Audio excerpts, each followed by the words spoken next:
Hello, how's it going, everyone? I don't know why I said that.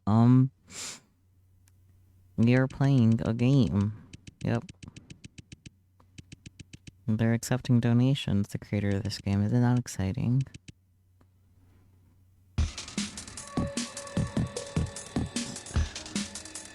And now you make the window full screen. Yes, okay.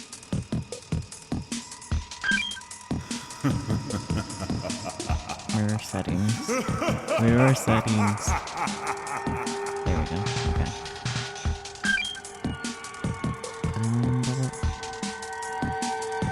Is the game kind of loud for you guys, or is it kind of loud just for me?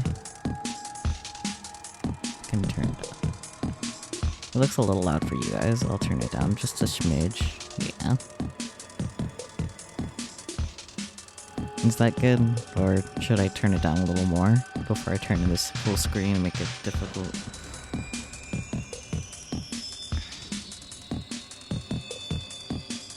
That seems good? Okay. Good enough. Okay,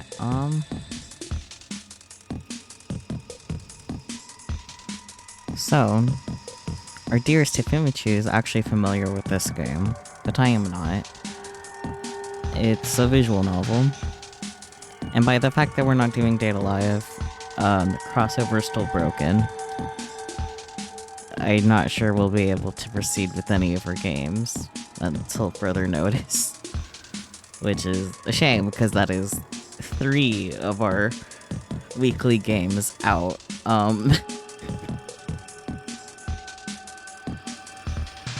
Hopefully, support gets back to me tomorrow and we have options again, but we'll see what happens. Time to pick up some new games. The goal is to spend as little money as possible this year, and I only have so many games to play.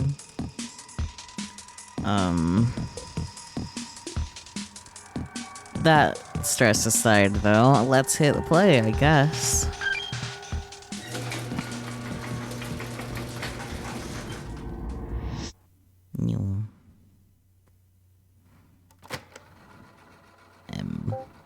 Warning. This game contains jump scares, flashing imagery, and other horror elements. Please refrain yourself from playing if you believe it can affect you in any way. I think whether I like it or not, it will affect me.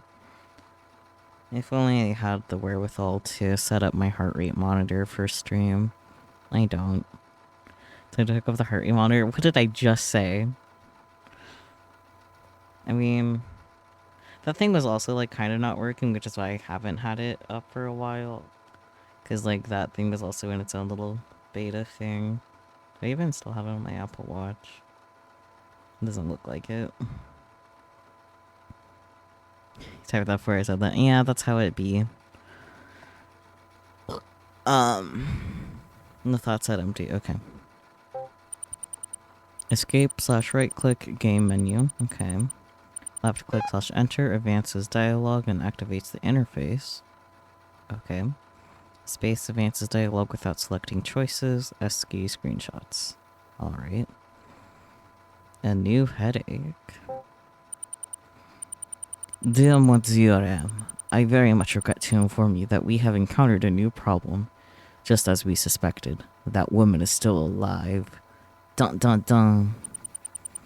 And the thing we have been searching for is on her. Okay. Kindly let me know how you wish to proceed. Best regards, the Chaser. Tonight at 10. I will see you at the same location we always meet. Oh boy. Message sent. Okays. Interesting.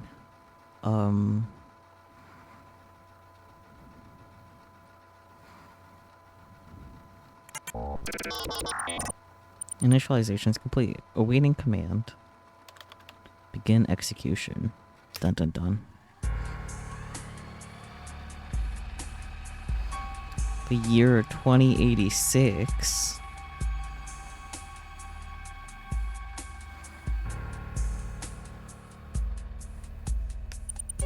It is believed that personalities are forged through experiences. That when we are first born, we are no different than a ball of clay. That, As we journey through life, we constantly change. Yep. Being shaped either by traumatic events or mundanities of everyday life. You are just a ball of clay. Congratulations, Catman. Even if it's something as trivial as the food you eat, the coffee you buy, or the time you clock into work. I don't clock in. Those unassuming little things. They alter the paths to our fate without us recognizing it. And of course, when a person loses their memories, their origins are gone. Well, I am in deep shit then. Well, there is one thing that always lingers at the back of my mind. Yeah. Oh, I can't wait for a couple to romantically shape me into a creepy looking face. God, man.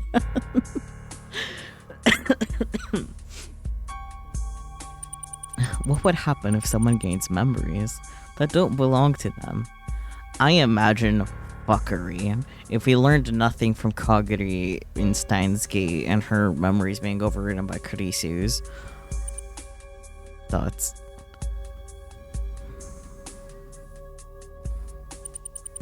I would love to find out what they become. A disaster. Are we being experimented on? Oh look, it's a computer. A laptop. I miss my MacBook. Oh, crappy vase. Thoughts. My head. It hurts. Oh no, are you already been experimented on? That was one of Kaguri's symptoms. How long have I been asleep? Centuries. Being barely able to withstand the pain, I force myself to sit up. It's a bed. How ominous. Exactly. Exclamation mark, question mark. A bed. Where am I? I don't know, ma'am. Or room. What I saw was a luxurious bedroom, embellished in excellent choices of upholstery, with lavish and upscale decor scorning in the face of modesty. But whose bed? That is a good question. What happened? I struggle to recall anything about how I ended up here. My phone. Where's my phone? On my desk, charging. I frantically reached into my pockets. Thoughts. But it wasn't there. Dun dun dun. Shit. What should I do? What on earth happened last night? How did I end up here? Did he get roofied? Thoughts. I guess I'll look around first. Maybe something will help me regain my memories. Point and click adventure. Objective. Determine where you are. Not Hope's Peak Academy. Tips. Click on objects to investigate them. And you can end your investigation with a button in the top right corner. Some creeper's house, oh boy. Let's check the bed, I guess. Just a bed, but feels very comfortable. Catman. Why can't I check the lamp individually from the nightstand? Whatever. I pulled open the drawers next to the bed. It's a thing. Is this a travel guide? Yeah, I guess that's what it says. Oh. Oh, I can jiggle it around. Let's skim through some of the pages. The contents consist of meticulously curated articles and photography of local attractions. Collected evidence. Travel guide. Oh, okay. Out of context, I can jiggle it around. Is there an issue with that, Catman? It's here. A string of contemporary artwork on the wall brightened the room, each of them vying for attention. Okay. Wow, the trees, they move. Everything seemed oddly quiet outside the window. There were only leaves rustling to the rhythm of the breeze. All I could see in the distance was a boundless expanse of mountains blanketed in forest, stretching as far as the eye could see. I can just see some trees. Collected evidence. The view. Wow. Such strong evidence there. Oh, I didn't mean to click that again. I guess that's that. Investigation complete. After making a thorough inspection of the room, I returned to take the travel guide out from the drawer. I quickly flipped through it and found a map included on the very last page. Judging from what I've seen so far, I am probably in... Oh no, I have to draw conclusions. I think the magazine said G4. Correct, wow, memory game. Easy peasy. Imagine if I forgot though, that would have sucked. G4 district. The G4 travel guide I have in my hand was likely prepared by the owner of the house for guests staying in this room. What if it was a trick question? I would have been screwed. If that's the case, I would have to be in the G4 district. Unless they're just, you know, don't overthink it. But I always overthink things. However, G4 is not a small region. I guess not. To get a firmer grasp on my predicament, I have to recollect to myself and be more specific. Yeah?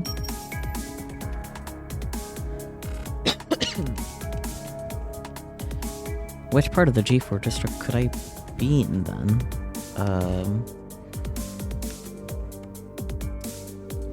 Man. You found 2 pieces of evidence. You now know where you are exactly. Like what if you're in G2 or G3 just to plan on going to the G4, you have the G4 guide. Remember the view. Yes, the view. I'm guessing, yeah. There were trees. Oh wow, we went outside the window. It wouldn't make any sense if I was in a city. I mean, you're still in a city, just not, like, the city, you know? All I saw from the window was a vast terrain of forestry, and there wasn't a trace of other buildings in proximity. A place so isolated, quiet enough that a pin drop could be heard, has to be in the suburbs of G4. G4 suburbs? How did I end up here? Oh. Thoughts. I feel myself getting more and more bewildered. Drugs. That's certainly a possibility, yes. Exclamation question mark. Wow. Suddenly, a succession of footfalls outside my room interrupted my thoughts. Is someone else here? Should I go check it out? Tips. Make sure to save regularly. Oh dear. Stay and continue to rest. Leave the room and investigate. I'm just gonna save now. There is a right answer. Is it the one on the right? Because it's on the right. I feel like either of these options lead to imminent death, if I can be honest. Oh, so it's not the right answer, so then this one's the correct one, because it's on the left. Choose the middle. You won't let me.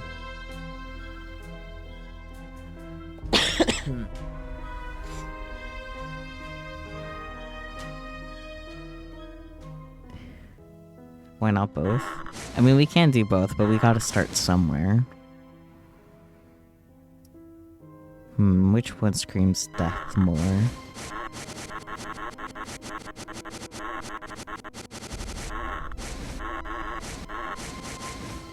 Stay and rest, then investigate. The noise, it was funny. But okay, yeah, let's... Oh dear. Arg, my headache. It's unbearable. Then go sleepy sleep. I think it'd be better for me to rest a bit more. It could be dangerous to investigate when I'm this worn out, so no need to rush. I laid down, nestled into the velvety bed, and tucked the blanket snug over me. Oh, something popped up in the window. Soon, I was asleep before I realized it. I'm gonna die in our sleep? Will it be painless?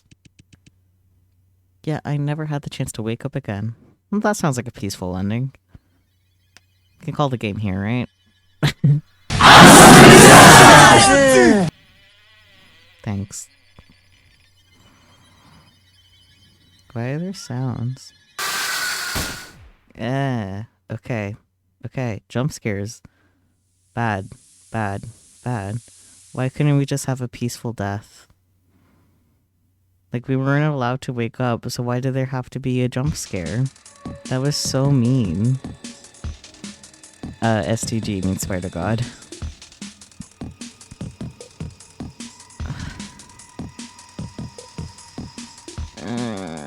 I don't like this game anymore.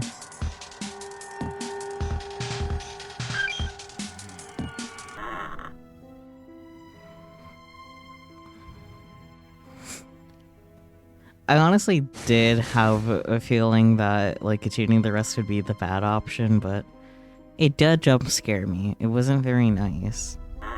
Did not like. Oh, okay, well. Shit, my head, it hurts. But it'd be a waste of time for me to stay here. You get murdered to death. Maybe the person outside knows something. Take some drugs. Maybe. I got out of the bed and made a beeline to the door. Buzz buzz. Crazy roulette. I wanna say roulette. That's all I know. Dots. The lobby was shrouded in darkness and dust particles.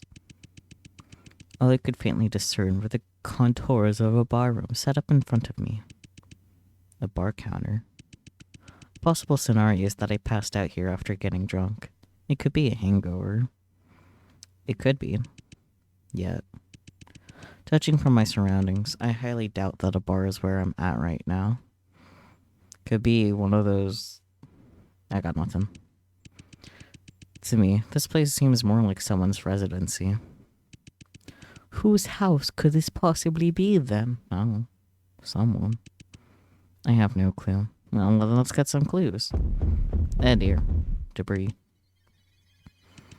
Behind me, I heard the stomping of something approaching at an accelerating tempo, striking my eardrums with heavy percussion that were almost deafening as it continued to grow in strength. And my racing heartbeat began to resonate with it. What is going on? Cautiously, I looked back. This better not be another fucking jump scare, or I quit. Okay, that was still a jump scare, but that wasn't that bad. What is that? A thingy? Friend? The scene in front of me is an unutterable atrocity. A disfigured face half sawed off with the fresh blood oozing out from its remaining pores, making small puddles on the floor. Its disproportionate bulged eyes filled with contempt while every broken capillary and vessel extended across the sclera, emitting desperate discharges. Very friendly looking, yeah, it's friend-shaped. And the only thing that even looked close to human was its forced, contorted grin. Live or die?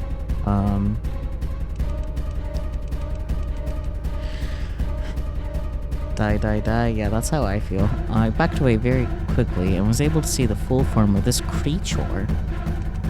Blood was gushing out from every crevice of it, looking like it collapsed into a pile of limbs with the pull of a string. Hi. Waving its claw in the air, it snarled at me with unfathomable anguish and began to approach me. What should I do? Oh dear. Get out of the house? Wrong? Okay, well. Run, I have to run and get a flash. I was told I was wrong. Shit, and I didn't save before the choices. I'm fucked. Can I go back? Nope.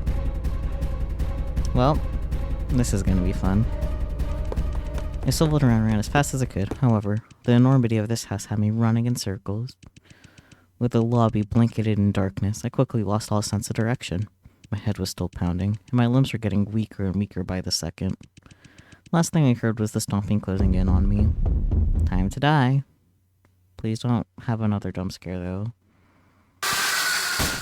Okay, that was the same as the first one. Kinda lame, if you ask me. Game over. Yeah, okay. Well.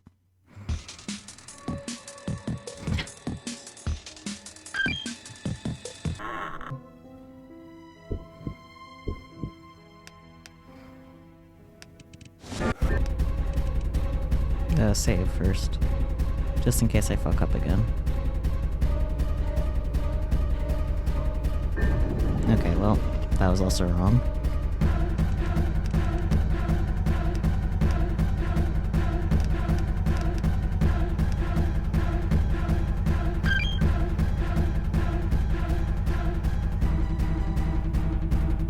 That was the wrong button. Why did I do that?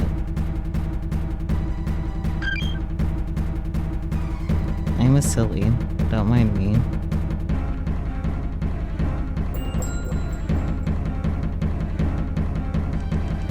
Death counter? No thank you. That's too much work. There's no way I can fight this thing with my headache. I need to hide. I sprinted back to the bedroom, slammed the door, and locked it as fast as I could with my remaining strength. Here we are again. Well, this doesn't seem very safe anymore. Okay. I held my breath firmly as the monster banged on the door, trying to shred it apart, stifling my audible panting.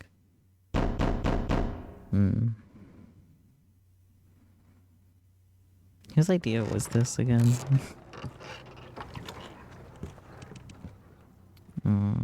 Question mark. Is it gone? Am I safe now? I'm gonna assume no. I try to regain my composure in increments, but I'm trapped here now. What should I do? The stress had me overwhelmed. Ugh, my headache. It's unbearable. I think it'd be better for me to rest a bit more. I don't know. Man. I'll figure out how to get out of here once I feel better. I lay down, nestled in the velvety bed, and took the blanket snug over me. Soon I was asleep before I realized it. Did we actually wake up this time?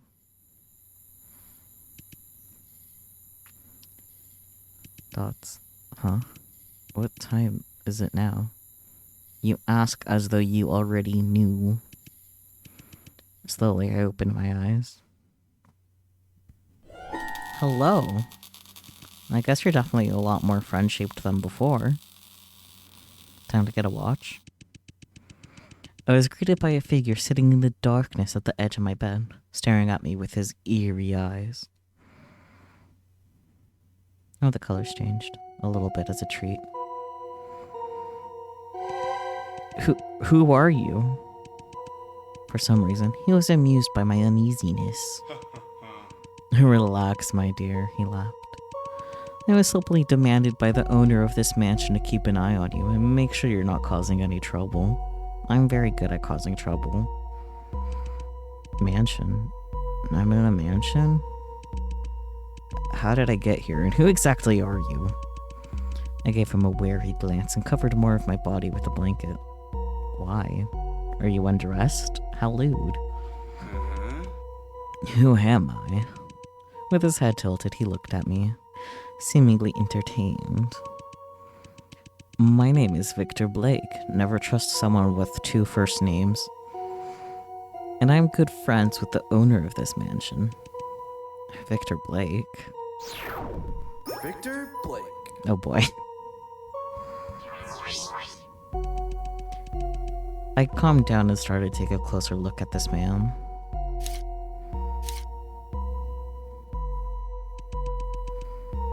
He was wearing a tasteful black bow tie and had vibrant, stylish red hair. But the most striking part about him had to be his unusual eyes and arms. Are those mechanical prosthetics? Well, as for how you ended up here, I am personally quite curious about that as well. What do you mean you don't know? So, he has no clue how I got here either? Did I just materialize into this room? Probably. What else should I ask him? Yeah, that seems like a smart thing to do. Gonna pop open a doc P, I see.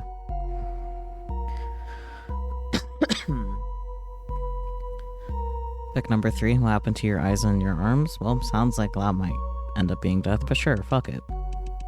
What happened to your eyes and your arms? Thoughts. Victor went silent for a moment. Well, what can I say? There are things in our lives that won't always go our way, huh? He shrugged his shoulders, smiled, and my question seemed to be soon forgotten. Okay. Have you been watching me sleep this whole time? Indeed I have, my dear. In fact, I'm getting quite envious seeing how peacefully you slept. I felt my cheeks warming up despite having no familiarity with him. That's more creepy than it is. Anyways. Who's the owner of this mansion? You mentioned that you were not the only one who owned this place. Who's the owner then? The owner? His name is Vincent Vincent Edgeworth. I don't trust anyone named Vincent. How should I put this? He is quite an adorable man, yet could be extremely dangerous at the same time. Just like the other Vincent I know. Vincent Edgeworth? For some reason, his name rang a bell.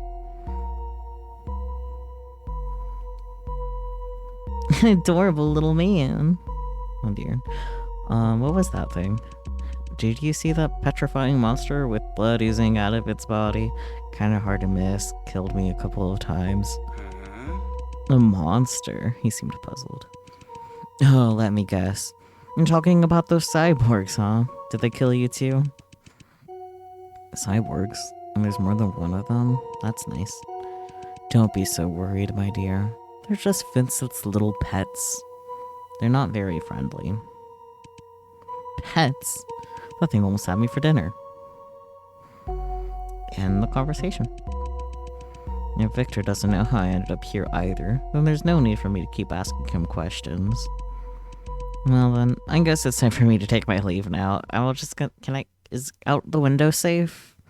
Like, anywhere but here, man. I lifted the posh blanket to the side and got out of my bed. Please thank Mr. Edgeworth on my behalf for providing me with such a nice room. I started to make my way towards the door. May I ask where you're heading to, my dear? The outside. Is the window the better option? Victor looked at me with curiosity. Where? I'm heading back to... I felt my hand tighten on the door handle like a vice. I struggled to come up with a response. Where am I going? Anywhere but here. Where is my home? I realized that I had not simply forgotten what happened last night. I had lost all my memories. Dun dun dun.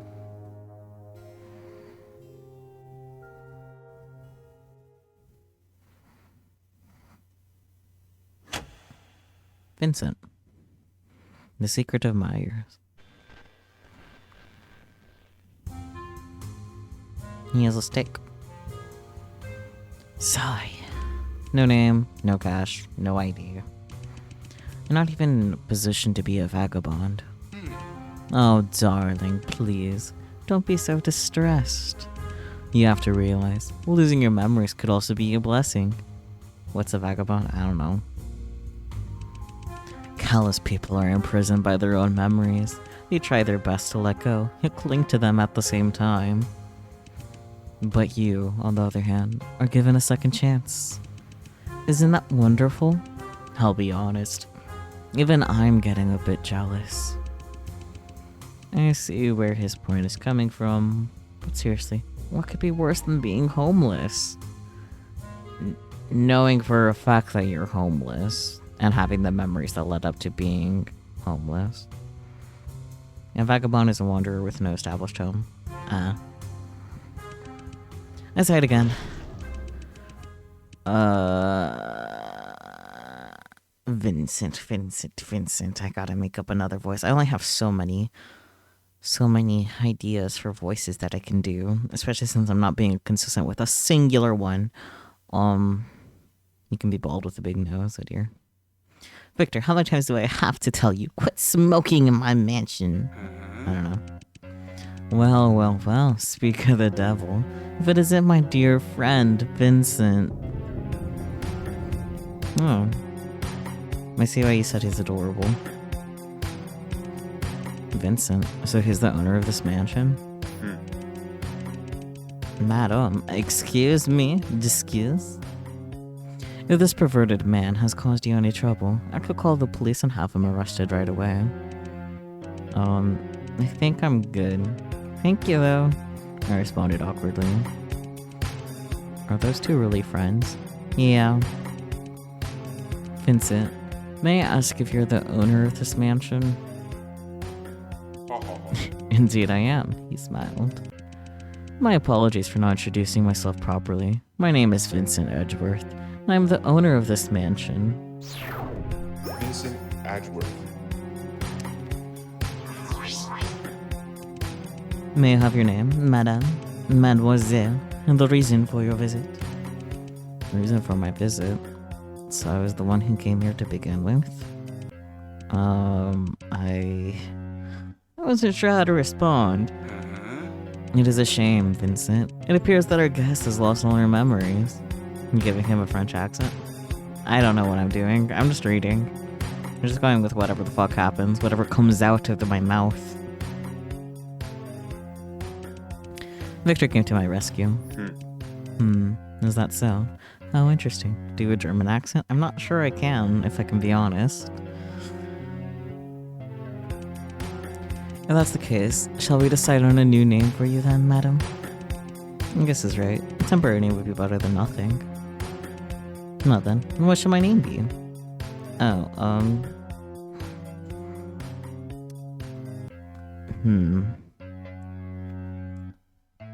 We are apparently in the perspective of a female character, so I'm not going to use my name.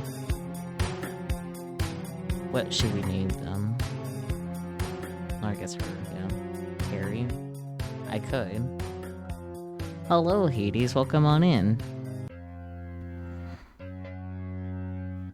Hifumichu, do you have any name recommendation? Yeah. Because it can also be a boy's name. I mean, MC is pretty established a female at this point. Scary Terry, oh boy.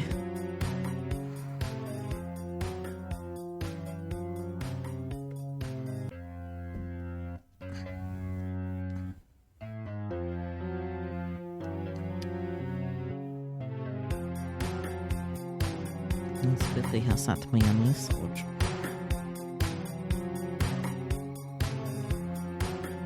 And to do another V name like Victoria, Veronica, Valerie, AC.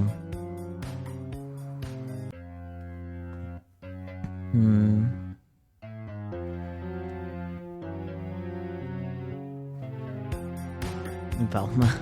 No.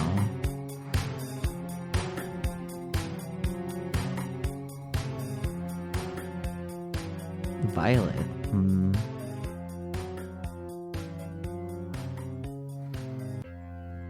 Violet's cool. Yeah, let's go with Violet. Sure, fuck it.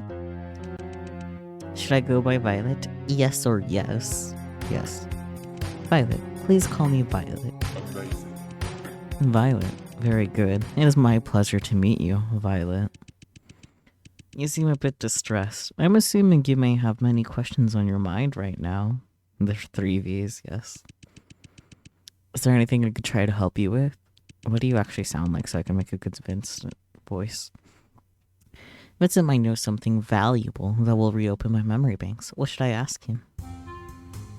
Well, I guess I can only ask this question first. How did I get here? Mr. Edgeworth, please tell me, how did I end up here? How did you end up here? Violet, I regret to inform you that I don't know either. Well, that's fucking great. The truth is, my butler was the one who heard peculiar knocking sounds on the door last night. He should have us all join a Discord call and talk for the different characters. That could be fun. I would be up for that.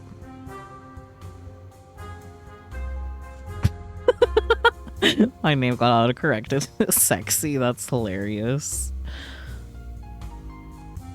But how's it going, Hades? I hope you're well.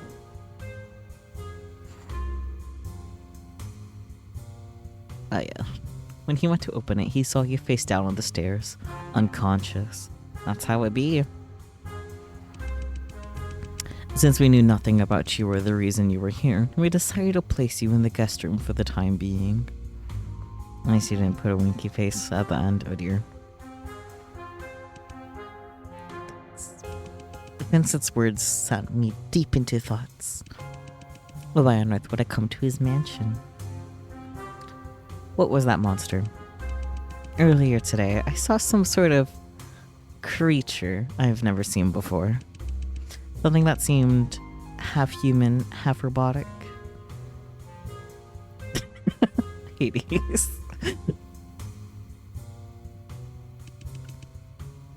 What exactly was that? Oh, my dear Violet, it appears you have already met one of my friends. But promise me, would you? Do refrain from feeding them if it isn't their mealtime yet. Oh yeah, you posted that on a Yumi server, right? About getting the PlayStation 5? I hope you've been enjoying it thus far, if you've already set it up.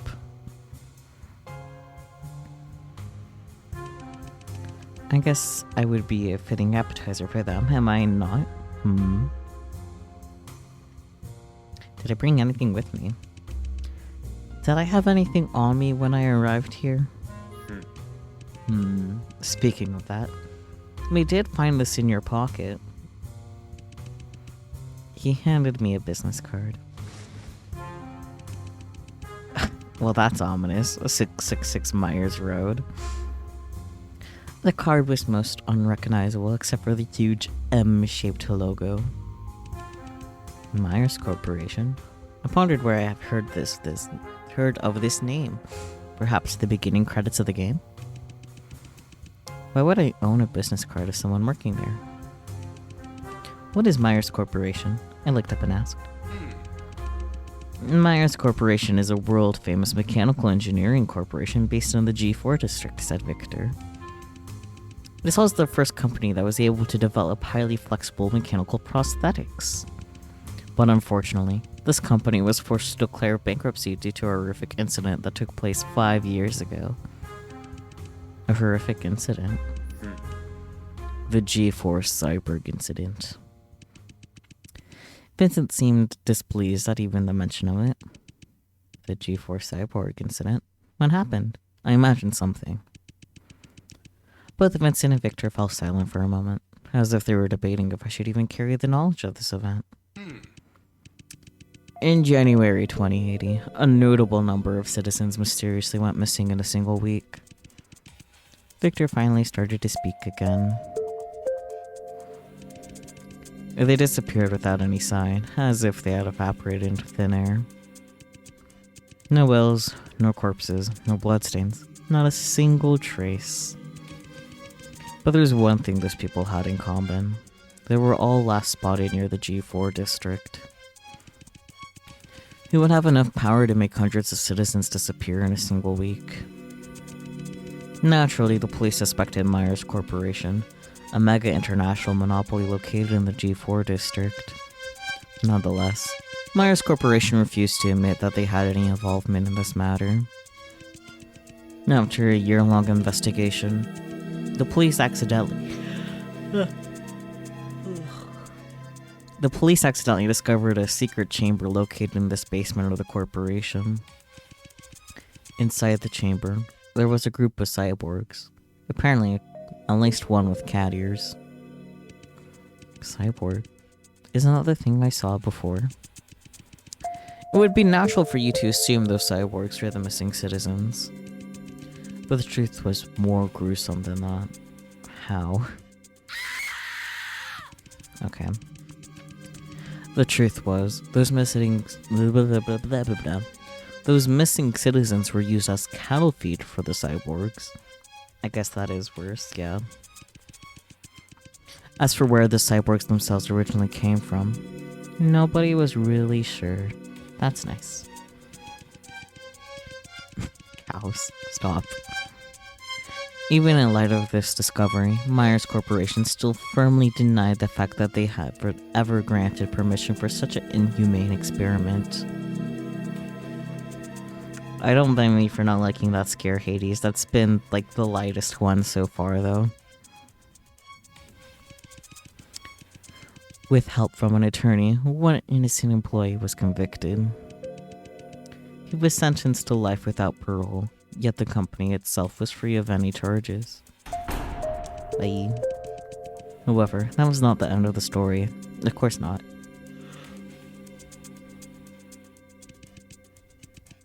Two months later, the attorney suffered serious injuries from a vehicle accident and was one step away from getting killed.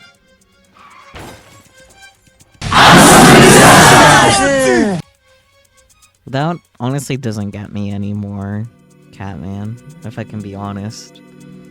Use your channel points to support the little channel point challenge instead. That's a more productive use of your channel points. 68% raised. Maybe if you contribute, you'll get it to 69%. Catman. Don't abuse chat.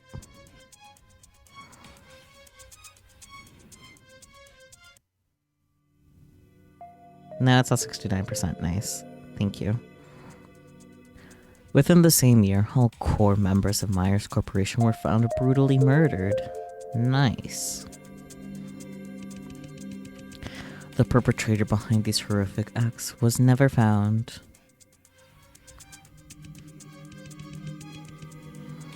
To this day, people still mysteriously vanish in the G4 district. I don't know what Division 2 is, if I can be honest. Well, at least Catman knows. You have no friends, oh dear. It's been 5 years, how is it still mysterious?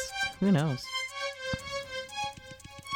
Rumor says that the spirits of the victims from the experiment are still wandering the streets, taking the lives of those unfortunate enough to cross paths with them.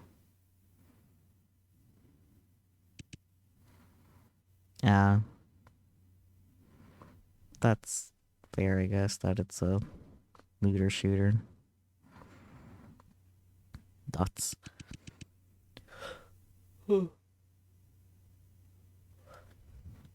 Victor's story sent shivers down my spine. I was not expecting such a chilling urban legend from the G4 district. Victor, may I ask how you knew of all of this? By living here. Hello? The answer to that is simple, Victor laughed. Both Vincent and I are former employees of Myers Corporation. Never would have guessed with the pets.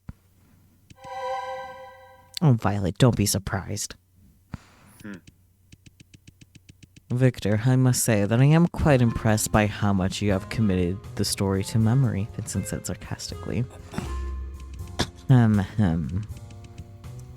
Victor tried to cough it off.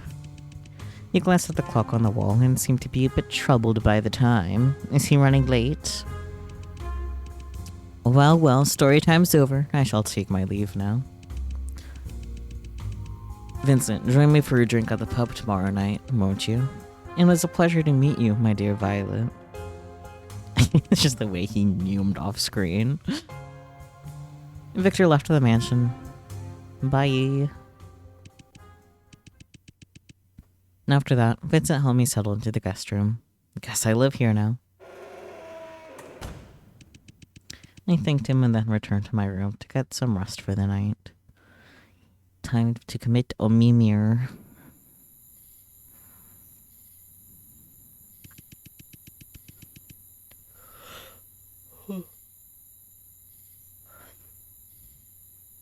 It was around midnight when I was quietly lying on my bed with my mind racing. I kept thinking about what Victor told me. The missing G4 citizens, the cyborgs in the basement, and the mysterious Myers Corporation. I took the card out of my pocket and scrutinized it under the moonlight. Why was this all I brought with me to Vincent's mansion? I mean, I imagine you're also wearing clothes, so that's not all you brought. Oops. Jump scared myself with that misclick. What exactly do I have to do with Myers Corporation? You may never know. There's only one place I should go to find out. Don't. Bitch. Hello? That is the Myers Corporation itself.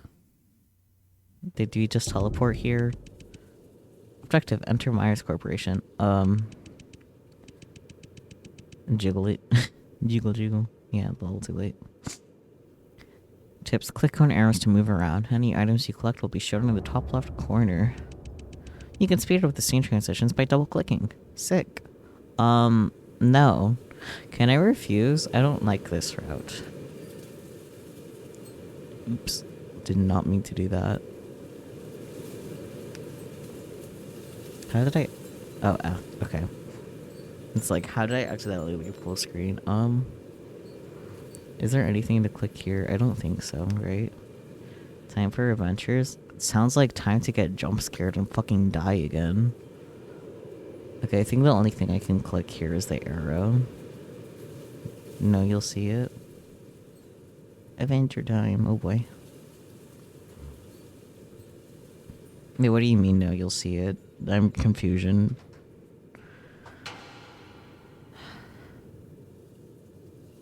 Okay, so there's nothing to click here but the arrow, right? I want to confirm that before I go anywhere. I'll make a little quick save first. Jump scare time. You'll see the items you click on because they light up when you mouse over them. Okay, so it's just the arrow for now. Clank. More arrows. Can I click on the M? I don't like this. Quack. Looks like the main gate is locked shut. I'll have to find a different way to get in. Hello? Also that just generic, like, a shock sound. What was that? Quack. Why do you keep sending quacks to Catman? I can click on this. Looks like the main gate's locked shut. I'll have to find a different way to get in. Okay. There must be a duck out there. Yeah, you're so right. Quack. I'll go the way the guy came. That seems like the safe route for now.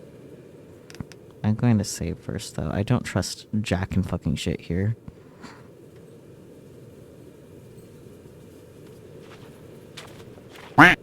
Quack. Well, that's nice. I have a bad feeling about this. You don't fucking say. Tip, going and talking to him helps you. Should I interact with this first since it's right in front of me?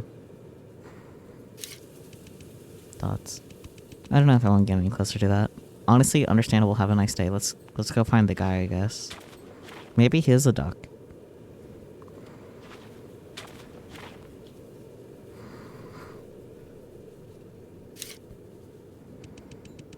Located in the G4 district, Myers Corporation is an innovative company and research institute specializing in the application of mechanical prosthetics. The founder, Mr. Myers, believed that the reason why humans have become Earth's dominant species is because we were given the ability to innovate. And the application of such ability should be used not only in tool making, but also in amplification of mankind's advantages. It would suck if you have to, Hades.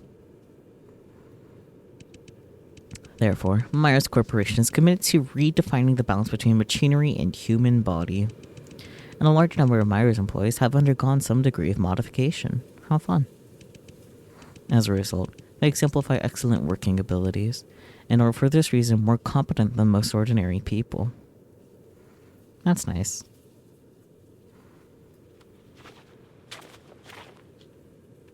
Murderer.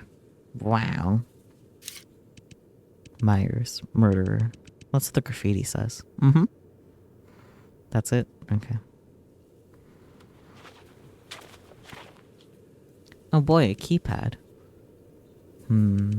Looks like there isn't a back gate either. Yeah. Wait a second. I shouted. Nope. Hi, dude. Oh, hey, what's up? Sorry about that. I was busy with my work and didn't see you there. His work?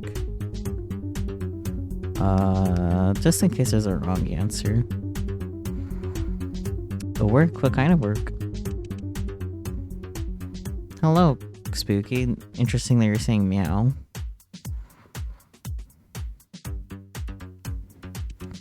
Oh, I'm a janitor, if that wasn't apparent.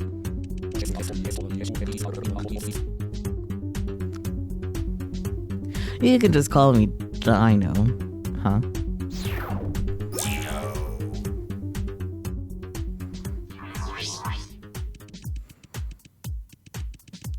My job is to keep this place absolutely spotless, not leaving even one trace of dust. This guy's outstandishly suspicious, and I can't read.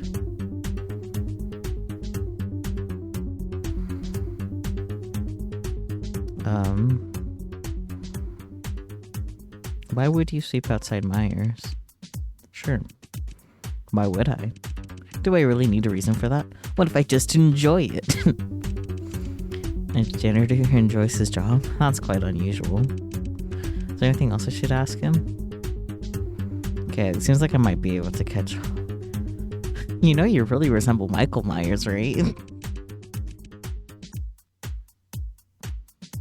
Exclamation mark. Good catch, miss. In fact, I am Michael Myers' #1 fan. Oh dear. His graceful and elegant modesty is something all of us should aspire to. Why did I ask him something like that? Content. What do you have to do with Myers Corporation? Myers Corporation? Nothing really. I'm just a janitor. Yeah. I didn't catch your name. What was it again? My name is...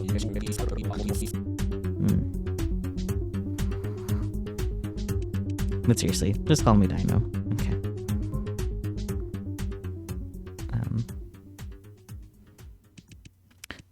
Come to think of it, Myers Corporation's pretty amazing. The capital spelled Dino. Yeah, I noticed that.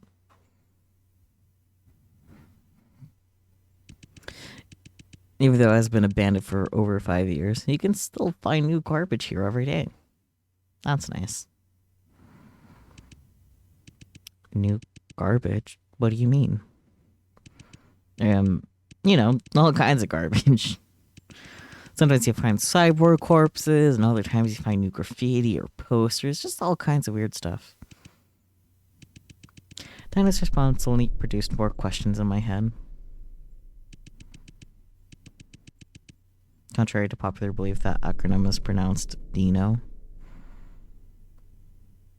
Good for them. I'm reading it as Dino.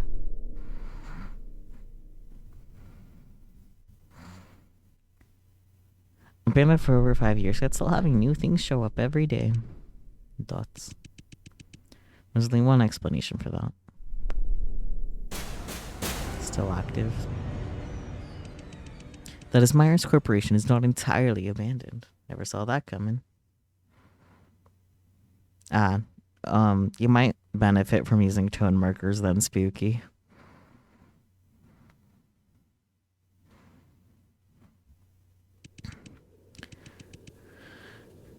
To know for sure, I need to find a way to get in.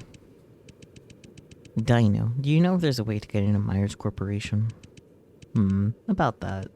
From what I've heard, Myers Corporation has a secret employee passageway. That's nice. Maybe something around here can reveal the entrance. Well, that's all I know. Secret employee passageway. Objective: investigate alternate employee passageway. Alright. What's this?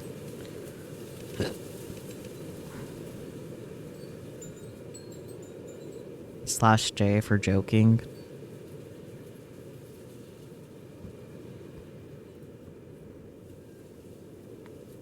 Is this a keypad? Never seen one in my life.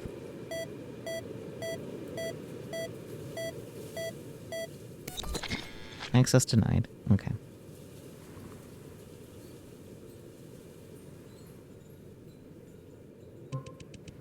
From what I've heard, Myers Corporation is okay. Yeah, you're just okay. Maybe something around here. What about this way? I don't trust anything though.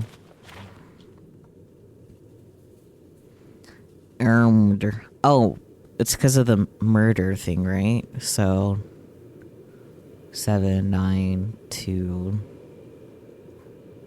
I can't brain cells to do this. Someone write this down. I can figure it out. Some random English letters and numbers. Is this some kind of encoded message? What is it trying to say?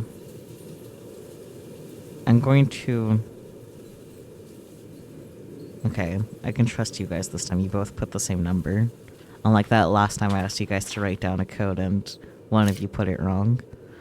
Okay, so 7, 9, 2, 1, 5, 2. You're dyslexic.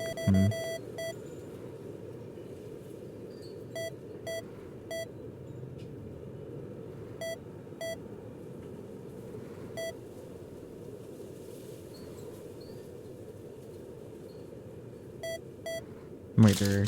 Yeah, there we go. Access granted. There we go. I brained. Oh, looks like you successfully opened the secret passageway. How convenient. Right. But where exactly is it? I imagine not this way, right? Because there was another arrow. Oh, there was another arrow. Okay. Oh, did we just make a full loop? I think so. I'm not touching that thing again. So I guess I could have gone anyway. I think the main gate is locked shut. I'll have to find a different way to get in. Okay. Oh. Welp. Is this a secret passageway Dino was talking about? I guess so. I'm scared. Someone hold my hand. After entering, what I saw was another gate shut tight in front of me. That's nice. Well, I guess there's a second barrier. It's gonna be that easy. What's this? A tweet? I don't know why I said that. Is this some kind of iris scanner? Place my face right in front of it. Sure enough. Looks like I have to find another way to circumvent it. Break it. I'm just gonna do a quick little save just in case.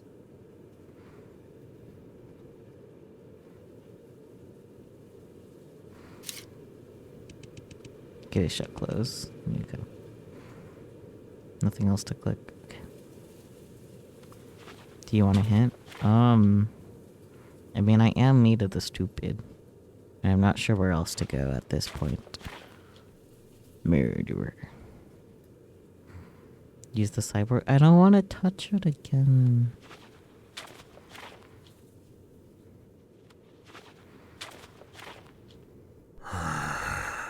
Why? Nani? Naze. Why? Why was that a thing?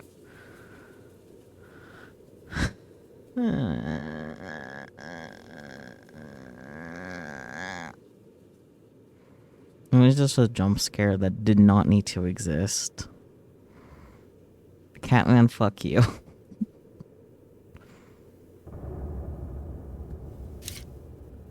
Hi. Well, looks like I don't really have a choice now. Yeah? Yoink. Should I remove the eyeball? Just in case this is a trick. Yes.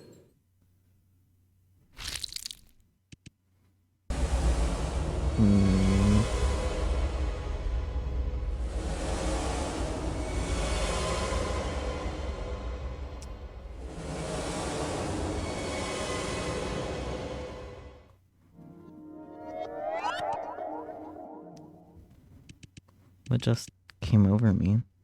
Memories? What was that chamber I saw? An omen, which means go back home. We're done here. Collected item, the cyborg's eyeball. Tips, left click to choose the object you'd like to use. The chosen object will be highlighted in red. Clicking the object again will deselect it and resume the normal investigation. That's nice. Clipped, wow, thanks.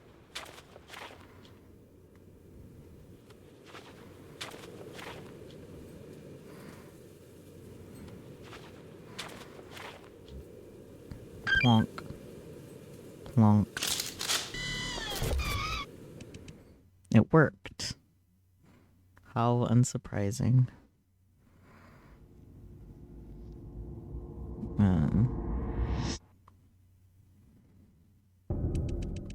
Investigation completed. Successfully enter the secret passageway.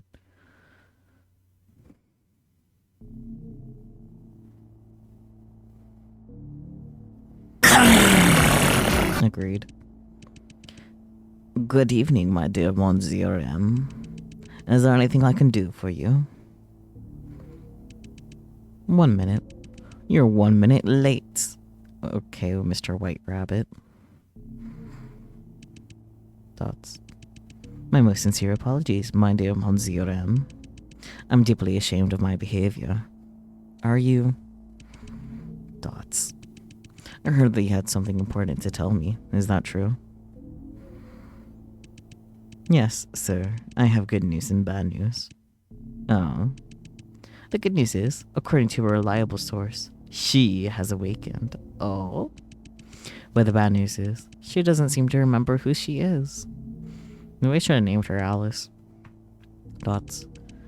That's quite unexpected. Is it? Well, what's your plan then, my dear Monsieur M? Thoughts. A plan? I don't have one. All we need to do is sit here and wait for her arrival. You better not jump scare me, you motherfuckers.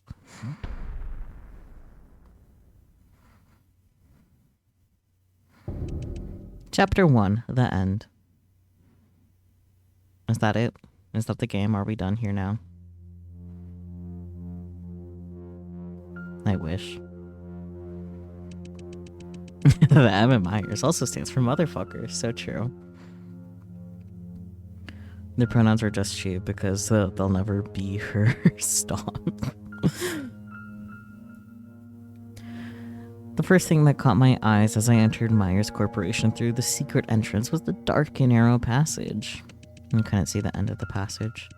The only thing that allowed me to make out the outline of my surroundings was a small amount of sunlight coming in from outside. What's waiting for me at the other end of the passage? I don't know. At that moment, I didn't feel fear. Well, speak for yourself, sweetie. Only doubt filled my heart. My mind kept going back to the secret chamber I saw when I took off the eyeball and the cyborg that kept approaching me. What on earth was that? Was it an illusion? Or was it just my imagination? Was it a flashback because of PTSD? And yet, everything seemed so real. At that moment, it was as if I was really in that secret chamber. The repression, fear, and despair I felt. That kind of intense feeling that I couldn't find words to describe. Yeah, I guess hallucination is also an option. Thank you, Spooky, for the reminder. There are many ways to explain what I saw. Waking up to find yourself in a mysterious mansion, having lost all your memories, and the first thing to greet you is a broken cyborg. No matter who you are, you start making some strange assumptions. This must be the result of me being overstressed, I said to myself. But deep in my mind, there seemed to be another voice whispering to me. Hallucination seems to be the path here. Everything you saw really did happen. That's nice. Objective, enter the Myers lobby. I don't want to. Is it too late to go back? Can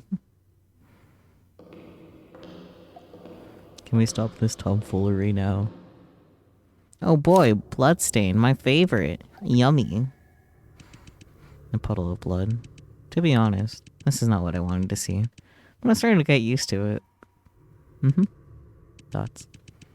From the shape of the blood splatter, it looks like a body has been dragged deeper into the tunnel after someone was killed. Nah, it's ketchup, dear. I think you need to find a flashlight. I don't think a flashlight would help me, if I can be honest. I squatted down and carefully dipped my fingertips into it to check if it's ketchup. Thoughts. No hallucinations, nothing happened this time. But I rubbed my fingertips with my thumb. Tension. This puddle of blood, it's not completely dried up. In other words, I may not be the only uninvited guest here.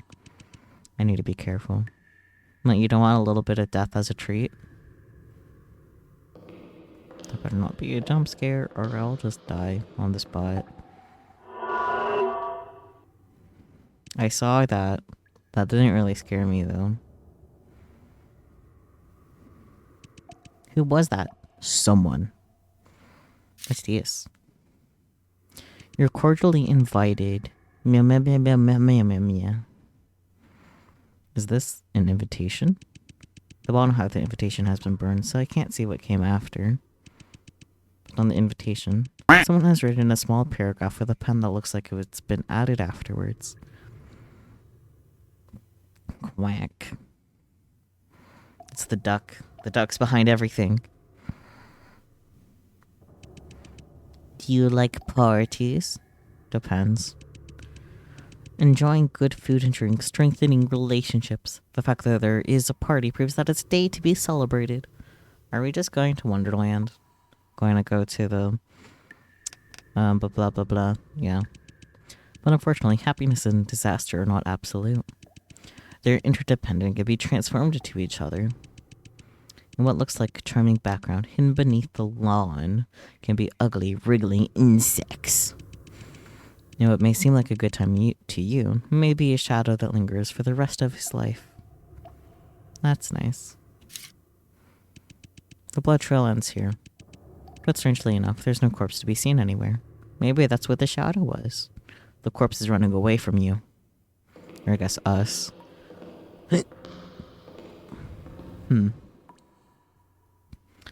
The day the nightmare began inputs my birthday. This should be the end of the employee passageway, to be honest. It's not as long as I thought it would be. Spooked the corpse with your presence and now it's running away. Yeah, so true. But before that, I looked around and took a deep breath. Anybody here? I called out into the passage. Desperate.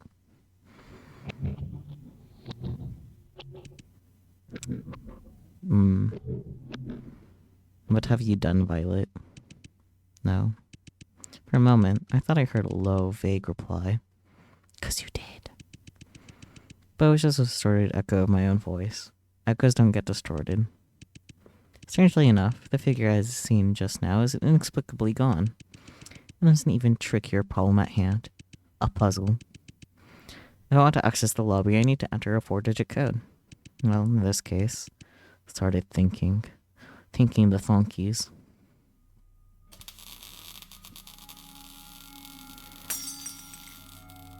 That's nice. Just then, a screeching noise came from behind me,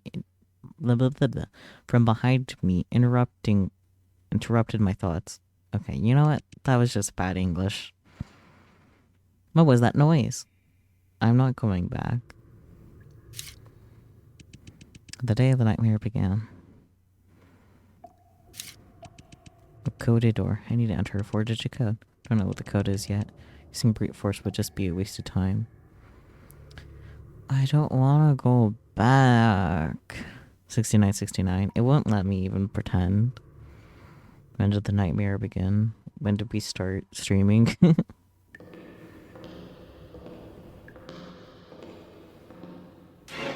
That's nice.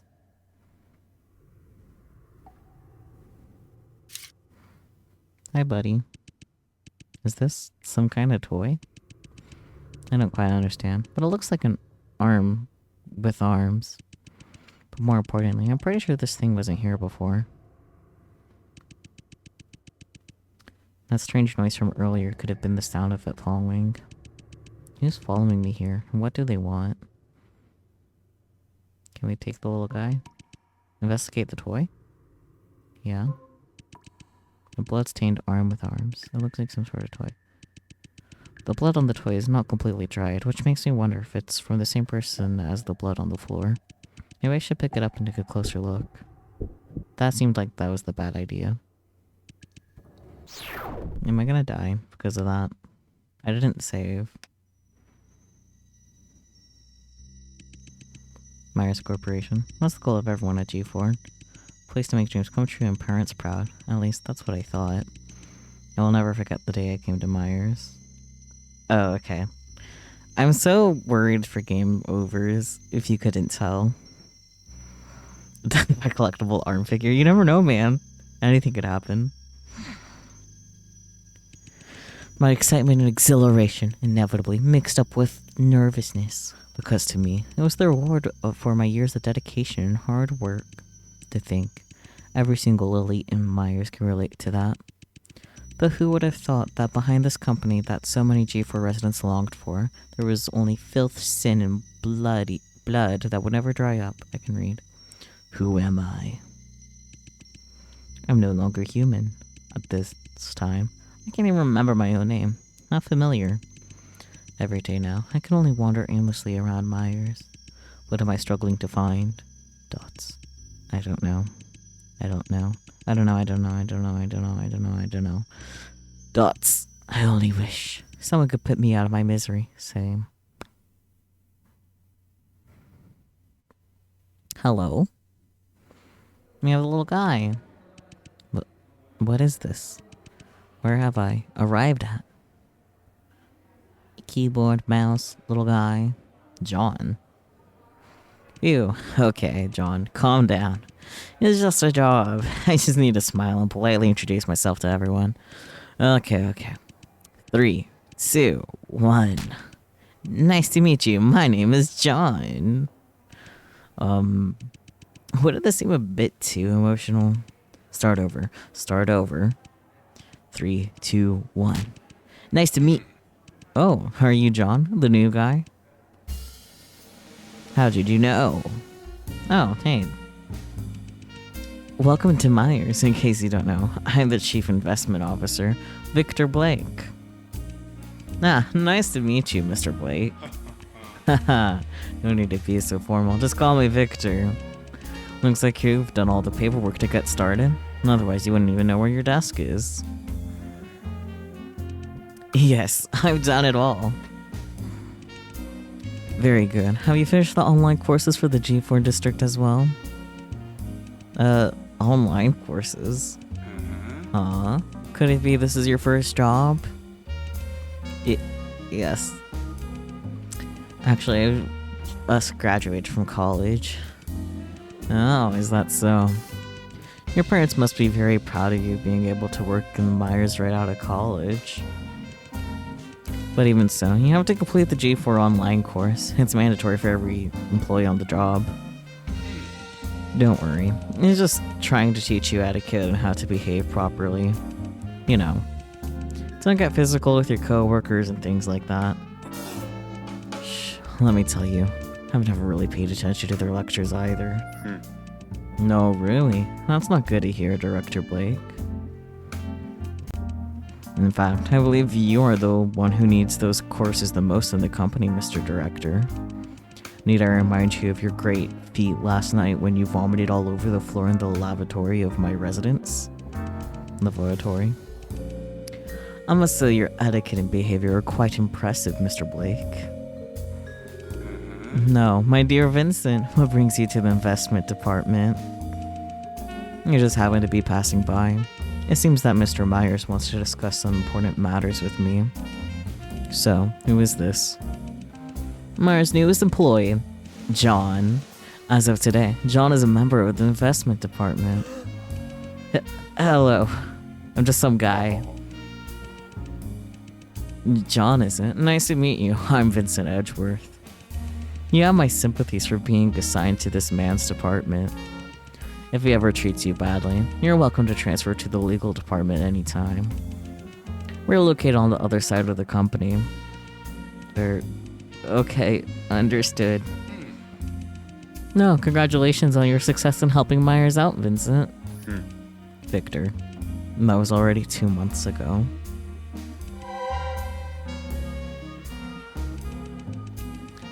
So you're the famous lawyer who defended Myers in the G4 cyborg incident? I heard your performance in the courtroom was incredible. I'm very flattered, John. It was indeed me who defended Myers, but I wouldn't consider myself famous. Is that why your last name is Edgeworth? Because you're a fucking lawyer? Like, I was refraining from making Miles Edgeworth jokes, but now I can't not.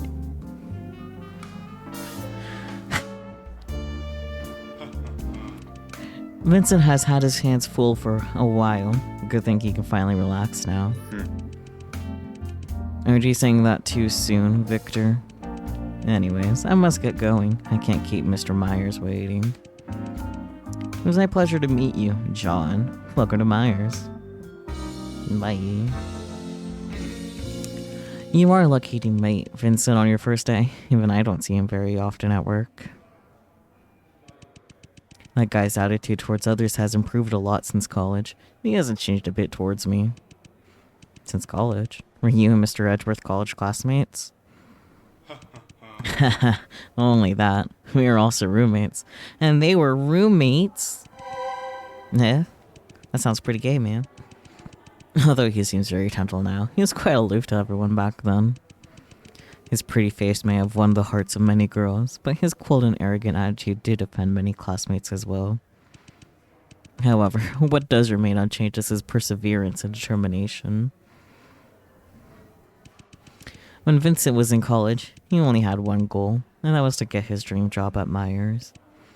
Then, he was just as busy as he is now, always working late into the night to achieve his goals. But as you can see, hard work does pay off. He is now the chief legal officer at Myers. Alright, John. I think it's time to give you some personal space to finish those tedious courses. If you have any questions about the company, please come by at my desk. I hope you enjoy your time in Myers. I'll see you later. Have fun with your online training. Victor does have prosthetic arms. You did miss the beginning. We have met those two before.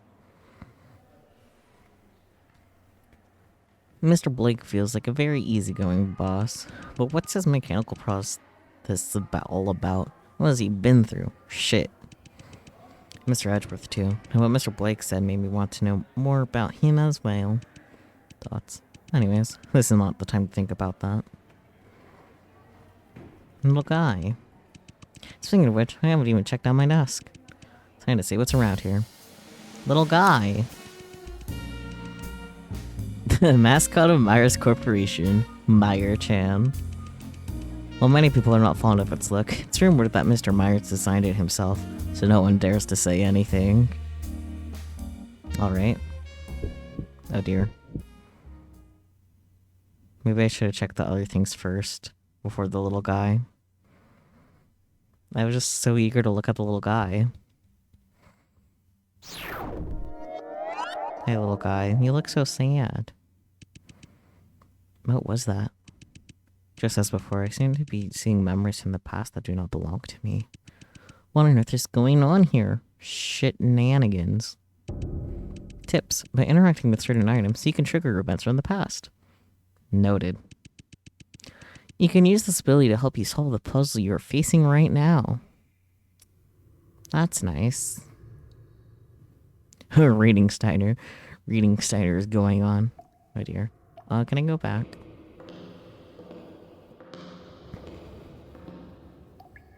That was not the direction I thought I was going. Touch the arm again, actually. Hi. Oh. You're so big brain. A computer. I need to use it to finish my work. Huh? What's this? A group chat? It looks like Discord, actually. Looks like the last employee sitting here forgot to quit his group chat account. Number 1. Hey, have you heard? Winston Loomis was the one behind the G4 cyborg incident. He got a life Life sentence. Not science. I can speak. Number 2, Winston. You mean the one who always wears shades, doesn't say a word, and has a bit of a hunched back? That's so unexpected. I'm sure that he doesn't really have any friends, but he doesn't seem like a bad person either. I disagree. This guy has always seemed kind of suspicious. I feel uncomfortable every time I see him. Is Vincent really the mastermind of the G4 cyborg incident? Something doesn't add up. Huh? What do you mean? How should I put this? This guy doesn't really seem like the type that could drag that many people into the basement to experiment on them. Maybe he had helpers. Who knows? That's not what I'm saying. You see, this guy doesn't speak much, and hardly has any friends at Myers. In that case, wouldn't he be the best person to pin everything on?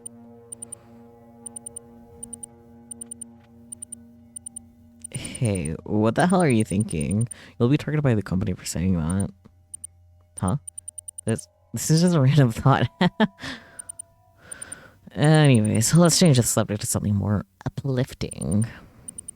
I heard that everything goes well, the company will host a party after all this. Free pizza.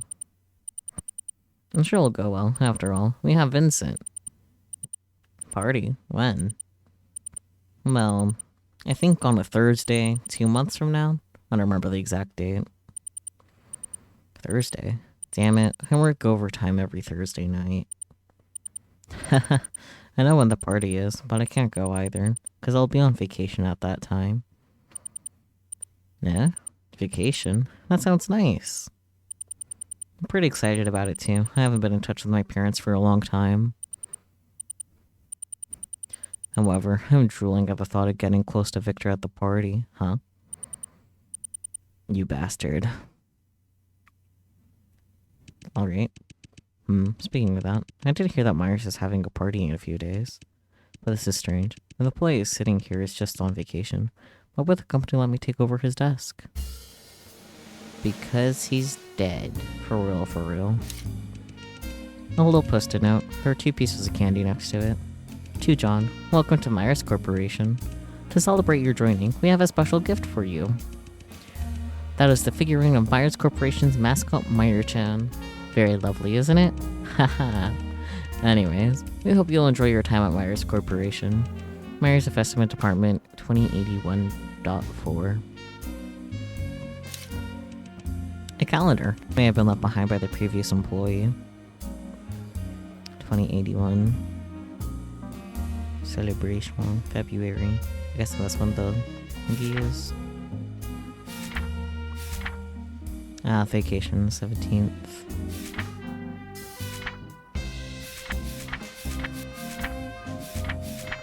Okay, so I'm guessing the code is probably 2081 because that's the year.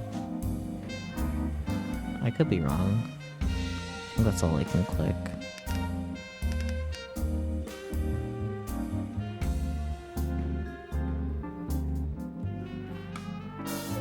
I guess this is how I get out. Yep. Fascinating.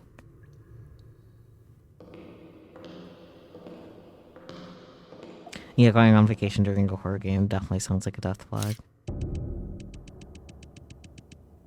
Warning.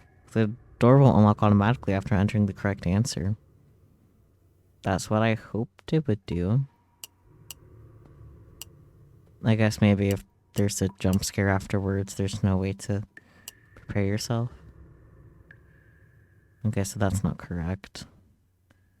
Oh, maybe it's the day of the party? I think that was for 17. No. Oops. One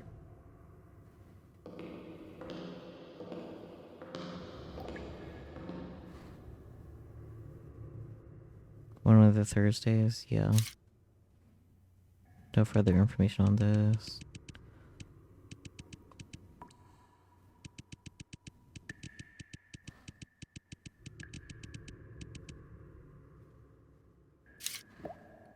Hi. Hey, buddy. Maybe February 20th? Okay, yeah, I think it's February 20th then. So 0220. Oops. I'll try that.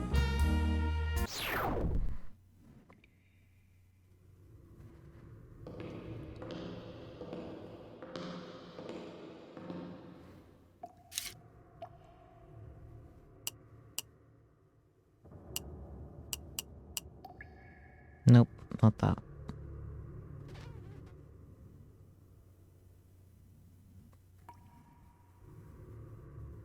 It's either April 30th or 23rd.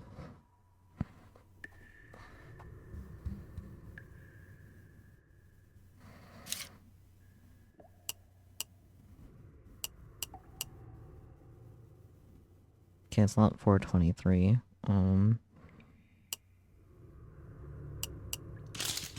Okay.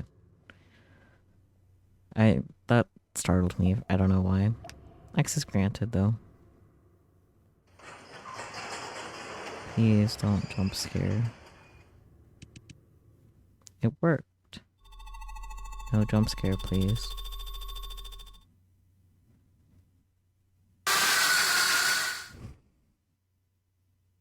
Fucker. Motherfucker. Hey, did you see Victor's face today? Nope. I did. It was really scary. The jump scare got you.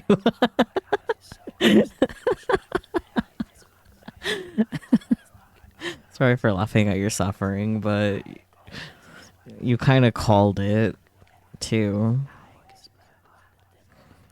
I did. It was really scary. What happened? Why is he being so strange today? Don't you know? Vincent was in a very serious car accident last night on his way to the party. Still in critical condition. Oh no. Huh? Mr. Edgeworth? Oh, John, is it? Hi? Hello, hello. Please excuse my surprise visit. I just wanted to come by and say hi.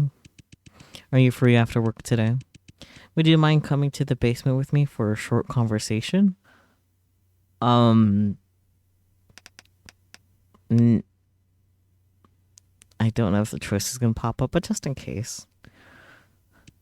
And you are? No, this old brain of mine. How could I forget to introduce myself? Nice to meet you, my friend. You can call me Monsieur M. It does sound like an invitation to being killed to death, which is why I made that save. Investigation completed. Successfully enter the Myers lobby. Here we are. I don't like it here. Lady Violet, who are you? Whomst? Lady Violet, with all due respect, napping here is not the most sensible choice. Thanks.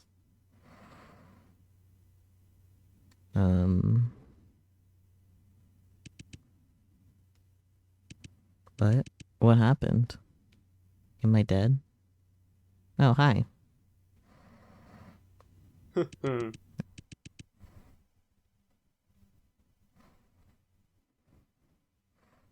Not me getting distracted with the fact that I can just shake him.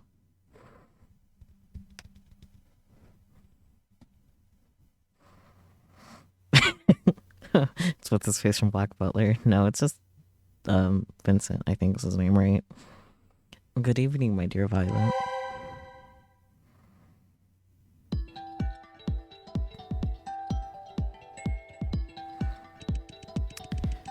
It's an incredible chance of fate for us to meet each other in such a desolate place, don't you think?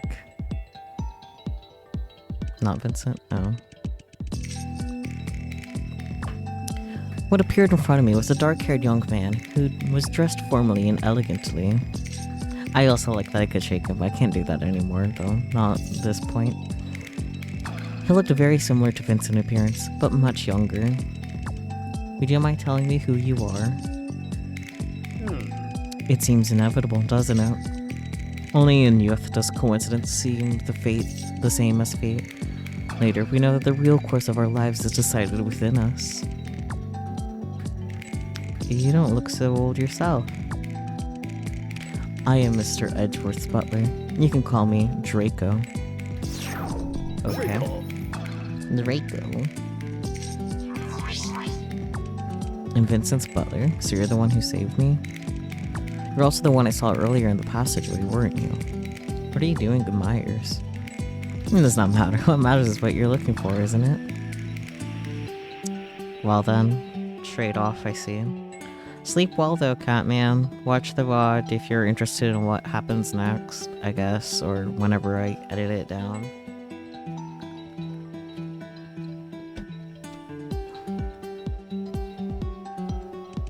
What am I looking for? I don't know, man. The truth.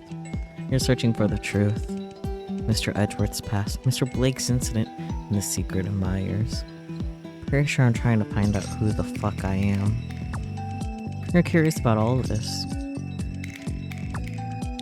Yeah, his name is Draco. But Lady Violet, have you ever heard of such a phrase? Curiosity about bad things is a curable disease that arises from impure thoughts. I'm pretty sure it's curiosity kills the cat.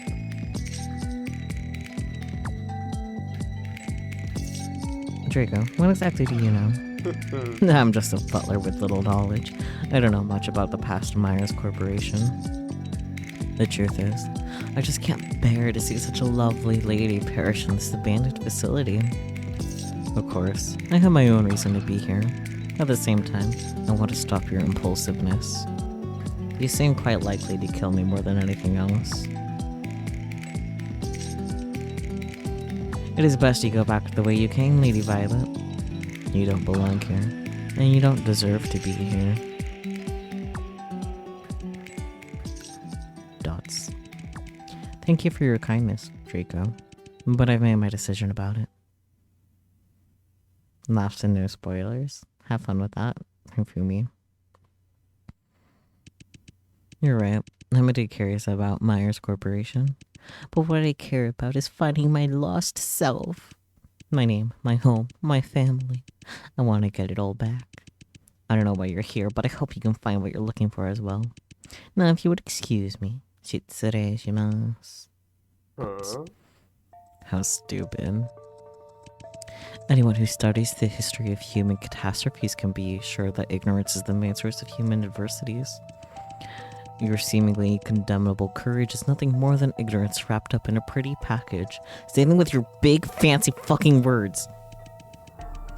You have absolutely no clue what you're about to face. Do you really believe that you can face up all of the dangers that are coming your way? I am so over the jump scares, so... Do you really believe that you can accept the truth that will be revealed? I'm just more worried about the jump scares than whatever the fuck's going on, if I can be honest. Are your memories really more precious than your life? Please forgive me for my bluntness, Lady Violet, but you will soon be embraced by death even before the truth befalls. Are you gonna murderize me? Maybe Victor was right. Losing my memories could be a second chance. What was I like before? Who knows? Maybe the loss of memory was intentional on my part. Maybe everything right now is what I longed for.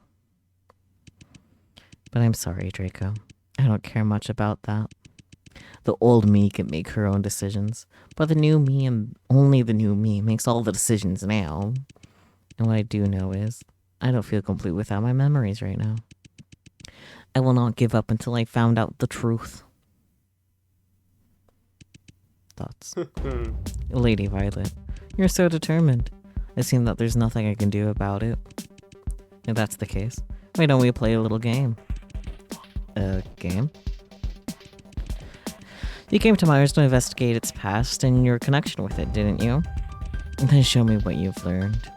If you can answer my questions correctly, then I will allow you to continue your investigation here. Oh no, pop quiz. However, if you fail, then I'll end your life here in my own hands. I can shake you again. You're not so scary when I can just shake you. Live or die. save. That's what. Warning, you'll be able to give 2 incorrect answers to all of Draco's questions. Answering incorrectly more than twice or exceeding the time limit will immediately lead to death. Saving would be a great idea now. We're way ahead of you. I'll save again though, just to... Yeah, I'll overwrite. Shake, shake, shake, shake, shake. In the world of peace, there is nothing to be desired but the most admired works. In the world of peace, there is nothing to be respected but the creative tools of innovation. In order to break the shackles of tradition and develop science, science needs creation and imagination. As a super monopoly in the G4 district, Myers Corporation is no exception to this. Human beings stand out among all species because they're endowed with the ability to create and innovate. But for Mr. Myers, the application of such ability goes far beyond making tools. It has a more important role to play. If things are used for their strengths, then there will be no talent that is abandoned. If things are used for their weaknesses, then there will be no one that is satisfied. Therefore, Mr. Myers has set a slogan for the company since its inception. Blah blah blah blah blah blah blah blah blah. I think it's that one? Nope. Okay, well.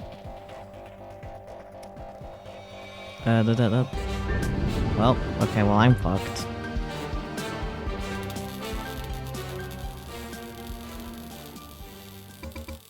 Sorry, Lady Violet. Well, the game is over. Question 1 and we're already dead. That's how I like it.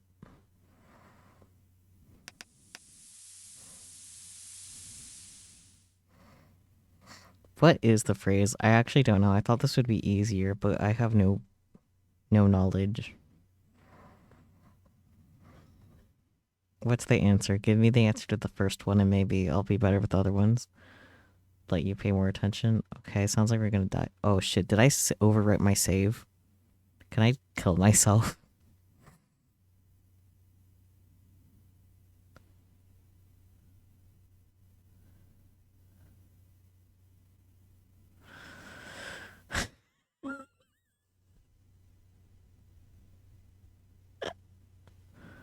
I'm so stupid. I guess we're...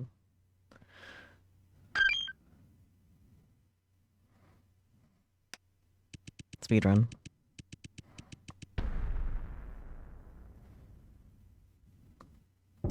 Oh yeah, that thing sucks.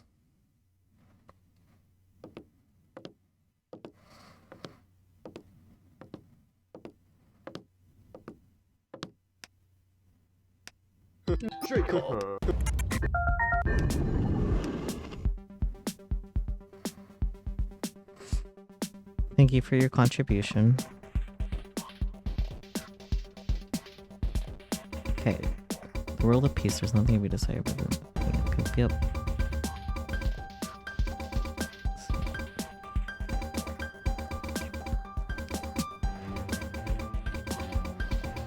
What is their slogan? Design, create, enhance? Oh, okay. Got it that time.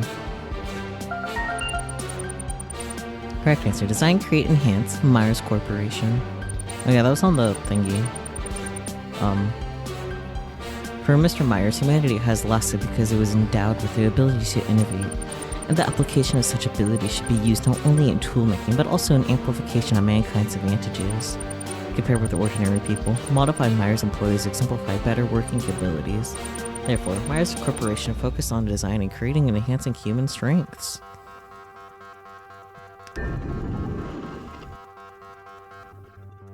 Me saving between questions because I don't trust myself. Rivers and mountains could only nourish a limited amount of soil, but the number of mediocre souls is infinite. The sinful souls do not deserve to be judged and can only be redeemed by repaying their bodies to the world that has allowed it to take so much. The above excerpt is from the Gopsol discovered by the police during the investigation of Myers Corporation. That's nice. The Gopsol is considered to be the embodiment of the ideas and concepts of the mastermind of the G4 cyborg incident. The so-called mastermind was sentenced to life in prison, yet Myers Corporation itself was never charged. Nonetheless, a series of mysterious murders took place afterwards that led to the belief that there was more to it than met the eye. On July 20th, 2081, several small explosions occurred near the G4 Central Prison area, destroying part of the prison walls. Since then, the whereabouts of this former researcher from Myers, who is known as the mastermind of the G4 cyber incident, has been unknown. So, which of the following is the infamous Mr. Winston Loomis? Huh? We have to just know who he is? How? Left one? Like leftmost? Okay, thank you. Correct answer, picture 1. Because of his shyness and lack of friends, Winston Loomis was chosen by Myers as a scapegoat for the G4 cyborg incident. He was described in the group chat as the guy who always wears shades, doesn't say a word, and has a bit of a hunchback. Oh yeah. The former employee who used John's test also pointed out that he doesn't seem like the type that could drag that many people into the basement to experiment on them. Question 3. Saving again, because I don't trust myself.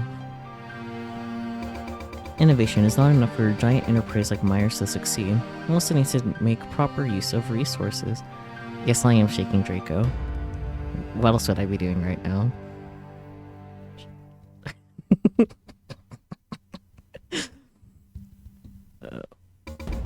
Humans did not create the Earth, so the Earth itself is not human property. Humans' property is through recreation. Every private owner owes rent to society for his possessions. For most people, the nightmare of the G4 cyborg incident began on that week of 2080. No ordinary citizen is a spear without a sign. They were all last seen near the G4 district.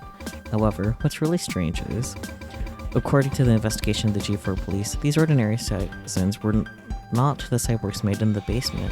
If that were the case, where did the material for Myers cyborgs come from? Okay, you shake him until he gets brain damage? No. It's the employees? Okay. Thank you. Correct answer. Employees of Myers Corporation. Not sure if he even has a pretty pro understanding of what a brain is. Honestly, so true. I can't words. By removing the cyborg's eyeball, Violet successfully entered the secret employee passageway of Myers Corporation. The memory of the former Myers employee, John, also seems to suggest that the previous employee sitting at John's desk, as well as John himself, was tragically killed. Because of the many classified experiments that Myers has been conducting for a long time, many of its employees have little contact with their families. As a result, no one would have been aware of their disappearance. Doing fine for now, but I'm just, yeah. Oops. Scientists don't rely on the idea of individuals, but on the combined wisdom of thousands of people. Only when everyone thinks about a problem and everyone does part of the work will it be added to the great edifice of knowledge that is being built. Similarly, in order to work more effectively, Myers Corporation is divided into many departments, large and small. This reminds me a bit of the Portal series if you had to actually sit down and recall the horrors before you. Honestly, yeah. In addition, each elite is assigned to their own dedicated department. Wait, what is it that you said, Hades? If I can drive my fist through something's skull and it dies, it can evaluate it as a brain. Oh dear. This included the outstanding graduates, Mr. Blake and Mr. Edgeworth. There are no smooth paths in science. Only those who climb the steep hills without fear and hardship can hope to reach the summit of glory. So I might ask which two departments Mr. Blake and Mr. Edgeworth are as former employees of Myers came from. I know Vincent was legal. Damn it, okay. I should not have. Investment department, okay.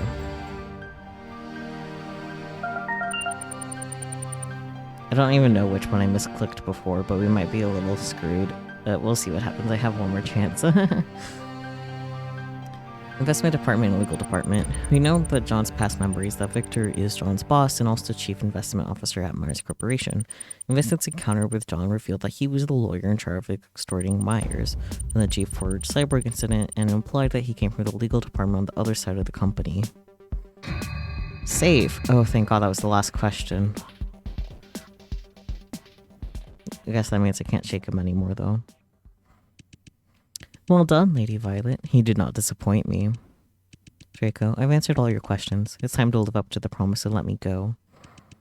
As you wish. In fact, I had no intentions of hurting you to begin with. X'd out. What about your threat of ending your life here with my own hands? I just thought it would make the game more interesting that way, that's all. These guys are each weirder than the next. But, Mr. Butler, I do have some questions for you as well. I'm just a butler with little... Well, I think that wasn't supposed to be him. Or, I don't know much about the Myers Corporation. If I remember correctly, you said that, didn't you? Okay, she was quoting him. Got it. Indeed I did. Are there any problems? You have proved that this is a big lie. What are you hiding? And why on earth are you here? I'm not letting you step out of here until I get an answer.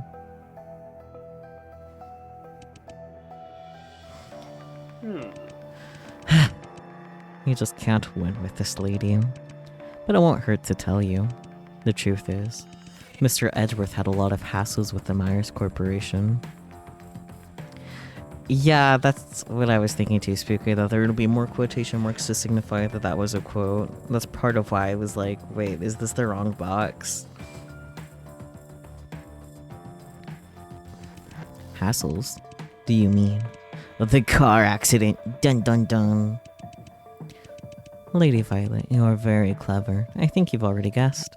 The car accident was not actually an accident. It was carefully planned by Myers Corporation. That explains Vincent's gloomy face when he heard about the G4 cyborg incident. It also sounds completely in line with Myers' style.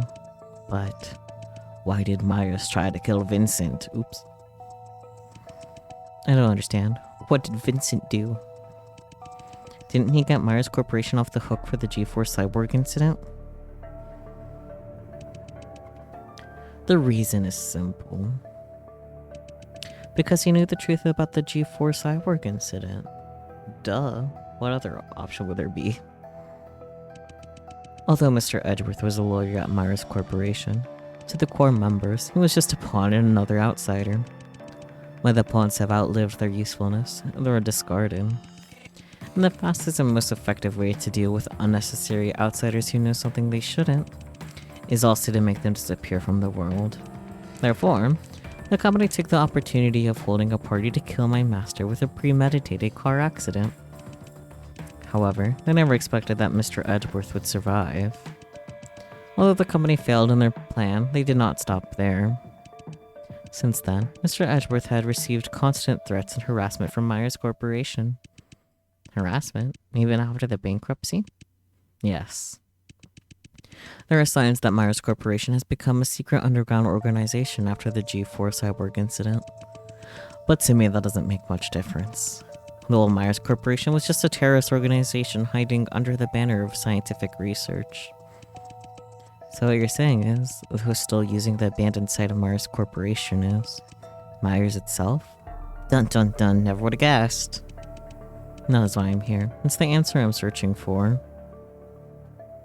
Holy sweet Mother Mary on a go-kart can actually make clips without having to upload any to YouTube while doing its poop shit marching. Sounds like you're having a fun time, Hades.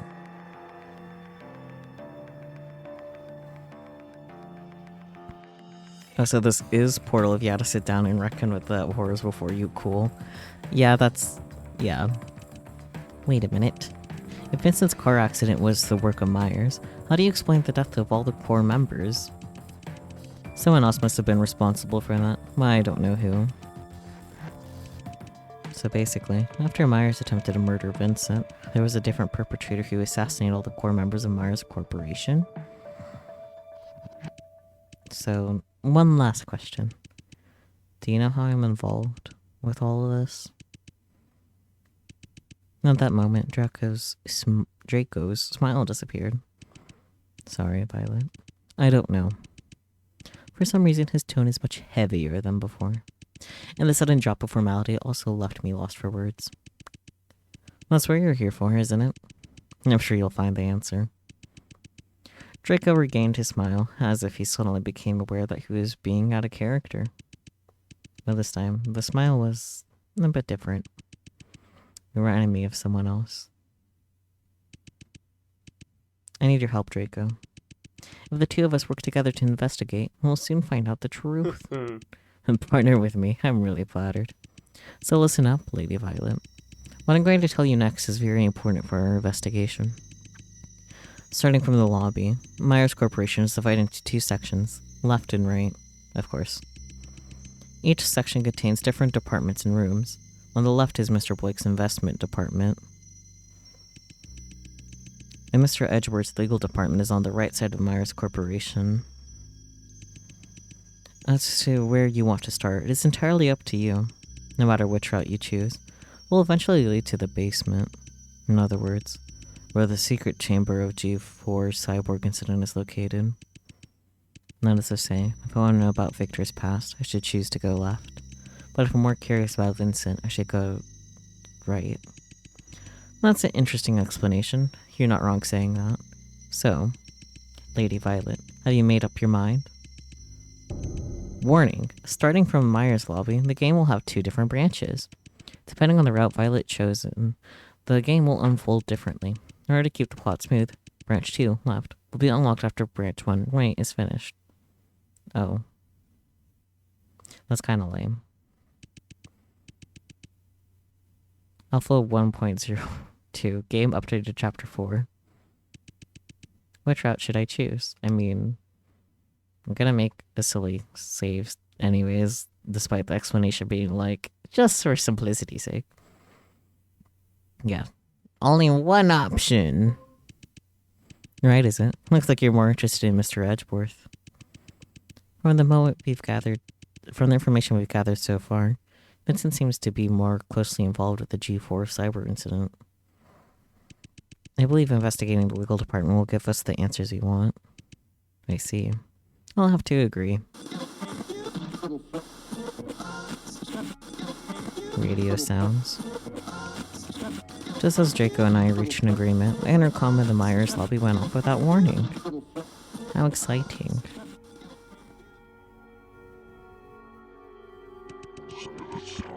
And welcome to the Myers Corporation.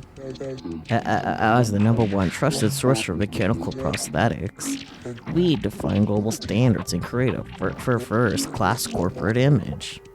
Design, create, enhance Myers Corporation. Please enjoy your visit and have a wonderful, wonderful, wonderful, wonderful, wonderful, wonderful, painful day. It would have been cooler if I had an audio interface thingy, but I do not.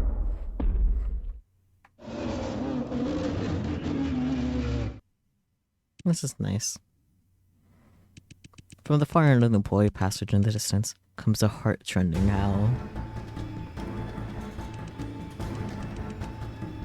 Impossible, what have they done to him? Draco's face suddenly became very serious. They? To him? Draco, what is going on? There's no time to explain, Violet. Go now! Wait a minute, Draco. Before I could finish, Draco pushed me to the right room of the lobby, and then punched a button on the front desk. Draco! Violet, don't you want to know the truth? Don't you want to know who you are? Then go. If your life ends here and now, all your efforts will be in vain. But what about you? You're so scrunkly.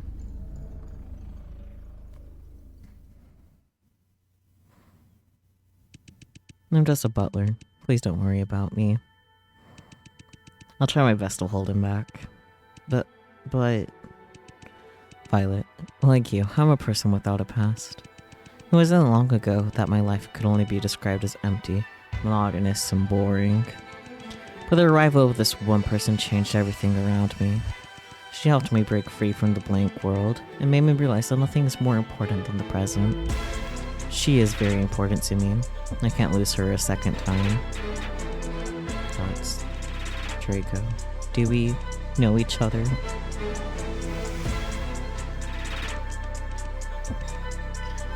In response to my question, Draco smiled. My name is Draco Edgeworth. It's my pleasure to meet you, Lady Violet. Vice Grunkly. Draco, Draco. The Skrunkle is gone. Now the game is shaking Draco. Yeah, true. But only silence answers my cries. Oh, that means we won't be able to shake him again, huh?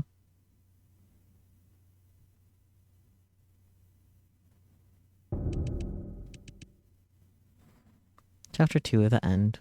Okay. I was not expecting a save prompt, obviously.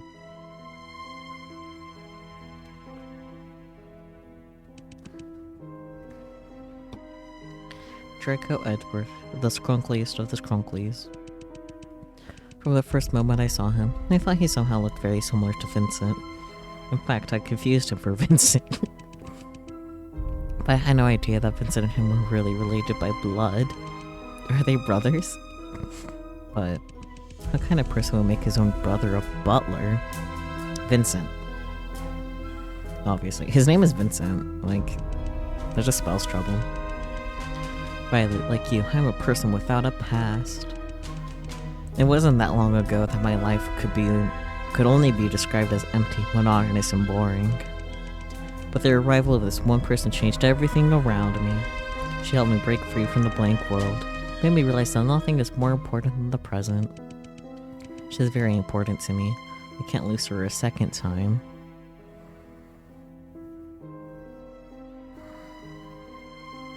Colin could be somehow involved. He might be onto something spooky, but I know nothing. Draco, what exactly did all of that mean? There hasn't been a jump scare in a while. Just saying. Draco, Draco!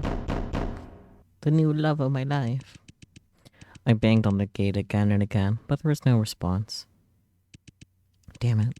This can't be it. There has to be a way.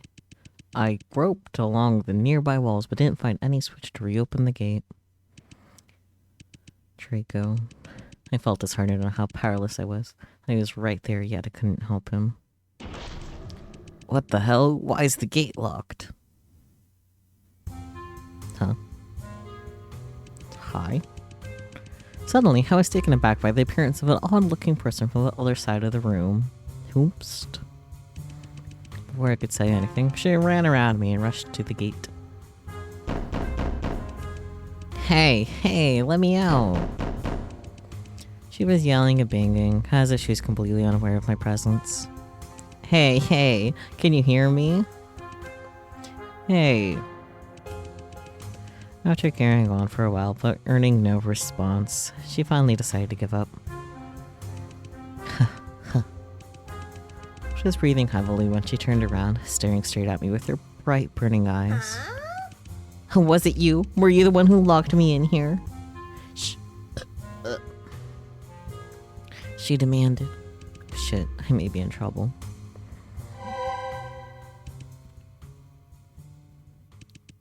Just when I thought I had to come up with a plan to deal with her, her face looked as if she'd suddenly realized something. Her eyes were still focused on me, but this time she was looking me up and down. Have we met before? She suddenly asked. What did she just say? Her very surprising comment left me speechless for a moment. It was not something I expected to hear from her.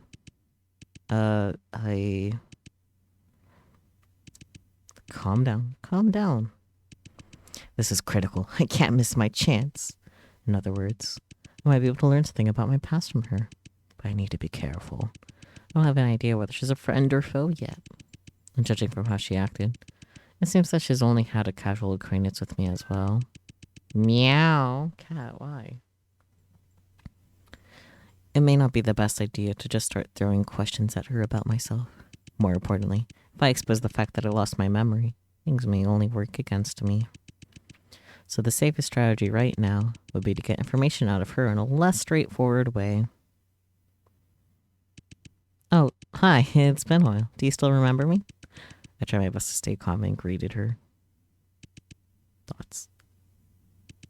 She looked all over me again, and then her eyes rested on my face. You do seem kind of familiar. Let me see. Thoughts.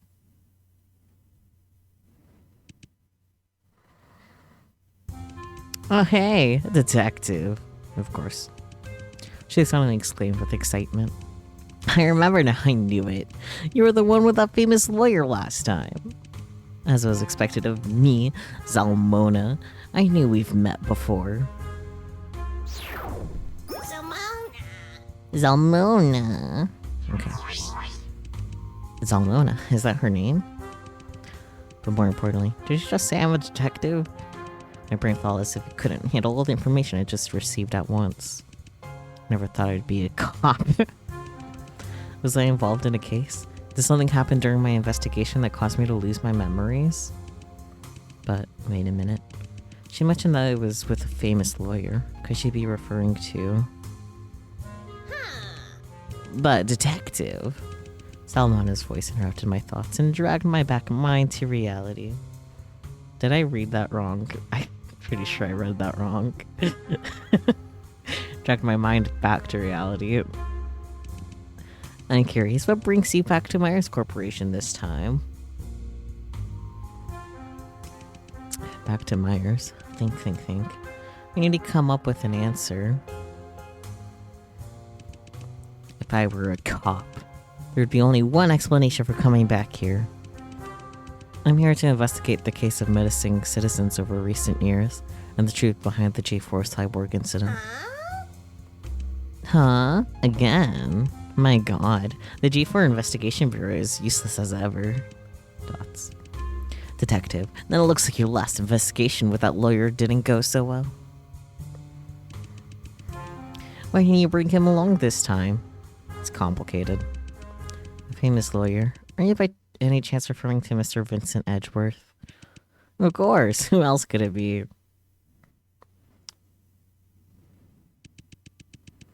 So it seems that my speculation was correct. Vincent and I had met before. And following this logic, it wouldn't make sense that I've met Draco as well. If that's the case, why would Vincent hide everything from me and pretend that he didn't know me? I suddenly remembered about the cyborg I saw at the mansion. Now Vincent and Victor refused to explain anything about it.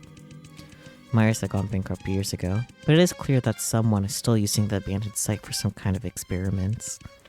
Draco told me Myers Corporation had become a secret underground organization after the huge incident. But even if that's true, how can I explain the cyborg in Vincent's mansion? Could it be that? As a detective, I was actually investigating Vincent and not Myers Corporation? If we go with that explanation, Vincent is most likely the person behind my memory loss. Dots. The more I thought about it, the more worried I became. There's something that has especially been bothering me. I can shake him. If you had asked me what kind of person Vincent was, I would have answered. Noble, elegant, and mysterious. Very shakeable. His words, while exuding charm, would make you feel very uneasy at the same time. Is he someone we should be suspicious of? Of course. There's no doubt about it. Knowing Winston was innocent, he single-handedly succeeded in proving the entire experiment was the work of a single employee. How scary is this man for him to be able to do something like that? Nonetheless, when I met him at the mansion, I felt there was a subtle connection between us that I couldn't explain. I'm well aware that I've lost all of my memories.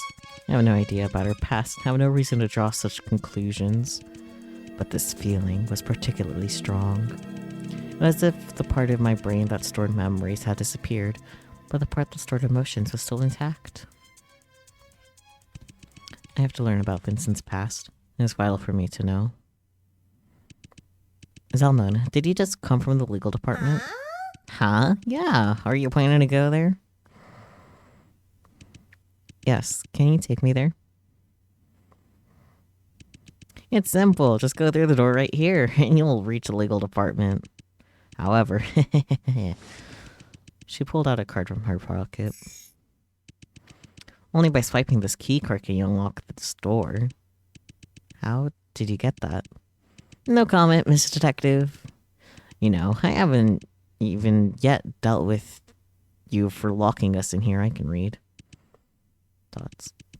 But considering you're from the G4 Investigation Bureau, I can make a deal with you. Just like last time.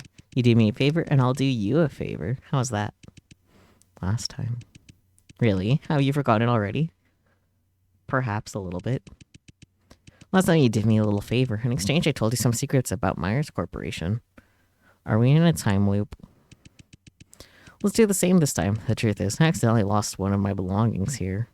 If you can help me find it, then I'll give you this key card as a reward. Wow. Before I agree to anything, tell me, what exactly have you lost? No, a round, spherical object. A bowl. Hey, what's that look about? I know. It does sound kind of vague. But trust me, the moment you see it, you'll instantly realize. Aha! This must be what Zalmona's looking for. This time I'll take your word for it. And this thing is something you did indeed lose? Shush. Stop asking so many questions. We're making a deal here, not playing 20 questions, alright? What? Didn't you want the key card, huh? Alright. Then are you sure you left the spherical object in this lab? No doubt about it. I'm pretty sure it's somewhere in this lab. Draco told me both sides of the lobby would eventually lead us to the basement, where the secret chamber of the G4 cyborg incident is located. In other words, not only will I be able to find lots of clues there, but I could also get out of this place through the other side of the Myers lobby.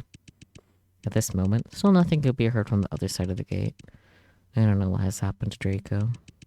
Would I ever get to see him again? Anyway, time for us to search that spherical object. Objective, find Zalmona's item. Well, the gate that connects Myers lobby to the lab, I came in here from the other side. Can't hear anything on the other side, I don't know what happened to Draco. Zalmona, is there really no way to reopen the gate from here? Huh? Why don't you find it for me then? As far as I know, only the front desk can control the gates on either side of the lobby. It's a feature of the Myers security system. With all due respect, the security system doesn't make much sense to me. I know, right? I have no clue what they were thinking either. Right now, the only possible way for us to get out of here is to reach the other side of the Myers by taking the elevator from the basement and then go back to the lobby from there. I see. Then it seems that my assumptions were not wrong. A robotic arm, nothing special about it. A robotic arm, nothing special about it. A robotic arm. Hey, did you notice? Huh? Something's different about this robotic arm. Is there? Go take a look. See this? This one has an extra circle engraved on it. You're right. But it's just a small detail. Does it really mean anything? Alright. Robotic arm, nothing special about it. Can I do anything about that? Robotic arm, it has a circle engraved on it. Okay, I guess I can't do anything about that yet. A trophy. The trophy has a diamond shape engraved on it. There isn't any text. Detective, who do you think this trophy's for? I'm not sure. Maybe it's for Employee of the Month? Employee of the Month? Perhaps the winner gets free ticket to the basement. A boombox. I don't really feel like listening to the radio right now. Fair. A drawer. It's locked. The drawer. I slide open to take a look. There's nothing in it. That's disappointing. It had a lock on it, so I thought there would certainly be goodies inside. You're not exactly wrong. Huh? What do you mean? Look here. The lock on this door has been pried open. You're right. It looks like someone has looted this place. Whoever broke that lock must have taken the good stuff inside. Right? A cupboard under a drawer. Opened it and took a look. There's nothing in it. Cupboard under a drawer. I opened it and took a look. There's nothing in it. Boo. It's a door. I tried the door handle, but the door itself doesn't seem to be locked, but because of the fixture on top I couldn't open it.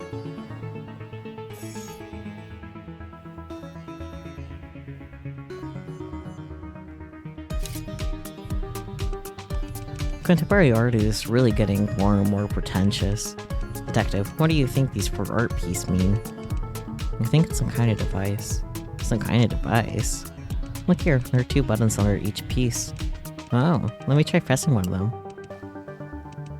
The color of the art has changed. What about pressing the other one? The shape changed this time. I understand now. I think we're supposed to match each shape with a corresponding color. It's not that difficult. We just need to try all of the combinations to be able to find the right answer. No, it's not as simple as that. Eh? We could change the shape of each art, but we can also change their colors. What that means is that only has to do with match each shape with each color it corresponds with. We also need to find a specific order of the art piece, perhaps by colors. Indeed, if that's the case, there will be a lot more possible answers. Correct. It will be very impractical to just try each one by one. I'm guessing that's where the O comes in. Ventilation duct opening. Nothing special about it. You have the first two down. Alright. A robotic arm. Nothing special about it. Robotic arm. Nothing special about it. Robotic arm. Nothing special about it. What about this one? Robotic arm. Is that a key? It's holding a key. Wow.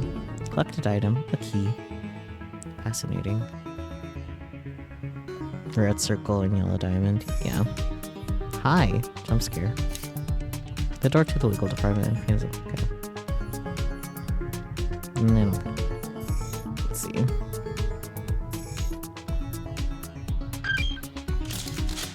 I unlocked the drawer. What I find inside is a scalpel and a cassette tape. Cassette tape in a locked drawer? Detective, you know what this means, right? Collected items, scalpel, cassette tape. Well, I loaded the tape into the boombox and proceeded to press the play button. Sporadically, sounds started to come out from it one by one. On July 20, at approximately 2300, minor explosions, prison area. The whereabouts, Myers researcher, sentenced to life remain unknown. The voice coming out of it was very faint and indistinct. I could only make out a few vague words. What the hell's wrong with this boombox? I can't understand shit. Here, I'll fix it. With that, Salmona started banging on the boombox. Salmona, wait! I tried to protect the boombox with my arms. No dear. Here we go again!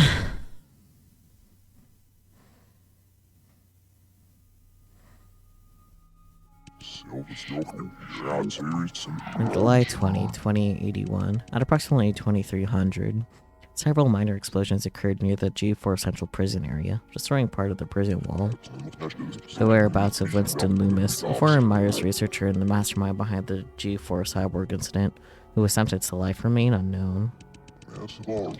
The possibility that he died in the explosion cannot be ruled out until the site is cleared. On July 21st, 2081, the police completed the cleanup of the explosion scene. Bionic prosthetic fragments and explosives were found, confirming that Winston had absconded.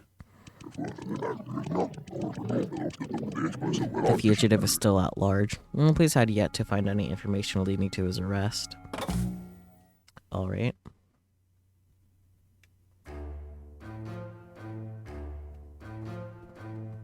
No, it's these two. Hi.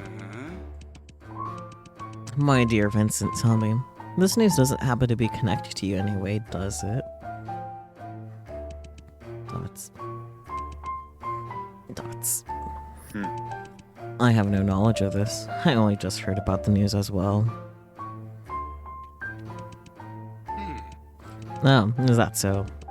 Then would you mind explaining to me how this man is right here in your mansion?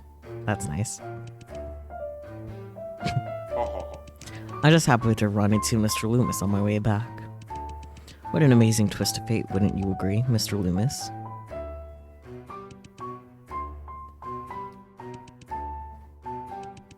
The silence is loud.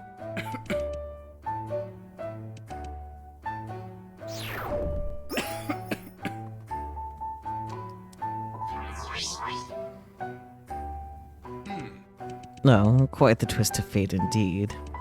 My dear Vincent Edgeworth, don't you know that Winston should be rotting in prison right now? What can I say? Sometimes I don't pay much attention to such minuscule details. Not paying much attention? You can't be serious. Have you forgotten that you were the one who put Winston in prison? Vincent, look me in the eyes. Men have always been good at lying to other people, but we both know very well that you can never do it in front of me. You've always been like that, and this is no exception. I have no idea what you're talking about. I've been looking you in the eyes the whole time. No, you haven't. I have. You haven't. I have. Really loud silence.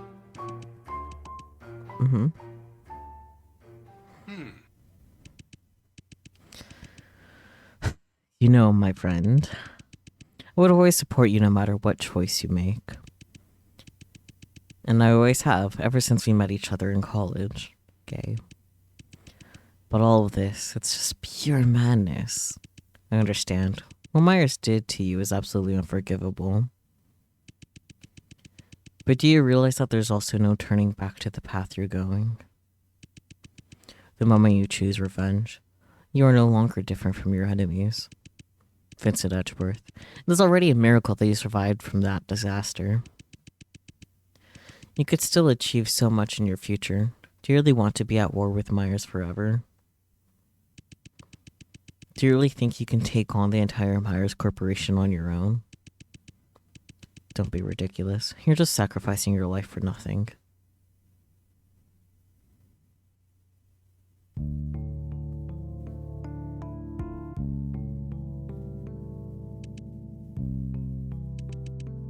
Then join me, Victor. What? Then join me. I need you.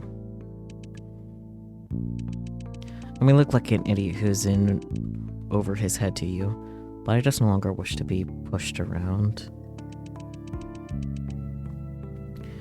Do you really think that Myers is gonna let me go after all of that? If I choose to do nothing now, I'll definitely be dead sooner or later. But if I succeed in mastering this technology, I've become the one in charge. I can become better than Myers. You're right, Victor. I can't do that on my own. I need the mind of Winston Loomis. Beyond that, I need another man. Someone I know I can trust. Someone I know I can trust my life to. They're gay for each other. Vincent, have you gone mad? Don't you realize who I am? Do you understand how dangerous a decision like this is? I believe the world is in equilibrium, a dynamic equilibrium. And eventually, he will realize that good and evil are but two changing rhythms. I trust you, Victor. And I'm sure you can find the equilibrium that's just right.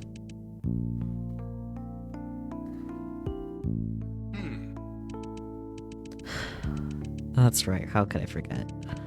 Vincent Edgeworth never regrets his choice. But it's been a long time since I've seen you like that.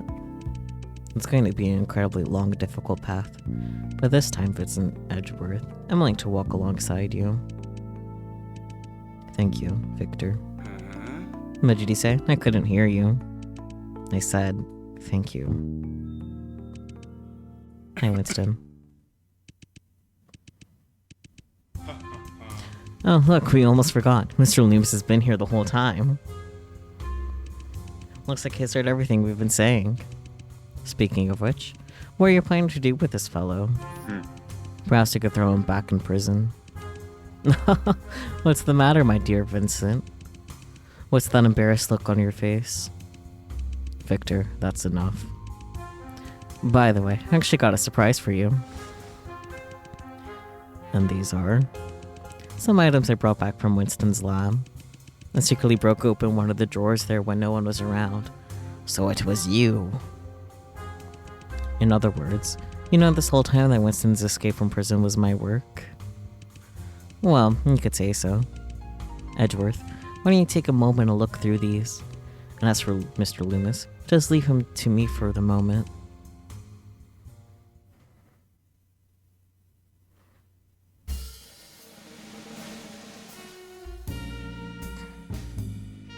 Huh.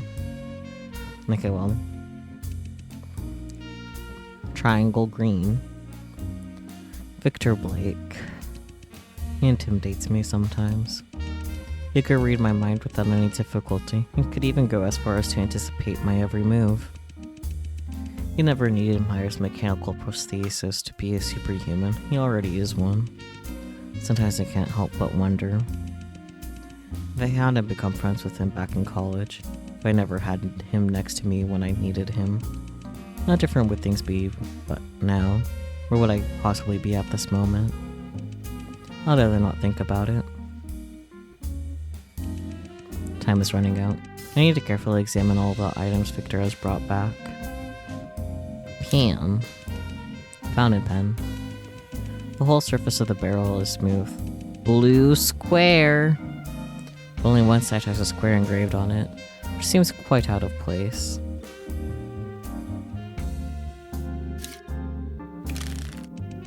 Poker cards. The poker cards in the G4 district are a bit different from the more prevalent version. Oh, thank you, Hifumichu.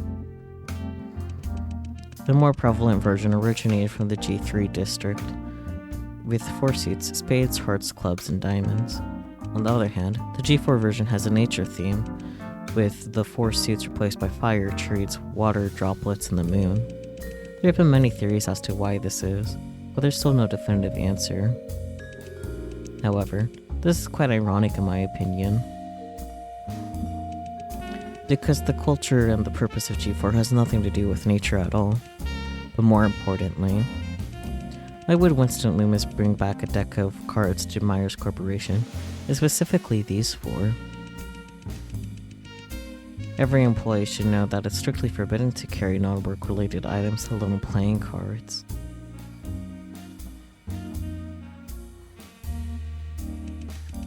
What's even stranger is, these 4 cards happen to contain all 4 suits, so the numbers just happen to be from ace to 4 as well. Okay, so yeah, like you said, green, blue, yellow, red. Obviously, this is some kind of hint that Winston was giving himself. It's some kind of code. Big brain moments. A leather notebook. The cover is engraved with a triangle. Every page of the notebook is filled with the details of each day's experiments in neat handwriting. There's no doubt that this was Winston's research journal. February 15th, 2080, sunny. Subject number 5 exhibited very severe rejection, accompanied by significant mental decline. The subject exhibited multiple symptoms of discomfort, including convulsions, screaming, and banging on the containment unit. Subjects number 1 and number 3 are currently stable, and have not exhibited any signs of rejection. April 10th, 2080, sunny. Subject number 5's mental condition deteriorated further, and a portion of the epidermis on the torso showed signs of decay. The subject made several attempts to destroy the containment unit, and still showed no signs of improvement after food intake. Subjects number 1 and number 3 are currently in stable condition, with no rejection observed at this time. July 1st, 2080, cloudy. Subject number 5's physical condition has deteriorated to the point where only 30% of the body's surface still has skin. If the subject continues to fail to demonstrate successful mechanization, we'll remove its memory core. Subject number 3 is otherwise in good condition, but with an abnormal refusal to take food today. Subject number 1 is currently in a stable condition, with no rejection observed at this time. December 20, 2080, rainy. Subject number 5's memory core has been successfully dismantled, and the subject is temporarily sealed in its containment unit. We will dismember it at a later date and dispose of its body parts in the wastewater pool outside of the G4 district. Subject number 1 and number 3 are currently in stable condition and no rejection is observed. January 12th, 2081, sunny. Today, subject number 1 suddenly became unstable and violent, and has now attacked several researchers. The subject stabilized after the removal of the memory core and is now temporarily sealed in its containment unit.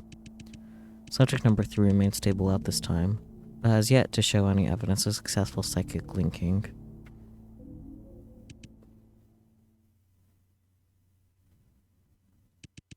Memory core, is it? Huh. A specially mixed martini has become more than just a mere pleasure of taste for me. It's now a necessity of life. Okay, alcoholic. The boombox Victor brought in. I don't know what he was thinking. However, the news of Winston's escape is now widespread throughout the G4 district. This is not what I desired, but unfortunately it is inevitable. Here we go.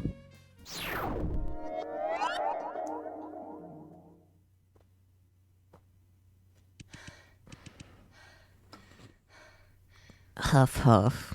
Was that Vincent's memory that I just saw? Hey, are you alright? Huh? Oh, I'm fine. Kinda think of it. I don't think she knows I have the ability to read memories yet. Jesus Christ, you scared the crap out of me. You only one expressionless and weren't moving an inch. You didn't even respond to me. Sorry that I made you worry. I feel much better now. By the way, I seem to have worked out what the news recorded on the tape was about. No, really? Let's hear it. What is it about? It's about Winston Loomis escaping from prison. That one innocent employee who was framed by Myers. No, I remember that. From what I've heard, no one knows where that guy is to this day. But detective, you have to watch out. I wouldn't have called him innocent if I were you. Why do you say so? It is indeed true that most rumors describe him as innocent employee who was framed by Myers Corporation. And I guess they're right to some extent. The experiments on the cyborgs were not the work of Winston alone. In fact, every core member of Myers Corporation was aware of the existence of the project. But together they chose to frame that poor researcher so as not to be implicated themselves. However, what many people forgot to mention is, Winston was indeed one of the researchers involved in the experiment. Speaking of which, detective, you want to know a fun fact? Winston actually used to work right here in this lab. I see. So Winston wasn't innocent after all. However, he was trained by other members of Myers Corporation to take the blame for the whole experiment. And in July 2081, he managed to escape from prison with Vincent's help. Vincent mentioned that he needed Winston's knowledge, but also Victor's help to master a certain technology. On one hand, he wanted to use this technology to protect himself, and on the other, he wanted to seek out his revenge on Myers. As to what kind of technology that is, I can make a good guess, but I still need to confirm my suspicion. In any case, let us continue the investigation. The puzzle's gonna open this thingy. Loop. Okay, warning, the device will unlock automatically after entering the correct answer. That's fine.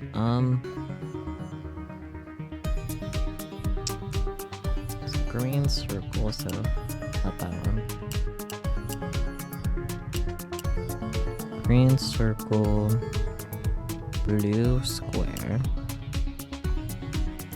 yellow diamond, oops. And then red circle. Oh. Was that not right?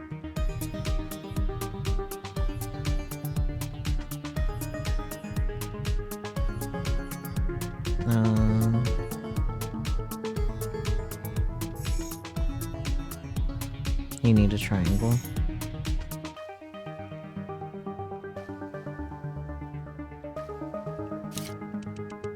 I don't know why I clicked that.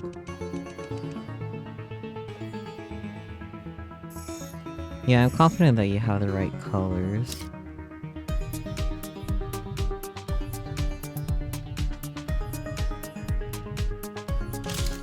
It was supposed to be the triangle for the green. Yeah.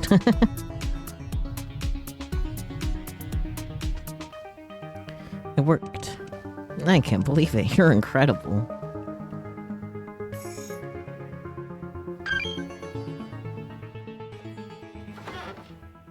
Wait, did he say circle twice? I don't know, but it's okay. We got there. There better not be a fucking jump scare. It's been a while since there's been one, so I'm just like... Hmm. The room behind the door was much darker. My eyes had a hard time adjusting to the sudden darkness, which leaves the perfect timing for a jump scare. What was that? I just stepped on some kind of wet, sticky substance. Sounds like jump scare time. I bent down and tried to reach for it, but my arm was nicked by something sharp. That's nice. Ouch. Are these shards of glass? That's when I suddenly realized that there was a huge glass chamber standing in front of me. And inside it was... Yep, there we go. You can't get me when I'm expecting you. Get back, get back. That's nice. Thank God, it looks like that thing's dead. Look there, someone's in there. Huh? Someone's in that glass chamber in the middle. No, that's probably just a cyborg too. A cyborg? But they look as if they are... Detective, didn't you know there are many kinds of cyborg? Many kinds? What do you mean? I'm not really an experiment myself, but let me just read this part out for you. With that, Salmona took out a journal from her pocket.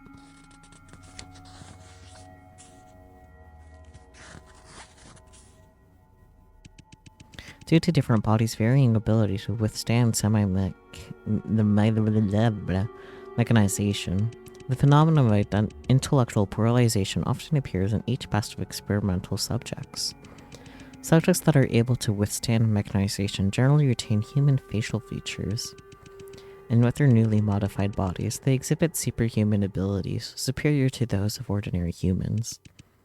On the other hand, subjects that failed to successfully withstand mechanization exhibited severe intellectual degradation, thus making them behave like wild beasts.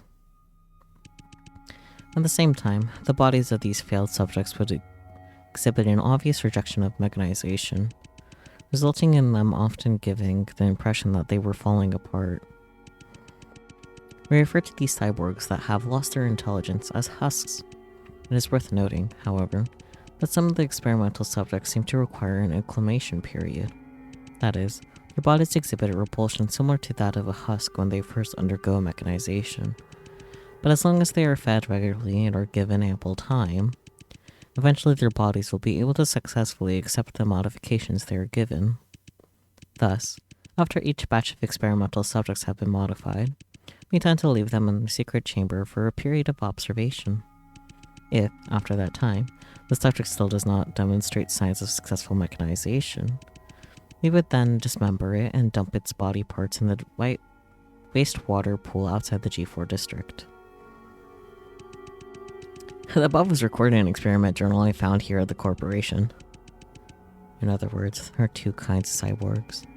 The first kind looks like a monster because its body cannot withstand mechanization, and the other is able to retain its intelligence to look exactly like a normal person because it's been successfully transformed. Yes, but not only that. Pay attention to the next part. Since often only a small number of subjects possess the ability to withstand mechanization, we often have to dismember and discard most of the cyborgs in the chamber. And this is definitely very costly and burdensome for us. Therefore, thanks to tireless efforts of several researchers, we have successfully developed a method to create new types of cyborg through new genetic cloning technology. As a result, we no longer need to search for the minority that can withstand mechanization in batch after batch of experimental subjects. All we need to do is extract the genes of those subjects that have been successfully modified, and then we can produce them again. Nonetheless, since these new cyborgs do not possess any memory, we need to install a memory core inside them, giving them memories that do not exist, thus giving them a unique personality. These memories can be extracted from any existing employee to achieve the desired personality.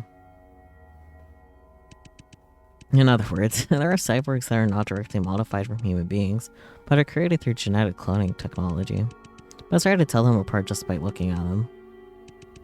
You mean, it's possible that there are cyborgs looking around that look just like us ordinary humans? Yeah, in a manner of speaking. That's nice. I don't like the option to look at these things closer. A glass chamber, there's nothing in it. Yep. A blackboard. There's a lot of diagrams and text marked on it. Detective, you see that string of numbers in the upper corner? 1 equals 0, 0, 1, 2 equals 0, 1, 0, 7 equals 1, 1, 1. Is this decimal to binary conversion? Correct. The binary numeral system is widely used in computing technology to represent numbers with just two symbols, 0 and 1. For example, in binary, 1, 1, 0 means 0 plus 1 times 2 plus 1 times 2 times 2, which is 6 in decimal. And 1, 1, 1 means 1 plus 1 times 2 plus 1 times 2 times 2, which is 7 in decimal. I see. In other words, we need to find the corresponding experimental subject number in binary. I don't want to.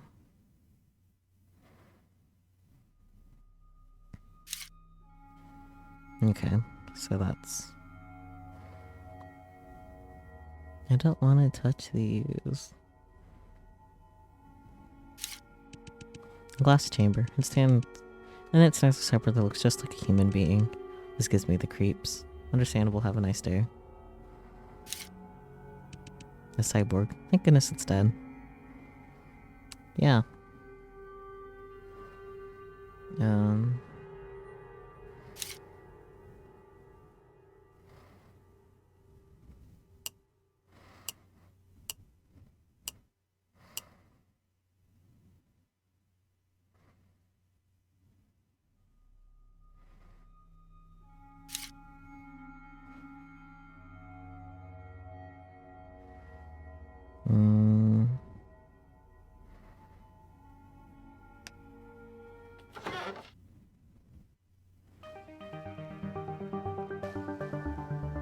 Try 0, 1, 1.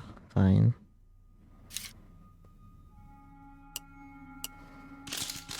Well, you're a smart one. Command received. Draining the containment unit for subject number 3. That doesn't seem like a good thing. I don't want to touch it.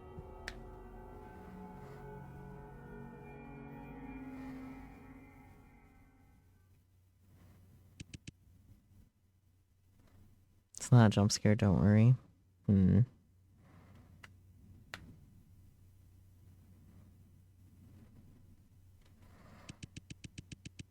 already stifling atmosphere intensifies as we caught the first glimpse of what was inside the glass chamber. Salmona was horrified at first, but her expression quickly changed to worry. It was as if we had mutually agreed not to say anything to each other beforehand. We just stood in silence. I could sense Salmona staring straight at me. 'Cause you guys look alike, huh? At that moment, I was completely focused on the cyborg in front of me. Let's do this then. Okay. I don't want to.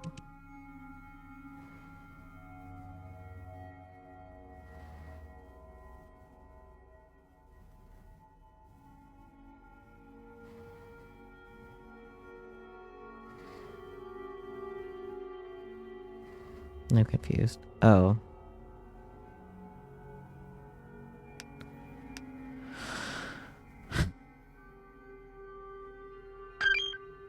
Am I supposed to use the scalpel?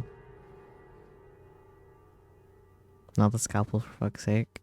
I don't have any other items. I don't have anything else I can do. I'm gonna wait for Ufimichi to say something first before acting.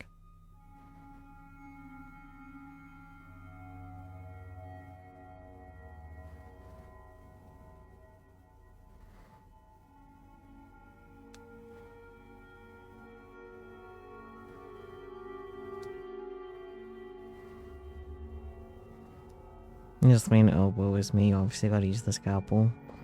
Once again, still waiting for Fumichu. I think you're not sure. Okay, well, there better not be a fucking jump scare. Probably is. I took the scalpel this Salmona handed to me and started making deep cuts in the cyborg's body. Dissection time. Again and again and again. I felt emotions I never felt before welling up inside me. But all Salmona did was just stare. She didn't utter a word. Before I realized it, the cyborg's chest was shredded to pieces, and revealed beneath her skin was a peculiar spherical device. You dropped that in that?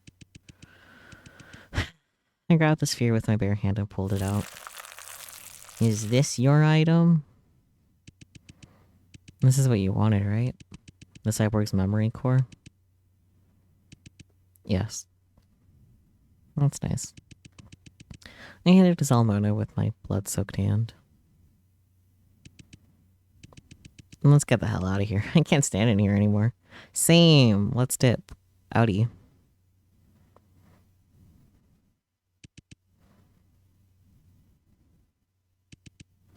Detective, are you alright? No. Detective? Stop calling me detective. You don't even know who I am. You saw it too. That cyborg we just saw. She looked exactly like me. I don't even know who you are, Salmona. I don't remember anything at all. I thought coming here would find me the answers I wanted, but now I just feel completely lost. Could be someone who doesn't even exist. Just one of a million other identical cyborgs. Draco was right all along. I shouldn't be here to begin with. Even with my sudden breakdown, Salmona didn't show 1 ounce of anger with me. After a moment of silence, she started to speak. You feel that the truth you seek is meaningless now, don't you? You lost all hope because you're worried that you're really a replica. You shouldn't let your past define you. You're right. There's no way to be certain if you are or aren't the detective I met. But whoever each of us is up to us. The moment you open your eyes, you are who you are, and not anyone else. So what if there's someone else, somewhere in the world, who looks exactly like you? It's each of our own unique experiences that make up who we are, isn't it? At this moment, only you and I are standing here. This experience belongs to just us and no one else. What motivates each of us to go on with our lives is countless exciting possibilities that lie in store. In the near future, you're bound to meet new people and make new friends. And maybe we'll become your new family. People who are willing to sacrifice their lives for you. People who would sacrifice their lives for me? I'm gonna take a moment. I think my earbuds might be being weird with audio. I'm gonna make sure. Okay, yeah, my headphones are being really weird with the audio. I'm glad I fixed that. Okay, anyways.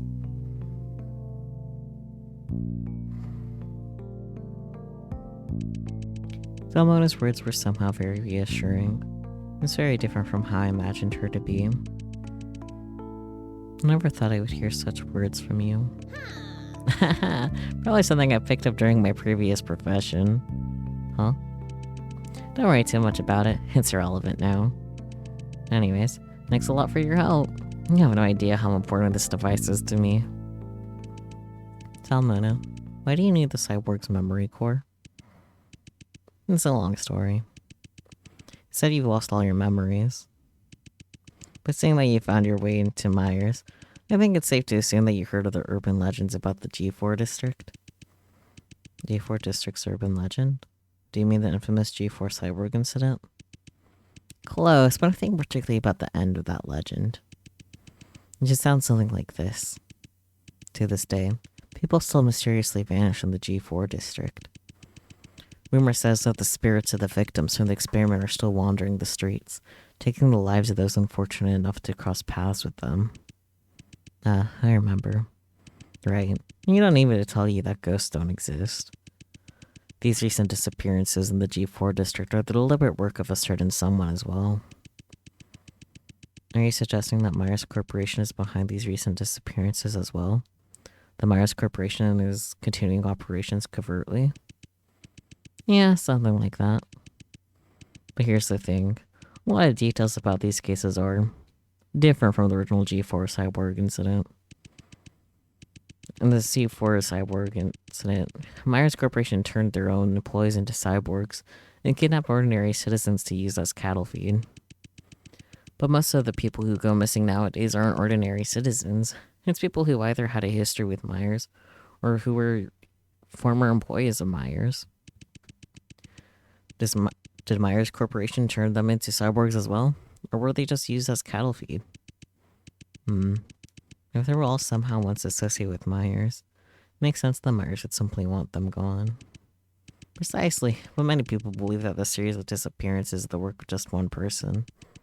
A dangerous criminal who's extremely careful, so much so that they've never left a single fingerprint behind, or a clue as to what really happened to the victims. And this person is known as the most wanted criminal in the G4 district. As for how they're connected to Myers, no one's really sure, but there's one person who has seen them that is still alive. Only one person. Who's that? And that person is me.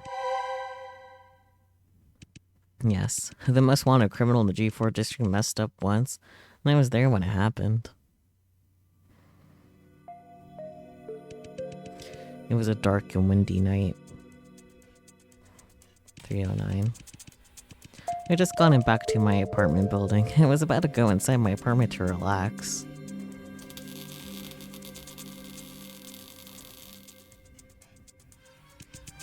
But as I was walking past an apartment on the same floor, the power went out. The hallway was enveloped in complete darkness. I couldn't see anything around me. Just then, I heard blood-curdling screams accompanied with what sounded like flesh being torn off the bone from the apartment next to me. A person rushed out of the apartment and brushed past me. They were in such a panic that I wasn't even sure if they noticed my presence. Shortly afterwards, the power came back on. That person was long gone. In the hallway that had been spotless beforehand was completely different after the power was restored. The walls and floor were painted red with blood, and the apartment's door, which had been previously closed, was half ajar. Holy shit, this is serious. Without thinking much, I pushed open the door of the apartment to check in on my neighbor. And what I saw before me was the most horrible thing I've ever seen in my life. The man on the floor, his body shredded to bits. The room was strewn with pieces of his body and entrails. But that wasn't even the worst part. The scariest thing was, even though his head was completely detached from his body, his mouth was still opening and closing, as if he were desperately trying to catch his breath. Hey, hang in there. I'll call an ambulance right away. Uh-huh. I impulsively rushed to help him, even though I knew very well it was much too late. Just then, some of the neighbors had heard the scream and rushed over, but my attempts to help the victim were misunderstood. Hey, what do you think you're doing? Murderer! She's a murderer! Grab her, don't let her get away. Wait, I can explain. But it was too late for me to say anything. And then, what happened after that? And after that, as embarrassing as it sounds, I became G4's most wanted criminal. Although I've managed to escape from the G4 police, it's getting so much harder finding a new apartment these days. Wonder why. But please believe me, I really wasn't the one who killed him. I wouldn't even hurt a fly. And they believe you, Zalmona. But then, you didn't actually get a good look at him either. You're right. The corridor was completely dark when I met him. I didn't get to see what he looked like either. If that's the case, how can you be so sure that the killer's the same person who's responsible for the recent series of disappearances in G4? Honestly, I can't. But I later learned that the victim, my neighbor, was Dr. Richard Eminem, a former employee of Myers. And as always, the police found no fingerprints from any suspects at the scene. Of course, except for mine. That's too much of a coincidence, don't you think? So my guess is, the killer was originally going to kidnap Dr. Eminem and murder him somewhere else. But for some reason, he screwed up that time. So he killed Dr. Eminem in a hurry and ran away. What's even more interesting is, the way Dr. Eminem was murdered was very similar to how the core members were killed in the G4 cyber incident. They were all ripped to pieces. So it's quite possible that this is the same person who got away with killing the core members. Then the reason you're looking for the cyborg's memory core is... Yes, as I was saying, Many of the victims of the recent unexplained disappearances have some connection to Myers. It's fair not to conclude that the murderer also has a very close relationship with Myers. And each of the cyborgs that Myers produces go through cloning will have a memory core. Each device stores certain memories, giving the cyborgs the personalities they would lack otherwise. Most of these memories are extracted from Myers' employees. I understand now. You want to find the real murderer by reading the memories in each memory core, thus proving your innocence. Exactly, not just for my own sake, but also for the safety of the G4 district. I'll keep searching until I find out the truth, even if it's Myers Corporation who's behind all this. Alright, that's all I have to say. Anyway, thanks again for helping me out. Go ahead and take this key card. I took the key card to the legal department that Salmono handed to me. But, are you still going to continue your investigation? You know, if you want to get out of here with me right now, that wouldn't be impossible. Huh? But isn't the gate to the lobby closed? I know, but the truth is, I accidentally forgot about this. Someone took a watch out of her pocket. A watch? Oh, darling, this watch is more than meets the eyes.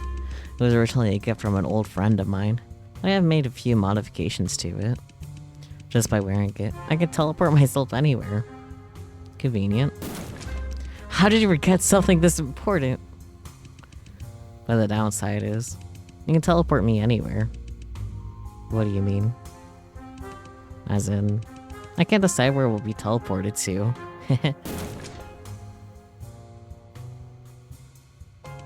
I was once teleported inside a men's bathhouse. Incredibly embarrassing situation. But hey, there's risks with anything, wouldn't you agree? So, are you gonna come with me? Let's get the hell out of here.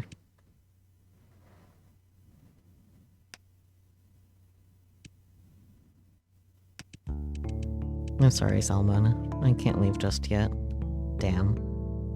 I was hoping to do a save and, like, run off with her and then we could come back. Do the save. Damn.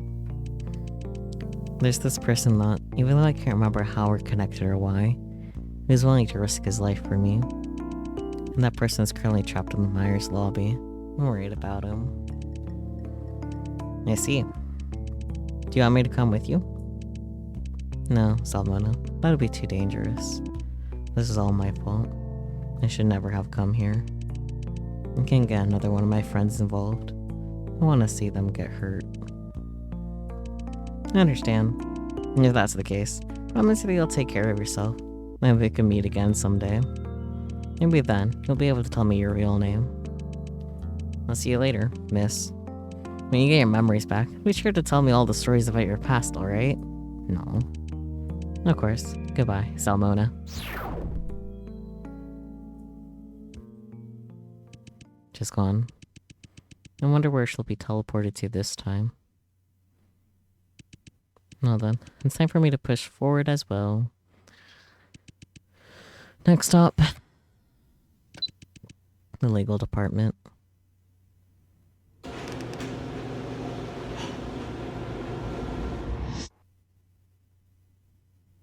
Here we go. Investigation completed. Successfully located the cyborg's memory core. I'm gonna go get some Wawa really quick. Hang on.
Hydrate early?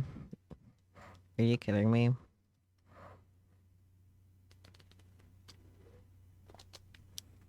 Hydrated.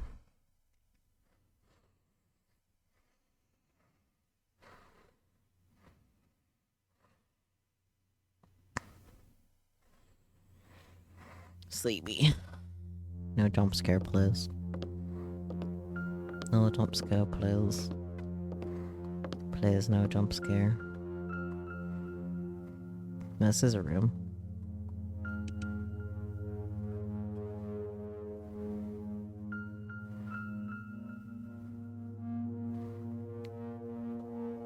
The horror game reminds you of the spooky bits of a show? Wow.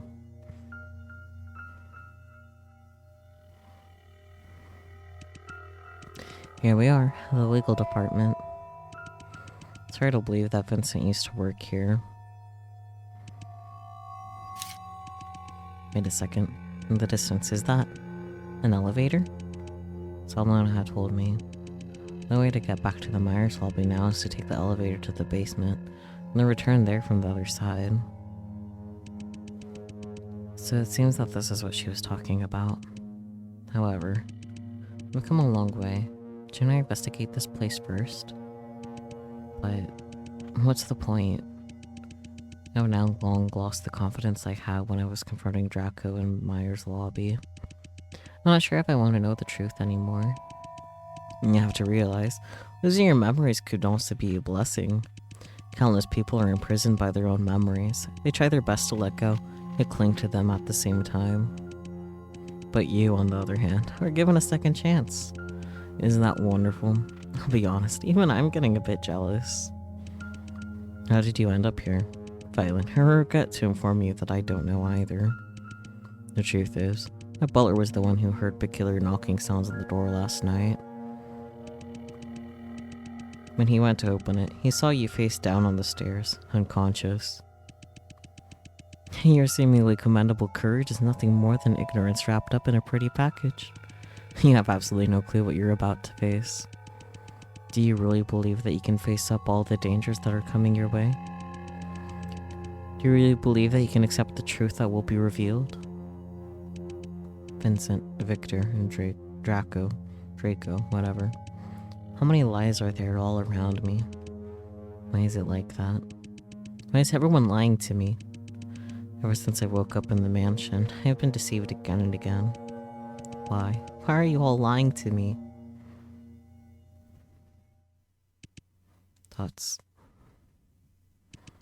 What am I doing? I don't have time to think about this right now. Since I'm already here, I might as well take a little look around first. As a treat.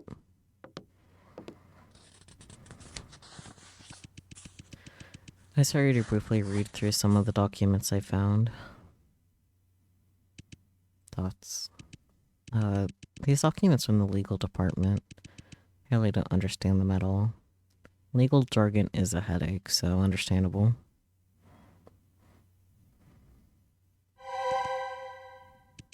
Hold on a second.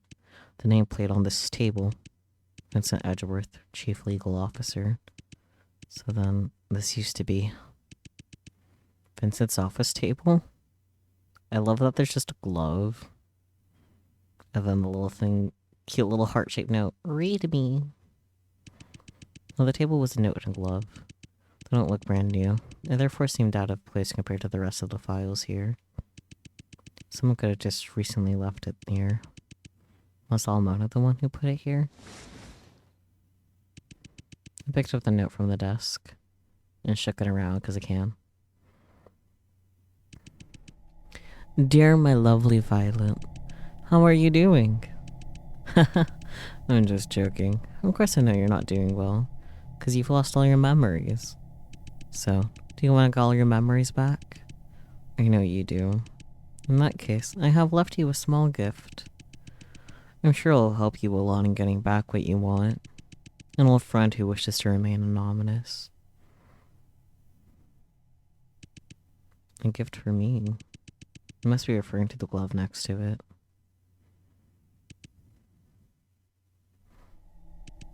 For some reason, I was blasted with a wave of anxiety. Objective. Put on the glove. Well, how hard could that be? That sounds like a trick question, actually. I'm gonna save.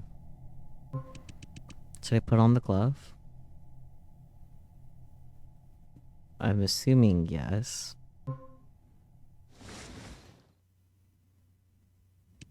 Oh no, a hand! You can shake the hand. Shake, shake, shake, shake, shake. The glove. Fits like a glove. Here we go again.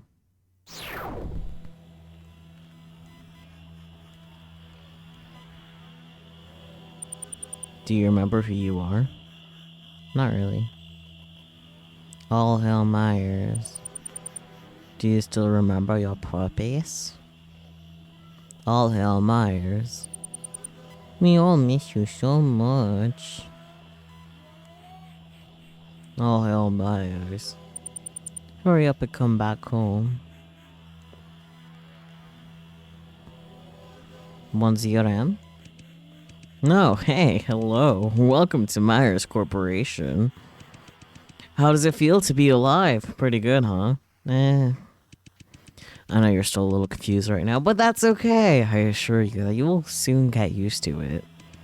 No, you're asking what your mission is? My dear, patience. We'll get to that. Where should I start? No. You know, I have this old friend who's a little mad at me. A little mad that he wants to murder me and destroy my company. So he has made a weapon. A very deadly weapon. We don't know what that weapon is. But a little birdie told me that had something to do with other people's memories. Huh, pretty frightening, right? So, here's what I need you to do. Oh, my apologies. Oh, this is about my delivery. Hello? Oh, alrighty. That's awesome. But unfortunately, I'm not at home right now, my friend. Yes, just leave the package at the door. Yes, the entire uniform. Alright, that's great. Thank you so much. Sorry about that. Where was I again? That's right. I need you to locate his weapon and then destroy it. And while you're at it, try to figure out what kind of experiments this guy is up to. And your code name will be...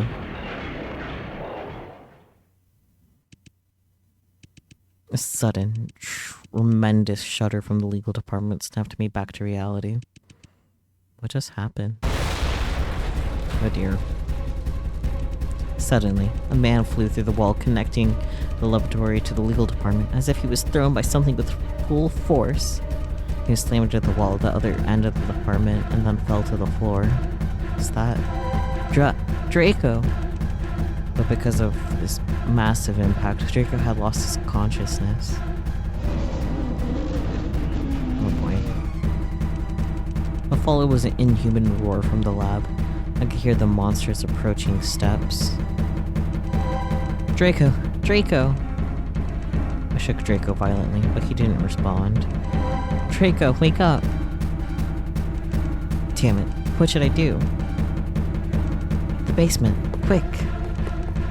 I dashed to the elevator and punched the button. Hurry, please be quick.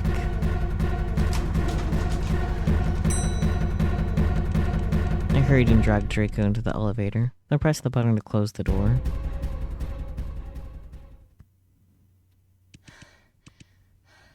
Huff huff. No elevator music? Lame. I can still feel my heart pounding. Thoughts.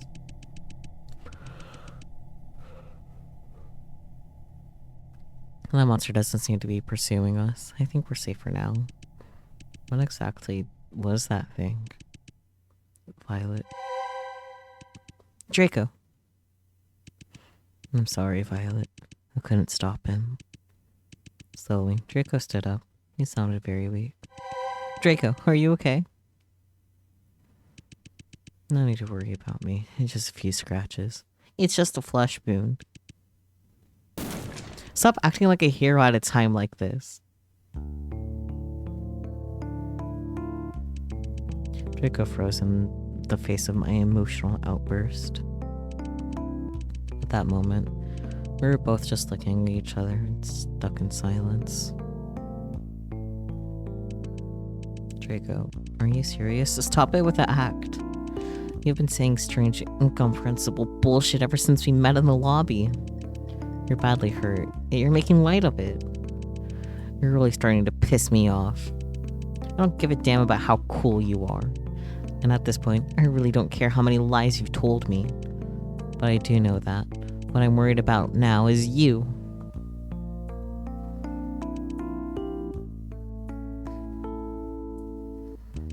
You reminded me of that time. Draco's face broke and began to show a deep sorrow, a sadness that I would never expect to see from him. That time. Violet, I'm sorry. If only I had told you the truth earlier, maybe things wouldn't be the way they are. Draco. There are times when I ask myself, can we go back in time? But for you, our past is long gone. We can go back, we will. That's what we're here for, isn't it? To search for our past, the past we shared. Even if I've completely forgotten you, I'd like to get to know you again. So when we escape from here, please tell me everything about our past. As you wish, Lady Violet. But there was a more urgent issue at hand. Where is he right now? What happened there? What the hell is that thing? He's not a thing. He's someone you already know. The truth is...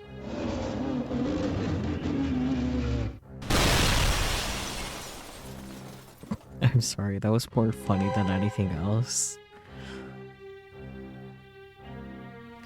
Venora?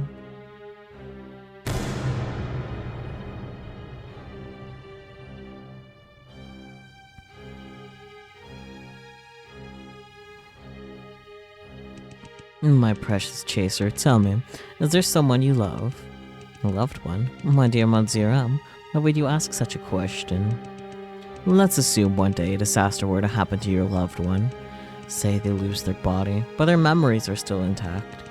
Would you still love them like that? Of course I would, no matter what body they change into. They're still them. What a heartwarming answer. Well, let's change the scenario, shall we? Let's say, what if the person you love is physically intact, but has lost all their memories? Would you still love such a person? Of course I would, even if they lose all their memories. I would still love them. Even if they completely forgot about your existence? Even if all the memories you two shared are gone? This would make me miserable, but I would still love them. What an amusing answer. Humans always have been able to entertain me. Well then, since you don't mind them losing their body, and you don't mind them losing their memory, what exactly do you love about them? What you love is merely a self-fulfilling illusion. What you love is a person from your past that no longer exists.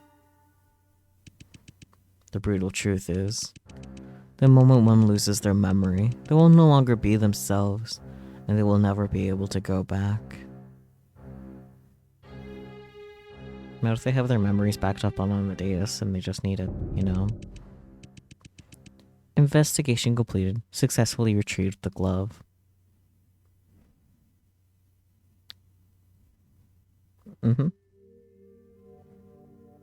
Glove.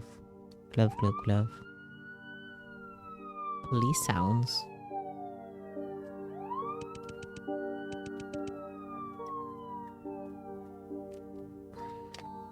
Are you the new detective? Good to see you here. Just call me Venora. Where's the crime scene? I heard the victim was a former employee of Myers. Yes, room 309. Come with me.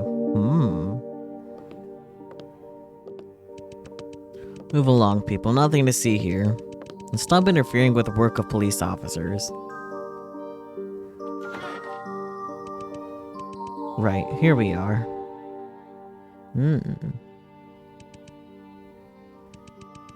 I'll leave the rest to you, Venora. Objective: survey the crime scene. Oh, hey. Your trophy. It's stained with blood. Looks like it was used as a weapon of some kind. Did we find fingerprints from any suspects on the trophy? No. We only managed to collect Dr. evidence. Collected evidence.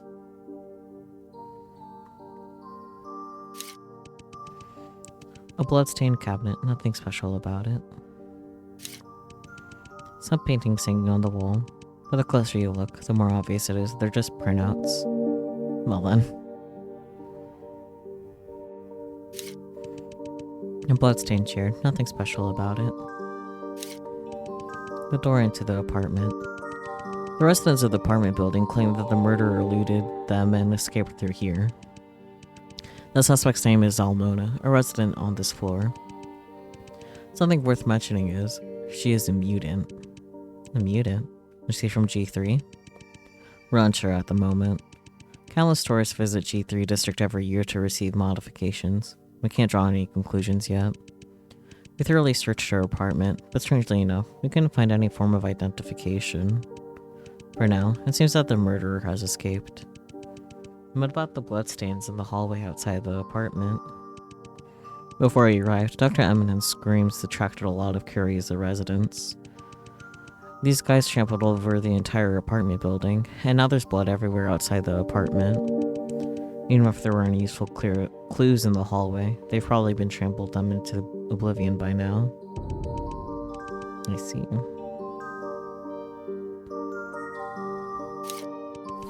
I opened the curtain, expecting a jump scare. It's the only window in this apartment.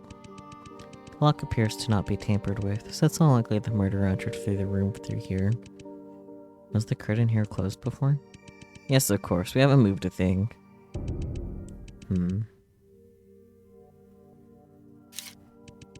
The body has already been cleared. The G4 Investigation Bureau sure is efficient. That's correct. As the victim had been dismembered, we were unable to outline the exact location of the body on the floor. Try? However, the autopsy report from the Investigation Bureau has been released. Cause of death, ripped to pieces. I'm not sure an autopsy was necessary for that one. The cause of death was due to the rapid dismemberment of the body in a short period of time. Really didn't need an autopsy for that one. So you're saying the murderer dismembered the victim while he was still alive? Yes, it was a very gruesome death. But according to the autopsy report, the victim's head did show signs of being struck by an object, but it was not fatal. Maybe the trophy right there? Oops. In addition, the body displayed signs of struggle before death, so it's unlikely he was unconscious for the whole ordeal. Struck by an object. Is it the trophy on the floor? Correct. The shape of the wound does correspond to the pointed corner of the trophy. Besides that, there's something else that's strange. Some of the dismembered body parts of the deceased have disappeared. Disappeared? Yes, we couldn't fully reconstruct the victim's body with the pieces left in the room. We searched the entire apartment building, but we couldn't find any of the missing body parts. We had to take into the consideration that the perpetrator could be non-human, but the report has made it clear that the dismemberment is not a result of a beast attack. I see.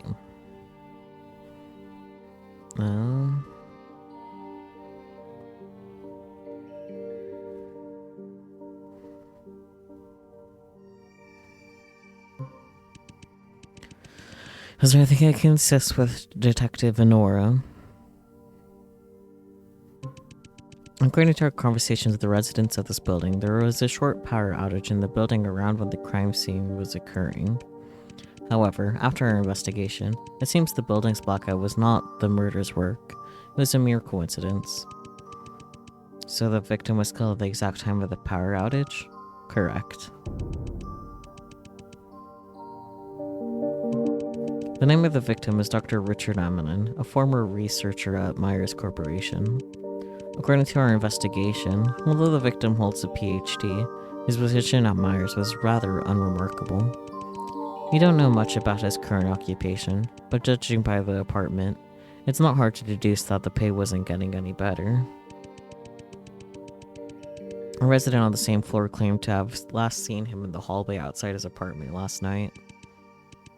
Allegedly, Dr. Eminent was on the phone at the time and seemed to be talking about some sort of deal. Deal?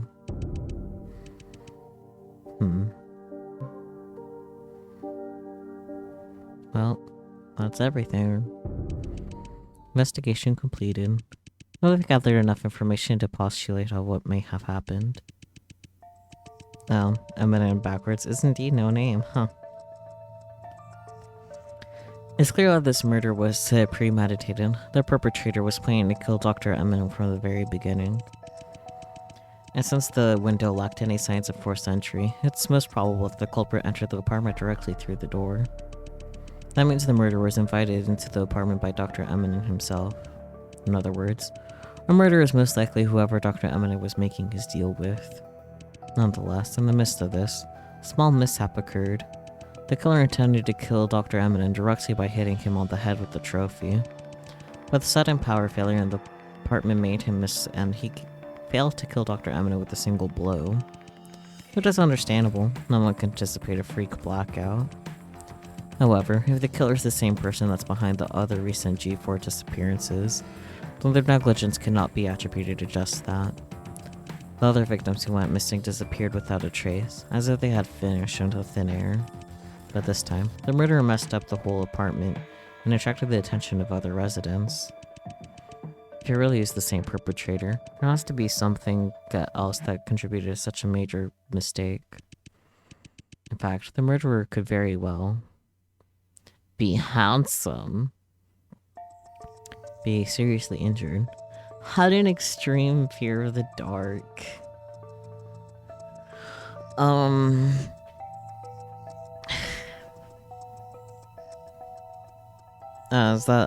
guess that makes sense. Alright. The murderer might have an extreme fear of the dark. The curtains of the apartment were drawn close at the time, and it would have taken a while for the human's eyes to adjust to the sudden darkness. So at the moment of the blackout, Dr. Eminent's apartment was most likely pitch black. A cold-blooded assassin, he usually manages to keep so calm and careful, completely lost control in his apartment. It's quite possible that the killer had an extreme fear of sudden darkness due to some form of previous trauma. Sudden darkness. I see. I think I understand now. In addition, the manner of Dr. Eminent's death is a major mystery. The killer dismembered him alive after failing to kill him with a single blow. The way they dismembered him reminds me of all the core members of the Myers Corporation were killed. As far as we know, all the core members of Myers were also killed in a similarly brutal way. Add that to the recent disappearances in the G4 district, leaving many citizens paranoid. I guess many people would think that the killer is the same person who killed all the core members. However, I believe that the real reason why the killer tore Dr. Eminent to pieces was to give him a painful death. I think the answer is to collect body parts, but I will wait for Hifumichu's input.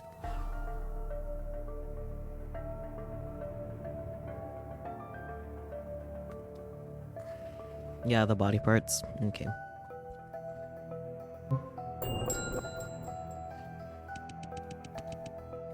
Some of Dr. Eminent's body parts have gone missing. I don't remember that happening to any of the core members. The real reason why the killer dismembered Dr. Eminent in a panic was to obtain his body parts. In the G4 cyborg incident, Myers Corporation was found to be using the human flesh of ordinary G4 citizens as feed for the cyborgs. But since Dr. Eminent's body did not have any signs of a beast attack, and the killer was most likely trying to obtain Dr. Eminent's body parts to use as feed for cyborgs at a later time. But if they were working for Myers, wouldn't it be more likely that they would want to make a cyborg after Dr. Emin? Why would they choose to turn him into a cyborg feed instead? Because they can. Oh. Detective Venora? Yes? Have you reached any conclusions to who the killer is? Put out a warrant for the rest of Zalmona. She is undoubtedly the perpetrator we've been trying to search for all along. As you wish, Detective Venora. I don't think it's her, but, you know, I could be wrong. The warrant has been issued. But Detective Honora, would you mind coming outside with me for a moment?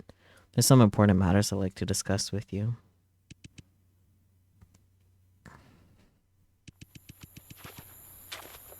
I followed him to the street outside the apartment. It was getting quite late, and the temperature had dropped quite dramatically.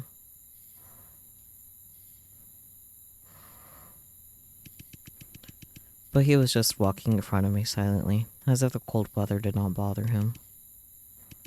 After a while, he finally stopped in an alley where no one was nearby. What was it that you wanted to discuss? I decided to speak first. Well then, let's hear it. Who's the actual killer?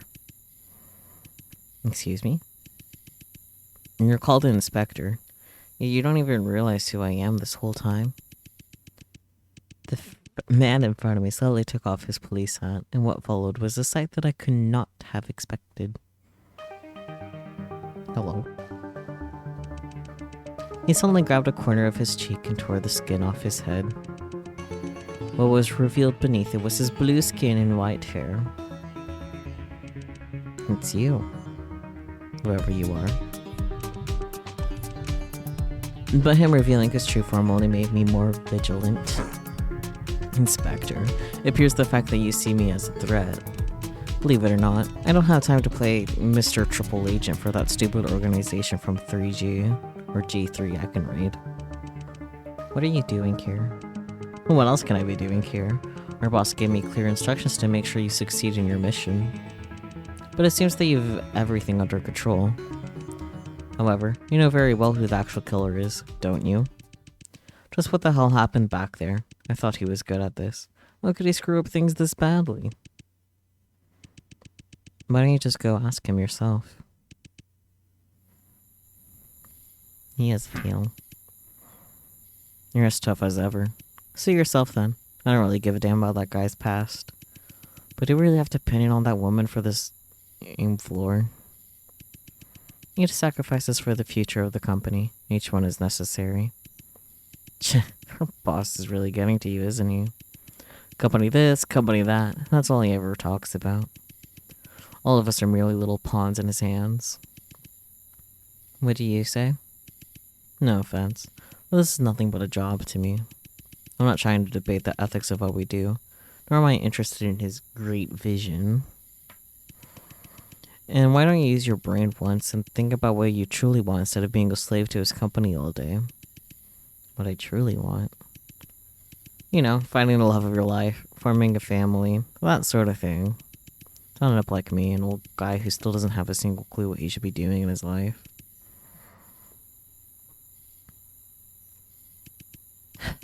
It's been an exhausting day. I'll see you later. Bye. He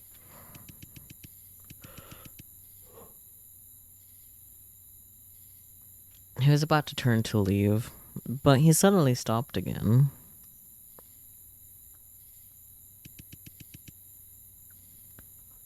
He once again turned his head at me. Venora, did you come up with that name yourself? Yes. The ever still gloomy look on his face unusually perked up out of nowhere. I didn't think you'd be so good at naming yourself. That's a really nice name. Why don't you keep it for yourself? I thought he put on his police hat again. See you later, Venora. Make sure you report to that guy on time. He was kind of anal about that. And with that, he disappeared across the street, and once again became part of the crowd. Finding the love of my life and starting my own family. Is that still possible for someone like me? What am I thinking? No matter what, my mission here is accomplished. As long as the G4 Investigation Bureau can't figure out who the true killer is, everything will still be under our control. It's time for me to move on to my next destination and complete my next mission. G4 Suburbs. The mansion of Myers' former lawyer and trader, Vincent Edgeworth. Dun dun dun.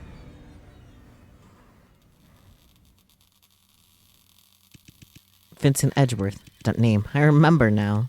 That man is far more frightening than Myers. I've been set up. I have to get out of here. Is that my name I'm hearing, Violet?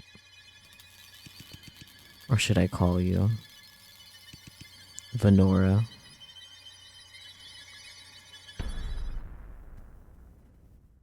Dun dun dun. Chapter 3, the end. Okay, bye bye.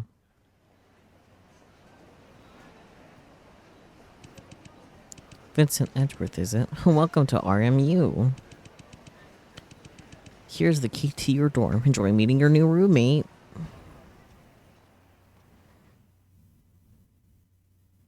And they were roommates?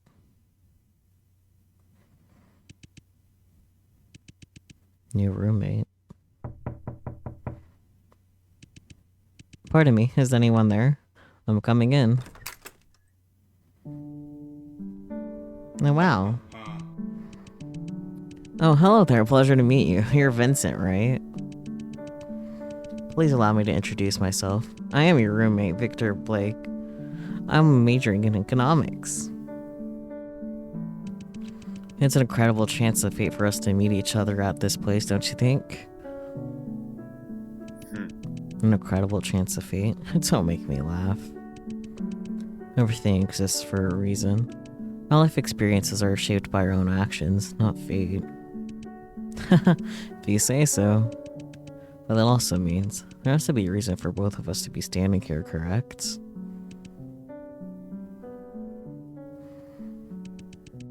I'd rather live in a single room. I see that you're a pretty straightforward guy, huh? Emphasis on straight. I understand. First day of school is always quite nerve-wracking, isn't it? But you can quote me on this. I wish we were going to become great friends. Wink, wink, nudge, nudge. Anyway, shall we start with some simple introductions? Why don't we get to know each other a bit first? Which district are you from, Vincent? The G4 district. G4, is it? Same here. That looks like we're both domestic students. What do you like about G4? Where do you usually go to have fun?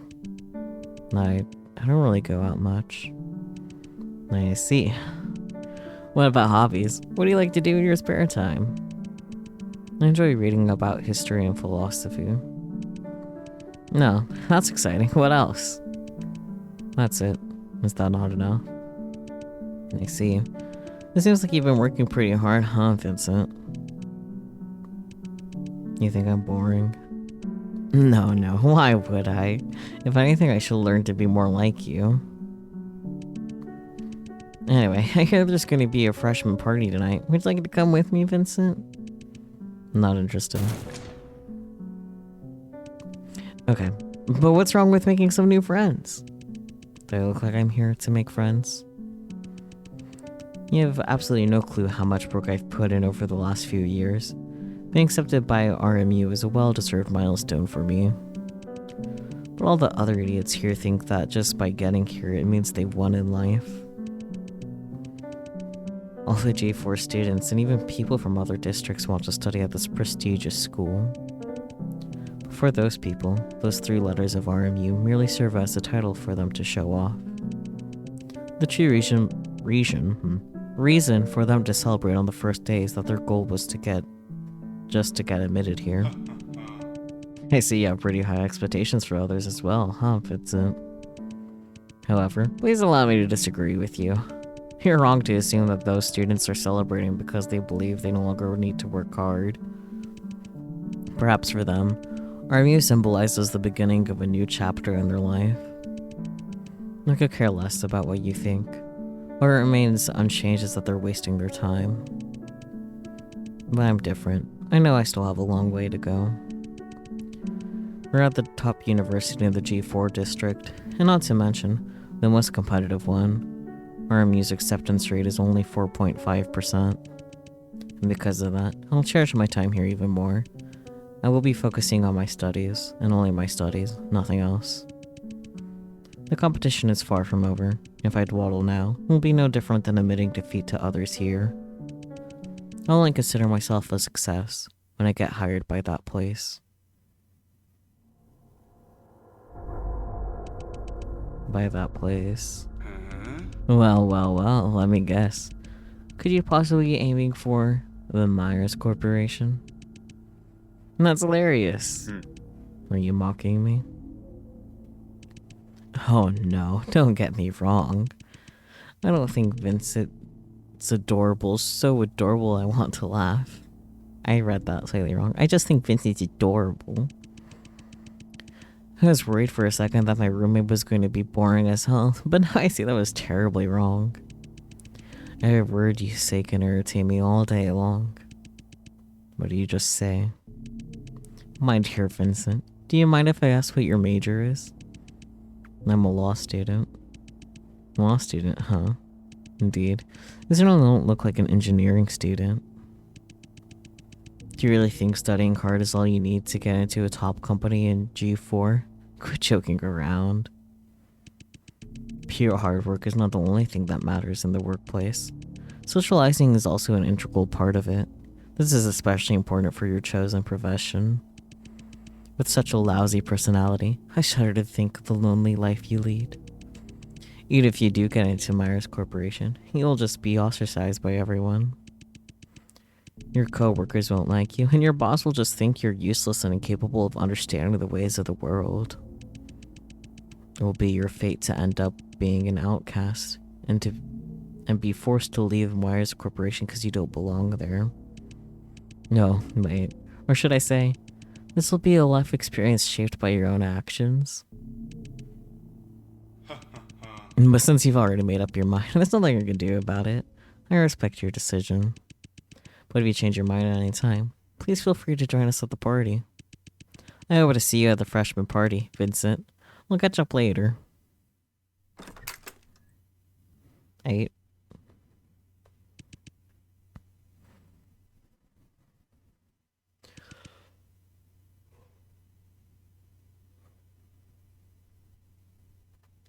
He's angry. Unforgivable.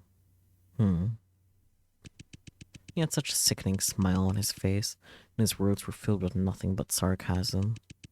I resent hypocritical, arrogant scums like him more than those unproductive, good-for-nothing students.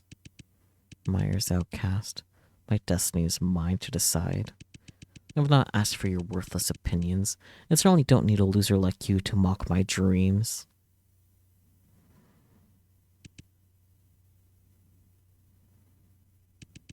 I shouldn't be thinking about these useless matters.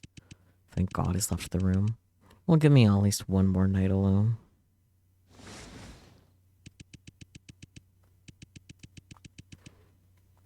Instead of getting indignant about a guy like that, I might as well use the evening to improve my knowledge furthermore.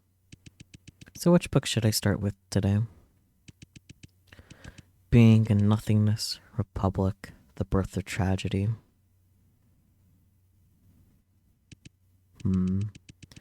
Why don't we start with Leviathan today?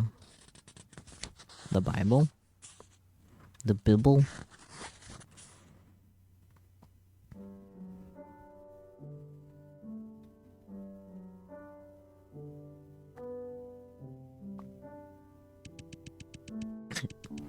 Book.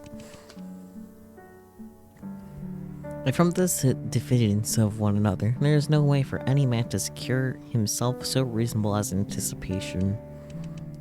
That is, by force or wiles, to master the persons of all men he can, so long till he see no other power great enough to endanger him.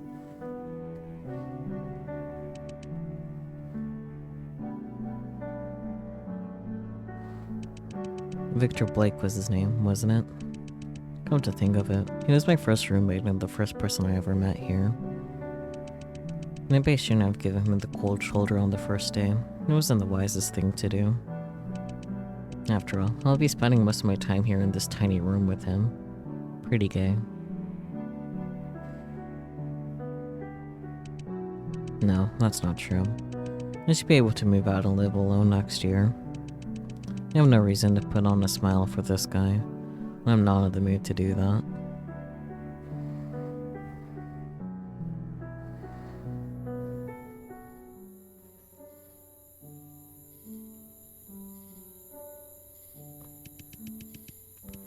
Law can never be against reason. Our lawyers are agreed. And that, not the letter, that is every construction of it, but that which is according to the intention of the legislator is the law.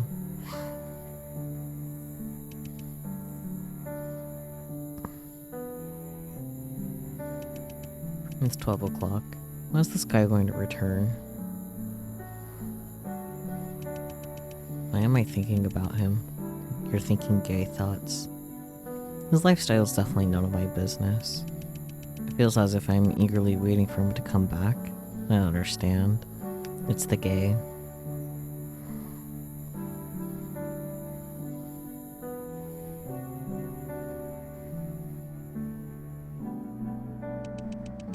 Not that the death of one man, though without sin, can satisfy the offenses of all men, and the rigor of justice, but the mercy of God, that ordained such sacrifices for sin as he was pleased in his mercy to accept.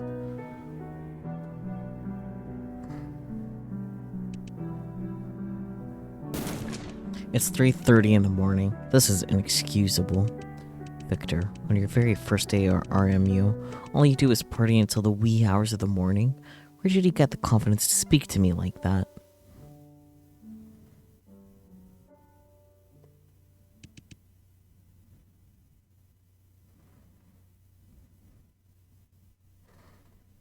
There's no straight explanation for him staying up all night waiting for his boyfriend to come home. What was I even worried about? After all, I'll be spending this year alone again. But in this room, won't I?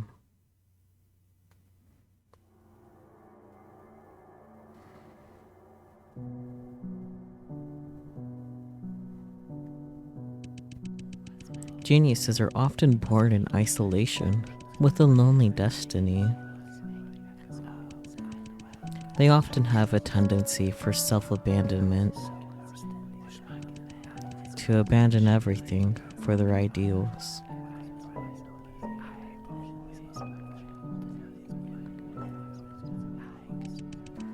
Nothing is predestined in life. I've always believed that ever since I was a child. A person's destiny can be changed by no one but themselves.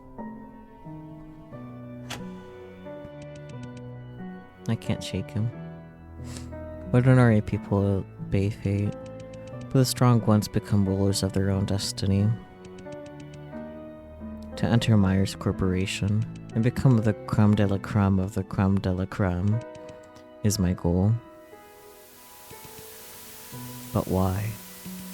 Why do I still feel so helpless sometimes in the face of so-called fate?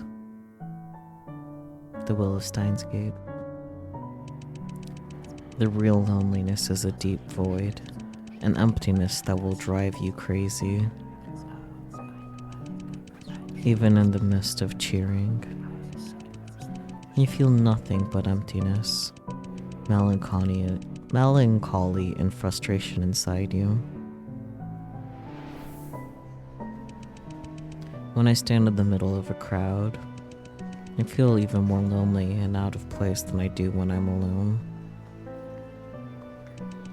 I look at all the people drinking and chatting and can only ask myself, why don't I feel the same joy as they do? Have I really abandoned everything that I deserve to pursue my dream? Is the loneliness that I feel a price that I must pay?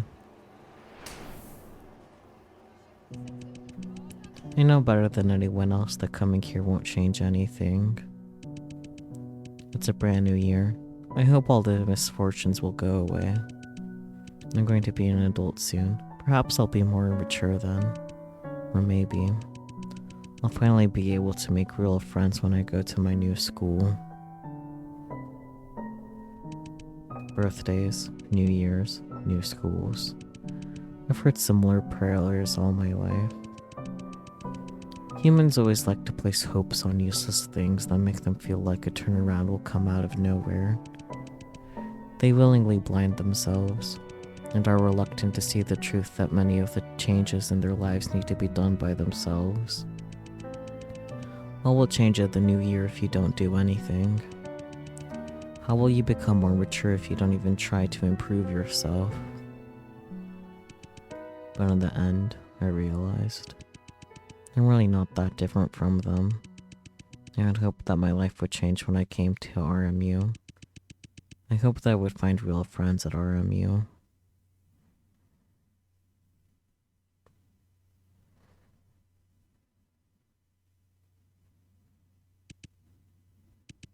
It's 5 in the morning. Looks like I won't be getting any sleep today. I might as well pack up and get ready for the first day of school. Did he lock himself out?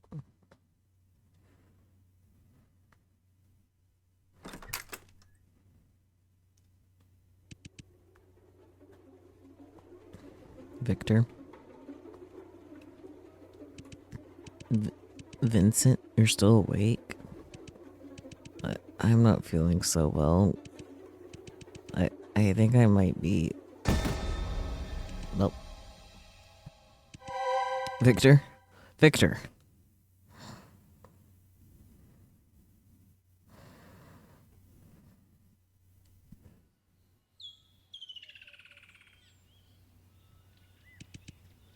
Ugh. You're awake. Are you feeling any better?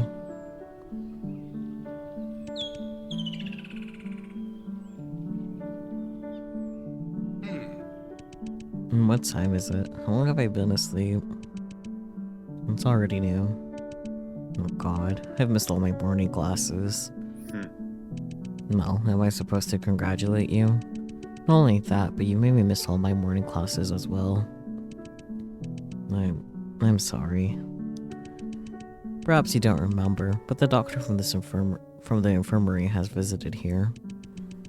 I was worried that you were seriously ill, but the doctor said that it seemed to be a case of overexhaustion and stress. She said that with some rest, you should be able to recover soon. Is that so? Thank goodness. But if that's the case, why are you still here with me?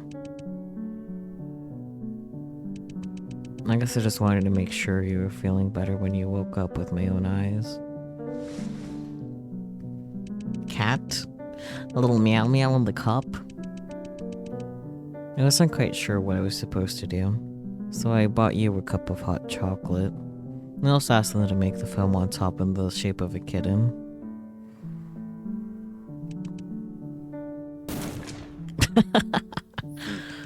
What's so funny? No, nothing. But why, Vincent, after all that I said? To be honest, I'd rather just turn a blind eye to you. I don't want to have anything to do with your life or death. But you're my roommate, so you're part of my responsibilities. I had no other choice. What were you thinking? Ruining your body by partying into the early hours of the morning the day before school started. I didn't go. What? I didn't go to the freshman party. Then what were you doing all night? Isn't it obvious? I wanted to get away from you. Get away from me. Am I that obnoxious to you? No, it's because of the things you said. It may not seem like it, but I haven't slept well for days on end.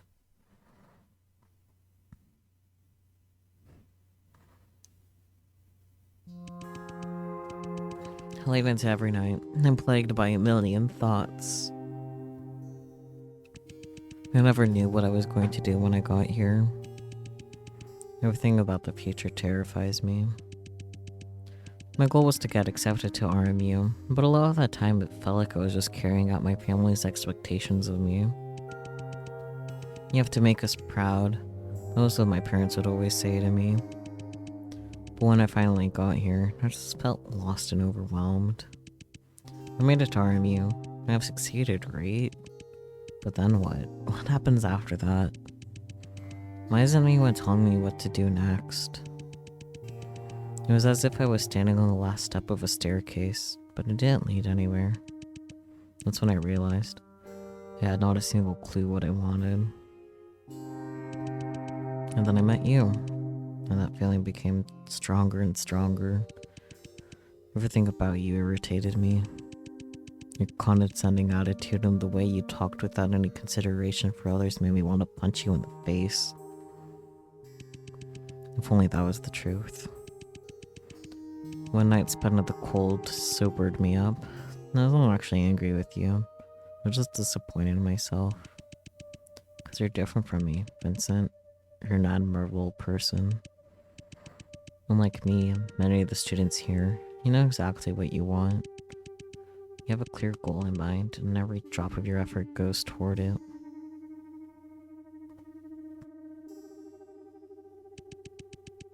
And you came here because you wanted to be here. And I came here simply because that's what I have been told to do my whole life.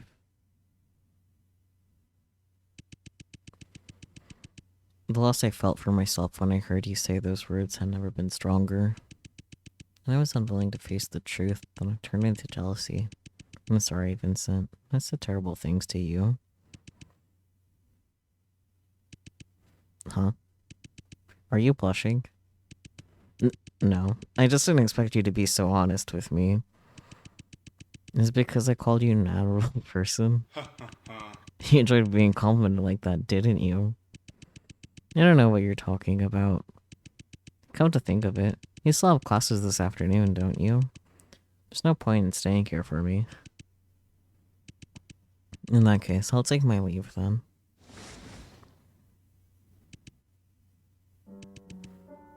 Two more things. First, maybe I don't fully understand how you feel, and I'm not sure what to say to make you feel better. But you're here for 4 years, aren't you? And I'm sure you'll find your goal eventually. A goal that's just for you. If all you need is someone to talk to when you're feeling down, I'll be here for you. Second, you have the right to be angry with me if I make you upset, and I allow you to do that. His turn to blush. See you this evening, Victor. Wait a minute, Vincent. Thanks for the hot chocolate.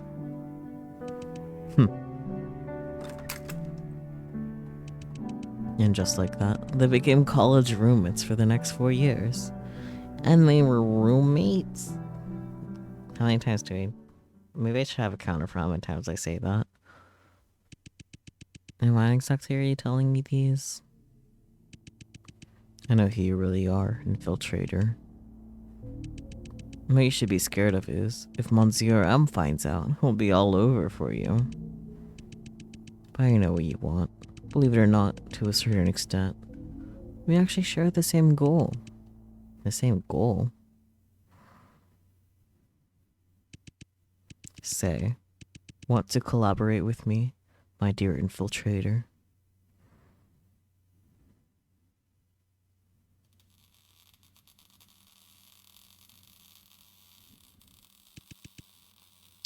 Vincent Edgeworth. It's been a long time, Venora. A long time. Didn't we just meet last night? Indeed, in a sense we did. But I'm sure you'll agree that we're all more than just mindless walking corpses, aren't we? Venora, have you ever considered what decides someone's personality? Well, it should be obvious that none of us were born with a fixed personality. A person's character can change based on their living environment, their family upbringing, and how people behave around them. In other words, their life experiences forge their personality, or I should say, their memories. Correct. That means that depending on the number of memories recollected, a person's demeanor and mannerisms will also change somewhat. And it's obvious to me that the woman standing in front of me right now is not the same person as the one I saw last night. By the way, I must comment, your new glove suits you very well. Fits like a glove. Nara. Cute. However, what I'm curious to know is, How much of your memory has truly come back? Only a bit. I remember that I was a detective from the G4 Investigation Bureau. I remember that I came to your mansion to investigate the case of missing citizens over recent years, and the truth behind the G4 cyborg incident. And after that, I don't remember what happened after that.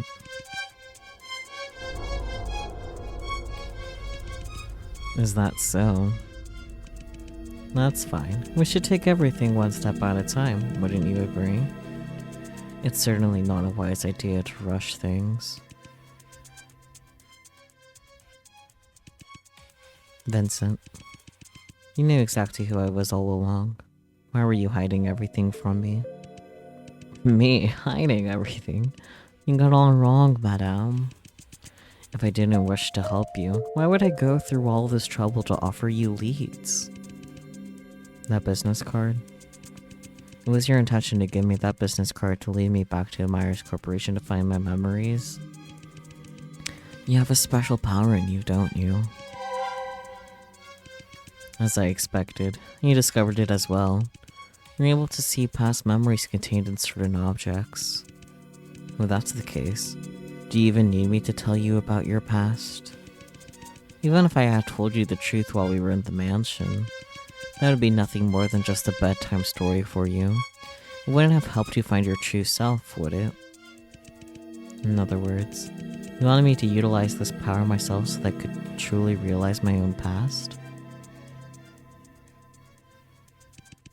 I don't believe anything you say. You have no reason to help me at all. As the former lawyer of the Myers Corporation, you pinned all the blame on Winston for the G4 cyborg incident. You were willing to do anything to get what you were after. There has to be another reason for you to do everything you did for me. I don't care what's going on between you and Myers Corporation at the present time, but what I do know is, you're not a righteous person and cannot be trusted. A righteous person?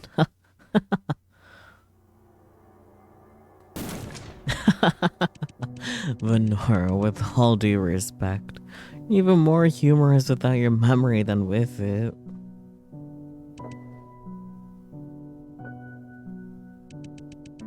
Have you ever heard of something like this, Venora? Kill one man and you're a murderer. Kill millions of men and you're a conqueror. Kill them all and you're a god. And how would you define a righteous person, Venora? Are you telling me that you think you qualify as one?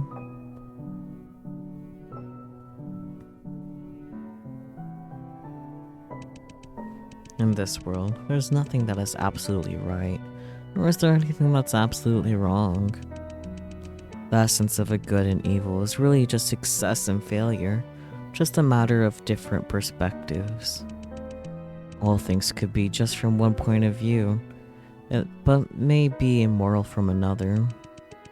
Well, that doesn't really matter either, in the end. None of us are entitled to stand for what we think is right and criticize others. Every human being, living and dead, every species, has done selfish things for their own benefit. But humans, and only humans, have invented one set of moral concepts after another to justify their self-centered actions. How many things that used to be considered taboo are now acceptable? And how many things that were considered harmless in the past are now unacceptable? Righteousness and wickedness, justice and evil, these are all just fabrications created by human society. As time passes, as the ruling groups change, just find that the reasoning of the past no longer justifies their actions today. Time and time again, humans find new justifications and rewrite their norms over and over again. In order to label themselves as righteous, to stand in their shoes of an omniscient God, and to judge others by their so-called morality. But these moral judgments about good and evil cannot exist until they're decreed by a society's central authority. Once removed from legal and social constraints, these definitions no longer hold water. What exactly are you getting at? I can't take him anymore. That makes me sad. Heroes and villains don't exist.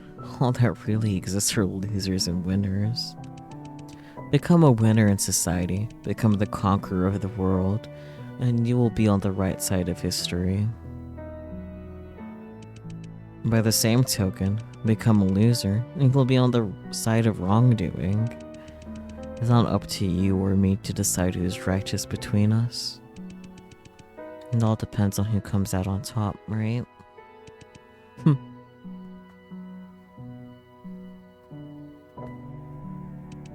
Not only that, but the tip of the iceberg you're remembering now only serves to distort the truth. When you get all your memories back, perhaps you'll be enlightened. You will understand why I've done all those things. But of course, I don't really care about that either. The thought of winning your approval has never crossed my mind once, Venora, nor do I need it at all.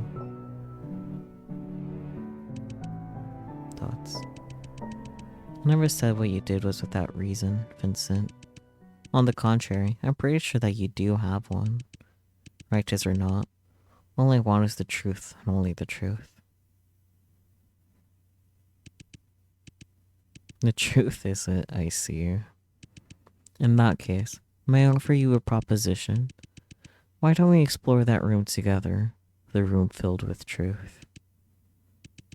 Are you saying... That's correct. The secret chamber of the G4 cyborg incident is hidden somewhere in this room. What do you think, Venora? Why not use your power to solve the mystery here? 'Cause jump scares are scary. Locate the secret chamber. It's been so long since there's been a jump scare, so one's like overdue.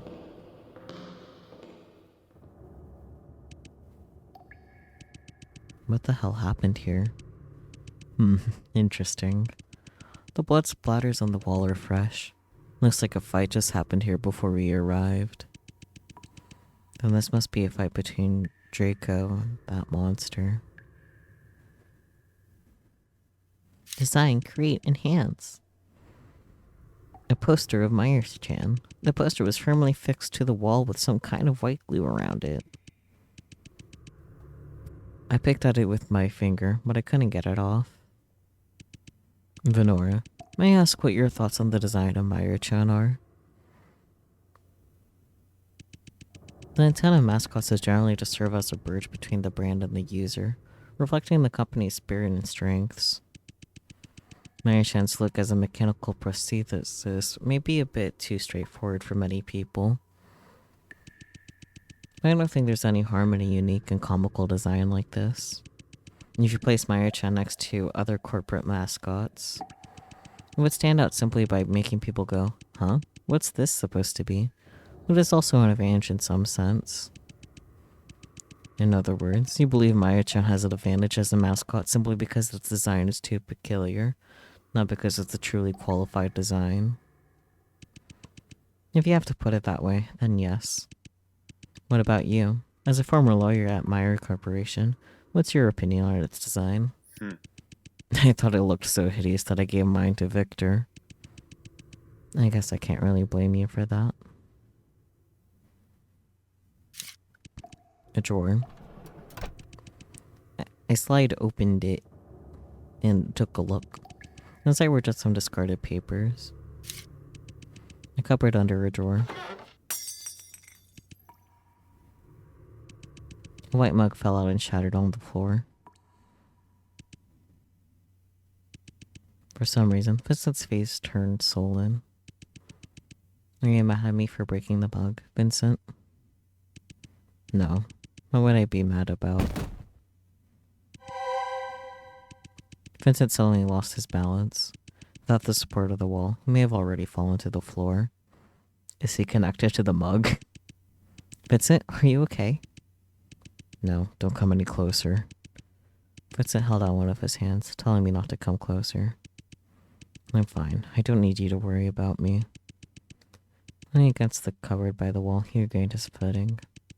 Let's continue our investigation.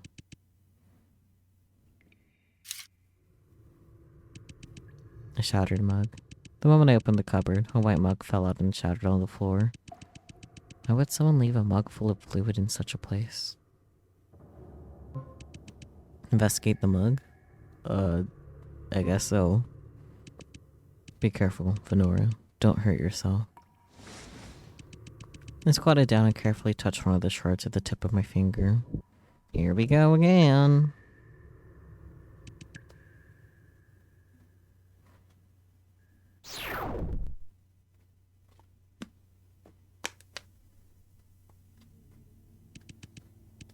Here you are, Inspector. You know, something's been bothering me for a while. What is it, Monsieur M?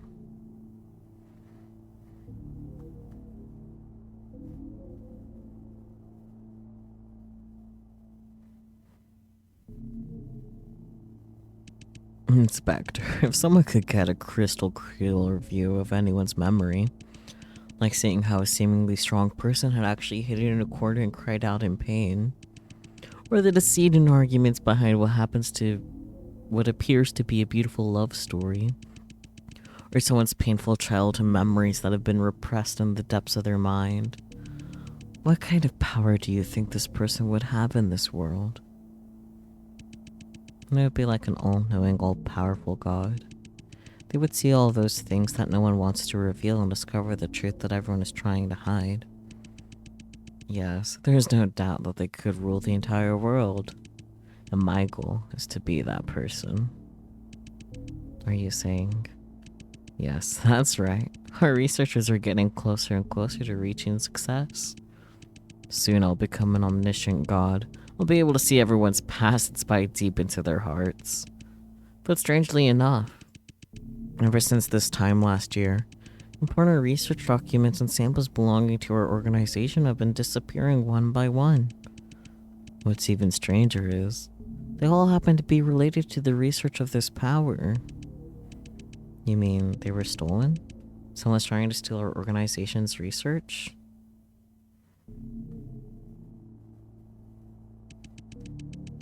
It's indisputable that this thief is a member of our organization. There's a traitor who wants to acquire this power for themselves. Well, Inspector, have you noticed any suspicious members within the organization?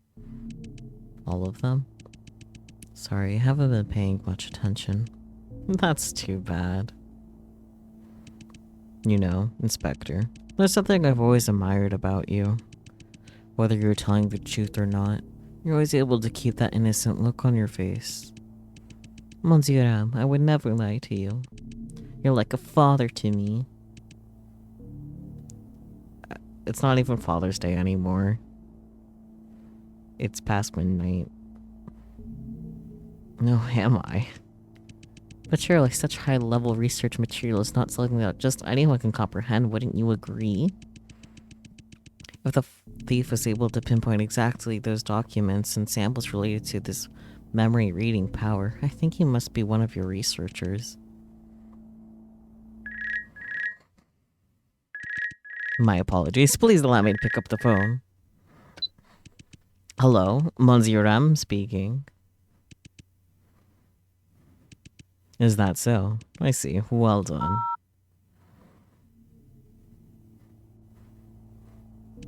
Inspector, looks like I need to take my leave now. Keep being a good girl, alright? Don't touch anything on my desk. Perhaps there's a big secret hidden in this pink envelope. Well, who knows? And by the way, you were right. The thief was indeed one of our researchers. I'll see you later.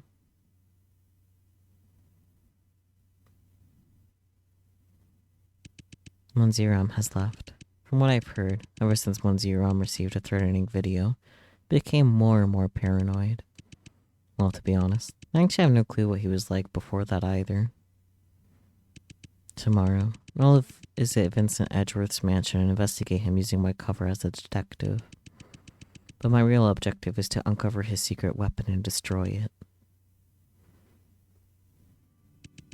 You know, Inspector, there's something I've always admired about you. Whether you're telling the truth or not, you're always able to keep that innocent look on your face. However, I keep thinking about what Monsieur had said today. At first, it seemed that he suspected me of being the thief, but we actually both knew this was impossible. The reason is simple. I wasn't even part of this organization a year ago. There's no way I could have stolen those things. And by the way, you were right. The thief was indeed one of our researchers.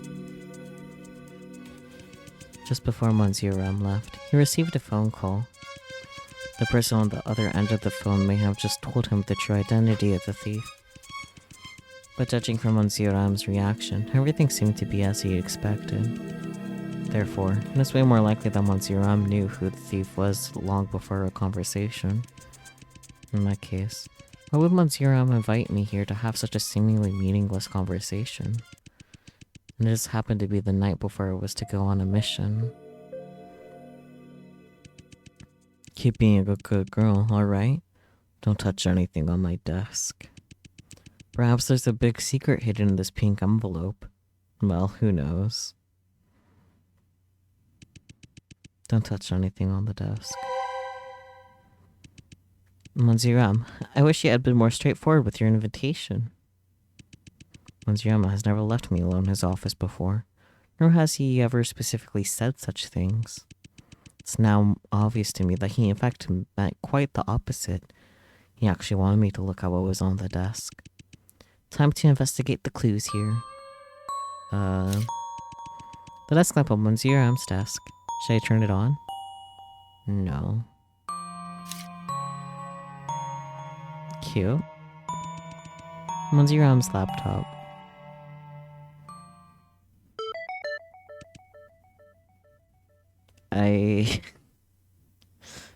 Okay. I feel like I'm not really supposed to see these photos. I'm just gonna... Yep. Well. The pink envelope on the desk. Inside was a piece of paper printed with strange rectangles. Okay. Well.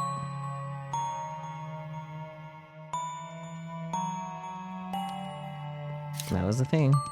Once your M's mug. At first glance, it looked like it was coffee, but as you got closer, it smelled like hot chocolate.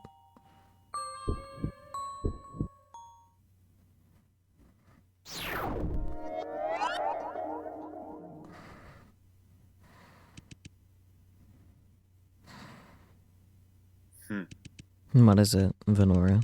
Were you able to see anything? No, not really. Is that so? Then please forgive me for asking such a question. Is there something that's bothering you? You've been looking dazed for a while. Oh. Well.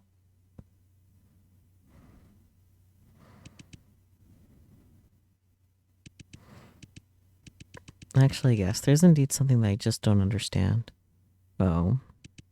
Have you ever wondered why Myers chose to build half-human, half-robotic cyborgs specifically? It seemed like something trivial at first, but I just can't think of an explanation for it. Myers Corporation is a mechanical engineering corporation. Producing fully mechanical bionic robots should be much easier for them.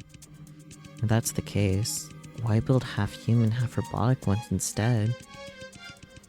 These cyborgs have to constantly feed on human flesh to even maintain their human appearance. No matter how much you look at it, that's only going to place a lot more burden on Myers Corporation's shoulders. And that's also what led to the continuous disappearance of citizens in the G4 district. They were being used as cattle feed, which eventually covered the whole experiment. I see where you're coming from. That's indeed a reasonable question to ask. But Venora, May I ask what you think the real reason for the Myers Corporation's experiment with cyborgs is? This may sound absurd, but I think the Myers Corporation wants to conquer the world. They want to become a new god. And what good would it do to them to conquer the world? Isn't it obvious? They would possess endless money and power. Is that so? So you think the Myers Corporation is building half-human, half-robotic cyborgs purely for the sake of power and money? You have realized as well. If that's all Myers Corporation wants, then it's enough for them to keep making the artificial prosthetics they do. Theoretically, they've always conquered the G4 district, haven't they? It wouldn't be a stretch to bring other districts to their knees in the same way. In that case, I'm sure you can easily conclude that there must be other reasons for the Myers Corporation to start the series of experiments. But Nora, let's think about it another way. If you're the Myers Corporation and you think you're a god, what are these cyborgs to you? If I'm Myers Corporation and think I am god, these cyborgs are a new species that I've created. Correct. The Myers Corporation wants more than just money and power. They want to create a new world order. Bonor, have you heard of the Voorhees Corporation by any chance? Voorhees Corporation? It's a bioengineering corporation located in the G3 district, isn't it? Yes, just like Myers, Voorhees used to be an international super monopoly. They shared a similar goal as well. The mutants as we know them today were actually the products of Voorhees. Similar to the Myers Corporation, Voorhees Corporation aimed to replace the current human race with a newly created species. But the difference is, Voorhees mutants don't need to feed on humans to survive. Even though these humans have special abilities compared to ordinary humans, people don't necessarily agree that this makes them more superior. Presently, tensions between mutants and humans are particularly high in the G3 district. Some mutants do believe that they are better than ordinary humans. I need you to elaborate on why Myers and Voorhees is clever if we meet you. Because I am stupid. But many humans believe that the mutants are monsters that should not exist, and that humans are the rightful ruler of the earth. Of course, there are also those who believe that those two can live together in harmony. The Myers Corporation witnessed all of that. They came to the conclusion that if they were going to create a species that is 100% above humans, the survival of that species must depend on the death of humans. I'm so used to Jason just being referred to as Jason. I didn't realize that was a reference.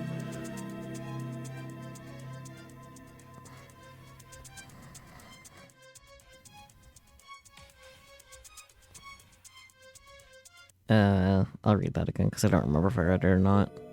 The survival of that species must depend on the death of humans.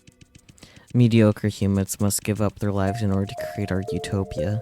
It's a necessary sacrifice. That's what the Myers Corporation thought. I understand now. It's not a flaw that the cyborgs Myers produces need to feed on humans. In fact, it's quite the opposite. That's the intention of the Myers Corporation to begin with. If the cyborgs are placed at the top of the food chain above humans, there will never be a chance for equality between the two. Correct. Okay, let's go in here again.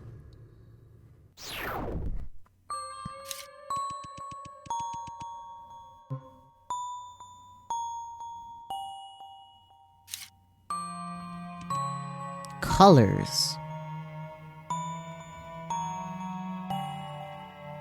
What happens to the cyborg utopia when they run out of humans?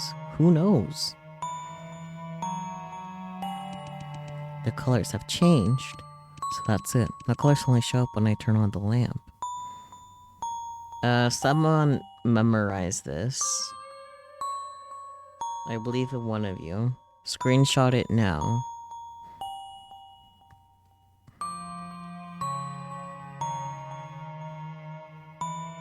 I'm already out of water.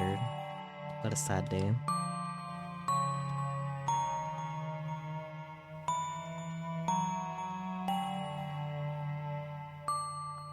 Oh yeah, something that I wonder is if you guys can contribute to the donathon goal now that it's technically a different day. You screenshot it? Nice. Okay, let's get out of here. New. I think it's probably related to this, right? Warning, the device will unlock automatically after entering the correct answer. If the wrong answer is entered, the device will return to 0 when it reaches 6 digits. Max contribution per stream reached. Okay, so it's per stream. Got it.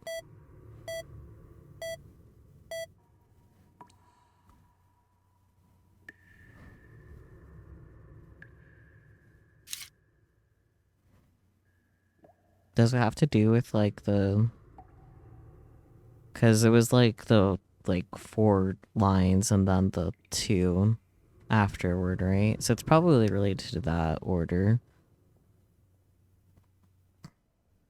My mouse. It's here.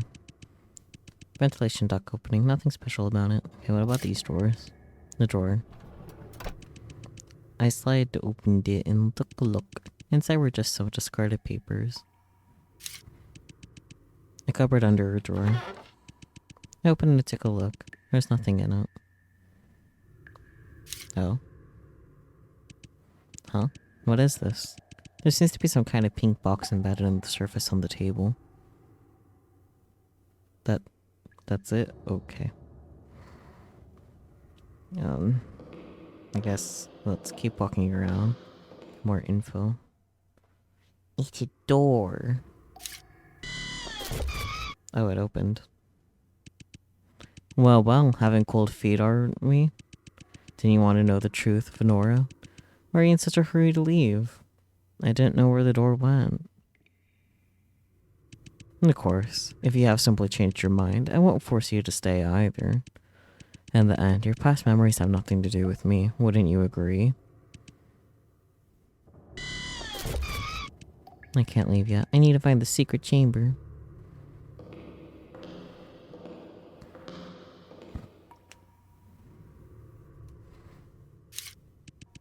A bookcase full of books. How fascinating. Vincent took a book off the bookcase and flipped through it. Do you enjoy reading, Venora? Not really. Not really. Is it because you can't understand them? Vincent mocked me as he put the book back on the shelf. How strange is it, don't you think? We're in the basement of the Myers Corporation, yet the bookcase is filled with books on history and philosophy. Of course, I won't complain as though those happen to be my favorite as well. A computer. It looks like you need to follow the on-screen instructions to enter some form of password. I don't understand what the password is yet. I need to gather more clues. Interesting.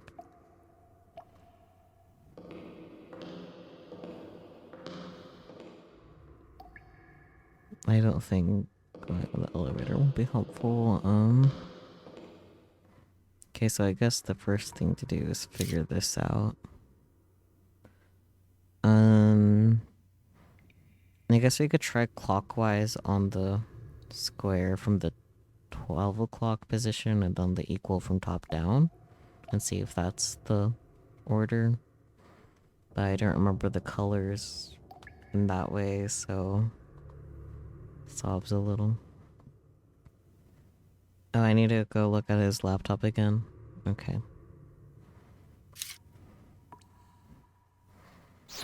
New. I imagine close these. Oh. 1, 2, 3, 4, 5, 6. Okay. Looks like this picture is related to that piece of paper in the envelope. Close the fix. Yeah. Okay. I guess you write down the colors based on your screenshot for me then. I'll leave this up as long as you need me to. And then I'll go back and put the thingies.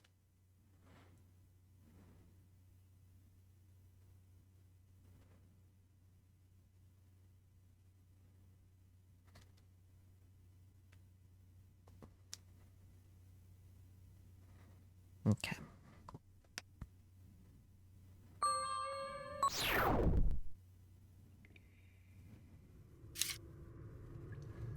Okay, so red, purple, orange, blue, purple. Access granted.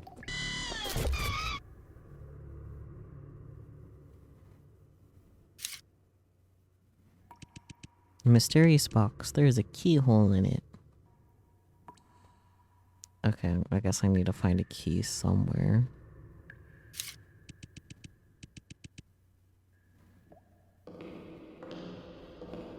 Probably related to the other computer, huh? Okay, first. What do you have to say? Do you have anything important to say? Okay, nothing important. Cool.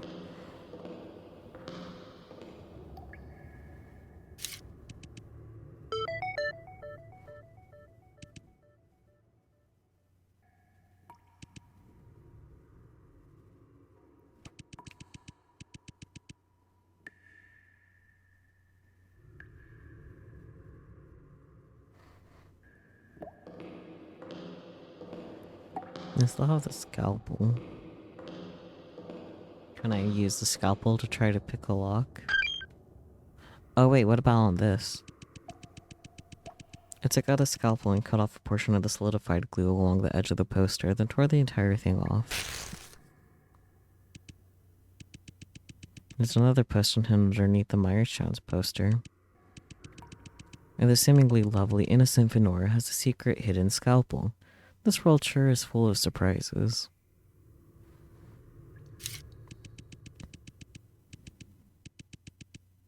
Venora, do you know the name of this work? No, I don't. The Destruction of Leviathan. It's written in the book of Isaiah that when God comes to earth on Judgment Day, he'll punish Leviathan and slay him. The Destruction of Leviathan depicts this scene. Leviathan is the great sea serpent. In the upper right corner of the original work, God can be seen in the sky handling a sword with a fierce look. But in this poster, that part has been cut off. We can only vaguely see his lower limbs. So whoever put the poster up here simply wanted Leviathan to be the center of attention. In the Book of Job, Leviathan is portrayed as a vicious creature that is so fierce that anyone who witnesses him will be terrified and overwhelmed. He has teeth so terrible and a mouth so strong that nobody can open with force. In Hades, I wish I knew what the heck everything was. I am growing more confused. Indeed, lots of biblical exposition. Yeah. His eyes are depicted as the great light of the morning, and his heart as an unbreakable block of stone. It's worth mentioning that Leviathan is also the name of a well-known work of political philosophy. I swear to God, if an eyelash is in my eye...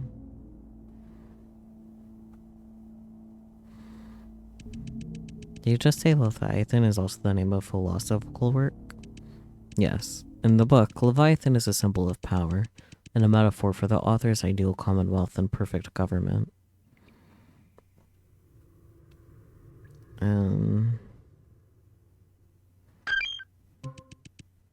Okay.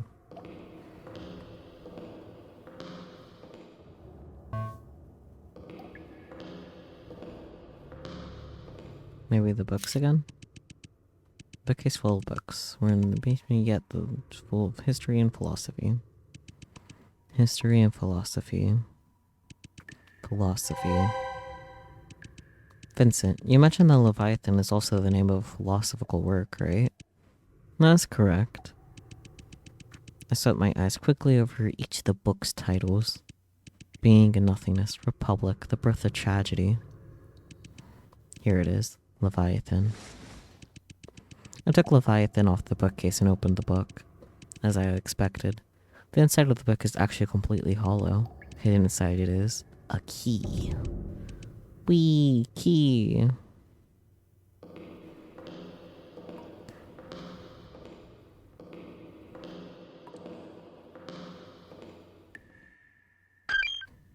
Key.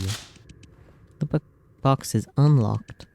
What I find inside is cats. Cats, little meow meows.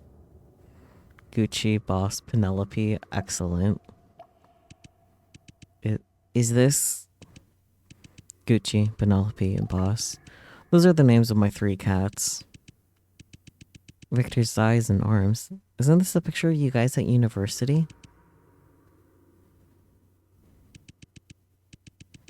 Vincent didn't answer. He looked away to the other side of the room. RMU 322077. Someone write that down. I'm only like half joking. I feel like I might be able to remember that. Maybe.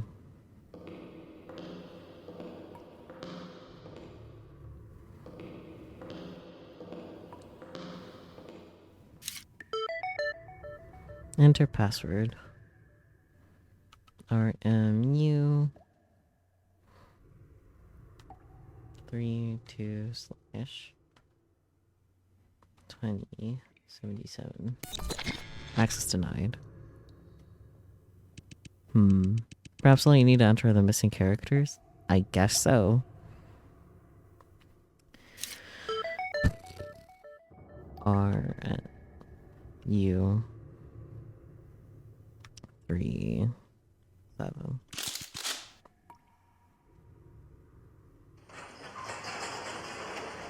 Of course, it's behind the bookcase. Well done, Venora. Jump scare time. This feels like a jump scare time because of the static. There better not be another jump scare though. It's been so long. My vision blurred as soon as the secret chamber opened. Okay, that's creepy but not a jump scare. I could no longer see my surroundings, but I could vaguely sense a black shadow appearing in front of me. Do you remember now? Your mission? She was staring straight at me with a creepy smile on her face. My mission? You know what I mean, don't you? I'm sure you do. That man has to die. She just turned around and began to walk slowly, bit by bit, toward the chamber. That man has to die. I watched her step into the chamber until her whole body was swallowed by the darkness. What was that thing? What is it, Venora? Why are you still hesitating? Vincent didn't seem to catch that strange sight. Ladies first. His smile still makes me feel uneasy. I didn't say anything more. After a few seconds of hesitation, I gathered my courage and walked into the secret chamber. I could feel Vincent following me closely.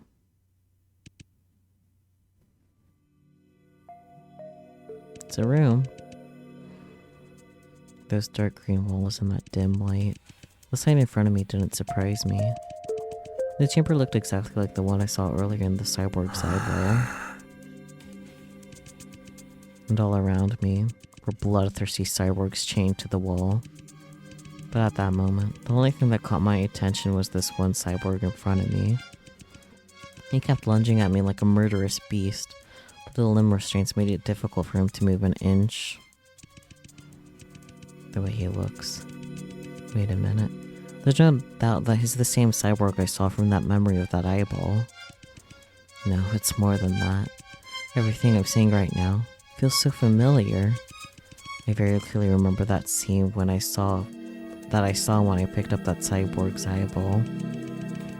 It's exactly the same as what I'm seeing now. I don't understand. You're in a time loop?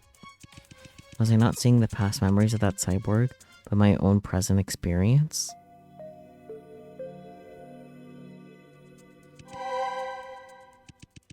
I thought back to everything I'd experienced since coming to the Myers Corporation. I suddenly realized something that I'd overlooked this whole time. What is it, Venora? Have you discovered anything new? It was you all along, wasn't it, Vincent? I already put that together ages ago, but... was it? Vincent wasn't fazed at all. Instead, he had a contemptuous smile on his face. Can I shake you? No, I can't shake him anymore. That makes me so sad. The graffiti outside the Myers Corporation, the invitation letter and the 4-digit code of the employee passageway, the history and philosophy books in the basement, and that college photo in the box. From the time I arrived at Myers until now, I had always assumed that the experiments here were conducted by the secret underground Myers Corporation themselves. But that doesn't make any sense, does it? Why would the Myers Corporation call themselves murderer and use the same combination as the employee access code? And that party on the same day as your accident, why would that have been the beginning of the nightmare for the Myers Corporation? Why would the bookcase in the basement here be filled with your favorite books on philosophy and history? And why is that college photo of you and Victor a clue to unlocking the secret chamber? If you think about it, there can only be one explanation.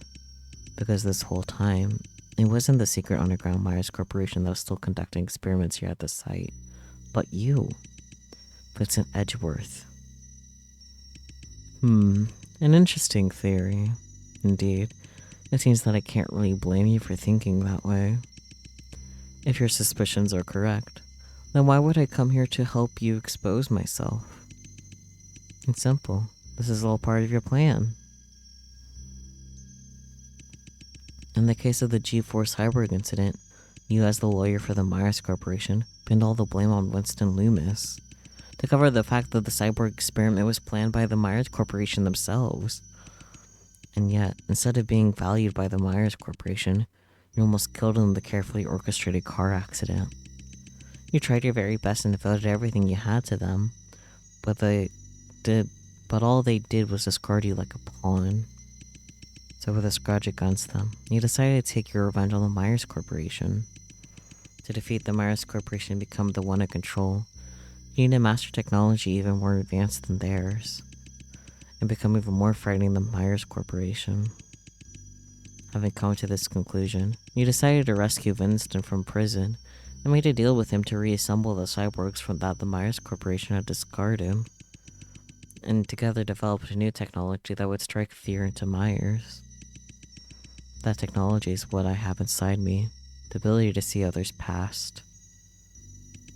Not only that, he actually knew very well that the Myers Corporation was conducting similar research, but their progress was very slow. So he made a deal with a member of Myers' secret organization, and had him assist you in stealing all the documents and samples related to the research into this power by the Myers Corporation. Around that same time, he sent Myers a threatening video, suggesting that you were developing a secret weapon, which caused them great paranoia. After you obtained everything you needed, you brutally murdered that member and used his corpse as cattle feed for your reconstituted cyborgs. His name was Dr. Richard Emmond. He was tragically found dead in his apartment with his body ripped apart. And after that, I was sent to your mansion as a detective to investigate the recent disappearances and the truth behind the G4 cyborg incident. Strangely enough, I can't remember what happened after that. I woke up in your mansion and I lost all my memories. But unexpectedly, I gained the power to see other people's past which I didn't possess before. The clues I discovered at the Myers Corporation told me. On the night that I came to your mansion, in fact, you and I visited this building, the Myers Corporation, together as a pair. I hadn't yet figured out what really happened that night, but what I do know is, you're the culprit behind the disappearances that have happened in the G4 district over the past few years. You've been secretly reassembling cyborgs here with Winston. You need cattle feed to keep them alive. And me? I was used by you as a guinea pig to test this new power you created. The power to see other people's memories. Somehow you erased my memory to see if I could utilize my new power to find clues about my past. You set up the old Myers Corporation building as a testing ground for me and assigned all sorts of puzzles. Then lied to me about finding a Myers Corporation business card in my pocket when I woke up in your mansion. It lured me here to begin your experiment. Well, how's that? Is there anything else that I need to explain? Well done, Venora. You're truly impressive. Impressive, in other words. You'll deny anything I have said? Correct. I admit that I am indeed the one behind everything. However, I must comment. There's one fatal error in your near-perfect reasoning. How do you know that you're really Venora, cyborg lady? Weren't you the one that called me Venora first? True, but have you forgotten? As we've discussed before, a person's personality is determined by how much they remember. The reason why I call you Venora is because your demeanor is the same as hers. In other words, I know you've recovered the memory of Venora's and think you are her. But that same memory was given to another cyborg. They too would think they were Venora, wouldn't they? You're toying with me. I don't believe you. Venora, do you perhaps remember the date of the day you came to my mansion as a detective? Yes, it was December 1st, 2086. And do you know what the date is today? No, I don't. Today is March 5th, 2087. That's right. You have absolutely no clue what happened in the last 3 months. The real Venora is long gone.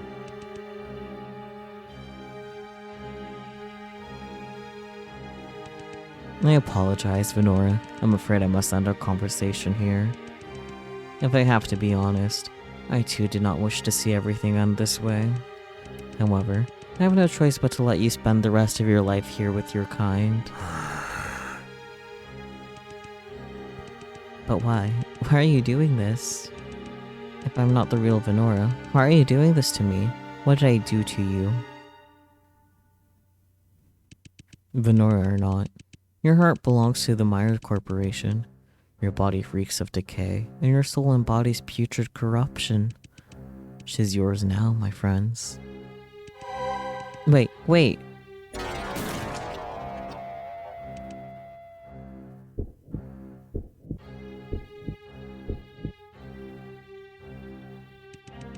Amidst the chaos, I subconsciously reached out with my right hand and grabbed the closest, most accessible thing to me. Vincent's tie. I don't remember why I did that. What I do remember is, when I grabbed his tie, my vision started to blur again. Last thing I saw was a hint of panic on Vincent's face.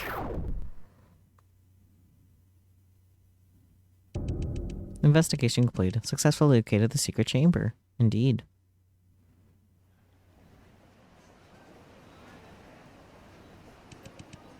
Vincent Edgeworth, is it? Here's your package. Have a nice day. Thank you very much.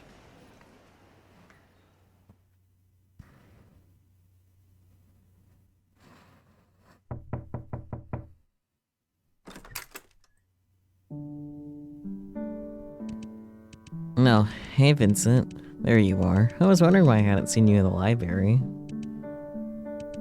What's wrong, Vincent? You look a little down. Let me guess. Did the international kid from G2 piss you off again? No. Then what's the matter? Did something happen? I was hired by the Myers Corporation. I received my job offer letter from them today. No, what did you just say? That's wonderful news, Vincent. Congratulations. We should celebrate. Uh-huh. Vincent, hasn't it been your lifelong dream to work for the Myers Corporation? Why are you looking so glum? Yes, it is indeed my dream to work at the Myers Corporation. It also means that everything at RMU is about to end. I never thought I would feel such deep sorrow about leaving here. My 4 years here have just flown by.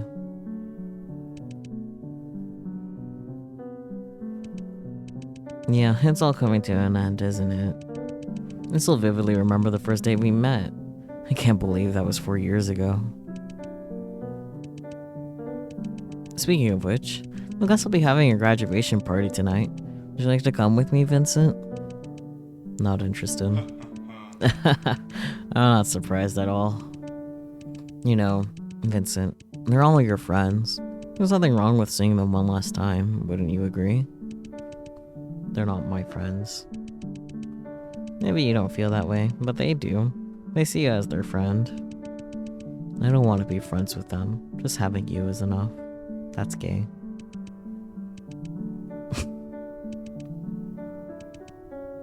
They're both blushing now. And then how about just the two of us? Just you and me. There'll be nobody else. That's extra gay. You're almost out of university. You never had a drink, have you? My favorite bar is in downtown G4. Let me take you there. Like a date. What do you think? It is a date. One. Oh, it's definitely a date. How about 5 o'clock tonight? I'll drive us there. Of course, that also means I won't be able to drink tonight. What's the deal then?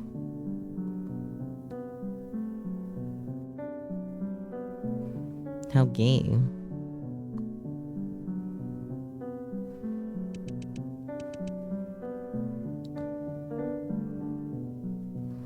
To be honest, I would be concerned if the Amazon gift cards did expire because at least in California, which is one of the many states that they service, they legally cannot expire unless the business itself goes out of business.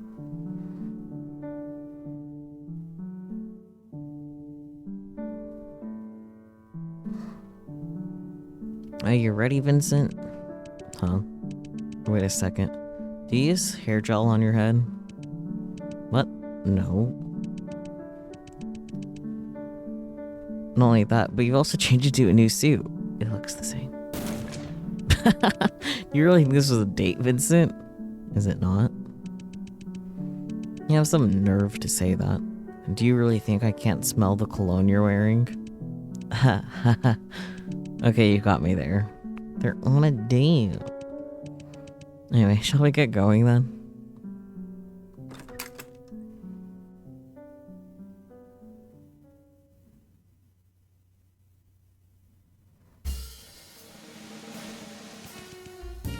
Did you know, an estimated 50 to 80% of life on Earth is located under the surface of the oceans? The oceans contain 99% of living space on the planet, and humans have only explored less than 10% of that space. Not only that, but the oceans account for 96% of all the water on the surface of the Earth, and the remainder, it's all fresh water in the form of rivers, lakes, and ice. At the same time, the ocean absorbs about 25% of the CO2 emitted into the atmosphere from human activities each year. This greatly reduces the impact of greenhouse gas on the climate. The ocean sure is incredible and full of wonder. Wouldn't you say so, Vincent? Oh my god, you sound just like him. I heard that guy is getting a PhD after he graduates. After that, he's going to G2 to take over his father's company. Oh really? I have absolutely zero interest in knowing his future career plans. Bartender, please make me another martini. See, I knew you'd enjoy martinis. Then what about you, Victor? What are your plans after graduation? Like you, I've been hired by a company. I'll be working at their investment department. That's wonderful news to hear, Victor. I'm happy for you. Really? You don't look so happy to me. No, believe me, I really am. It's just that I was thinking. These may be the final days we got to sit side by side like this.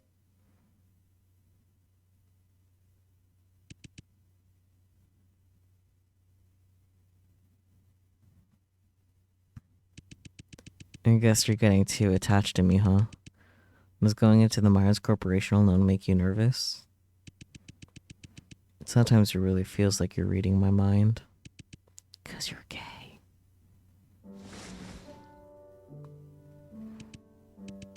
Huh? What's this? graduation present from me.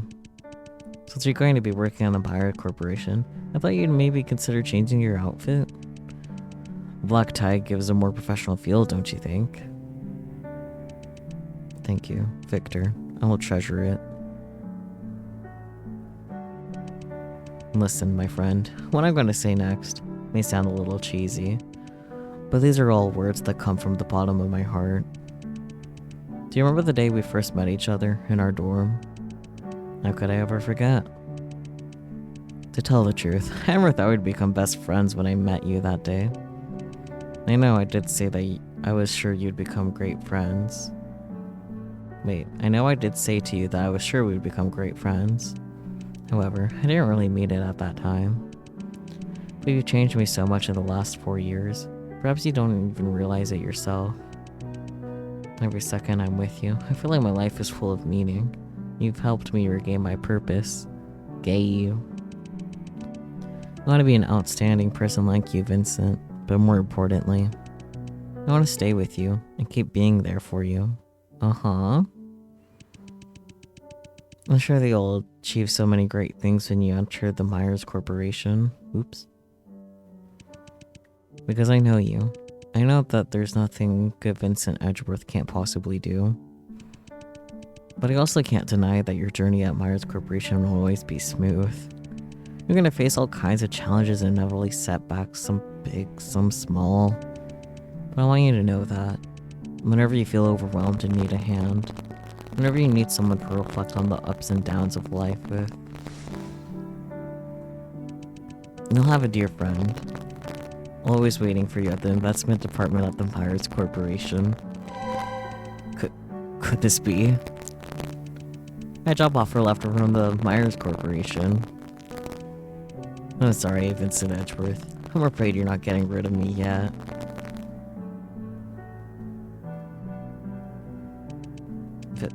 Vincent? Are you crying? My dear. Nothing is predestined in life. I've always believed that ever since I was a child. A person's destiny can be changed by no one but themselves. At that moment, I finally realized I was wrong. So terribly wrong. The day we met at RMU, the moment he entered my life, everything was destined to change. Coming to RMU was my fate. Meeting him was my fate. Getting to know him was my fate. They're soulmates. What do you mean my mic is distorted?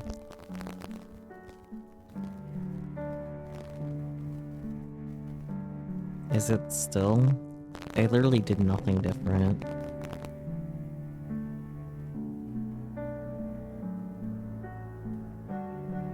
Is it still like that? Has it gone back to normal? Need to know if I need to try to fix things.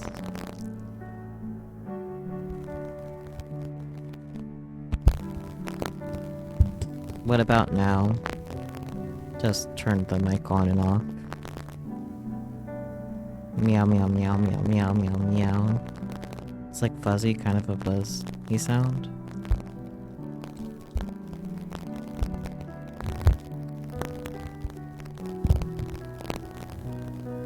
I don't know what it could be.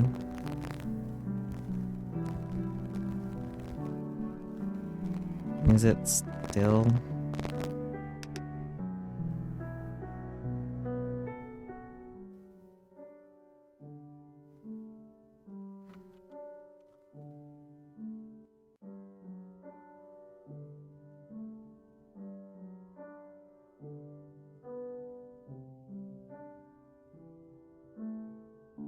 Of course, I'm not like, I can't. Why am I looking at OBS as if that would like tell me?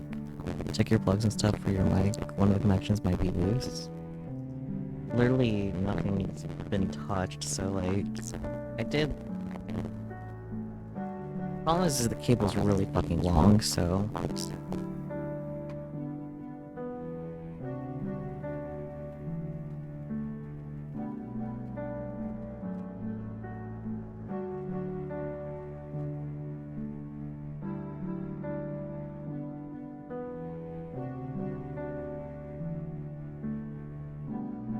worse. It's only fuzzy when it picks up sound.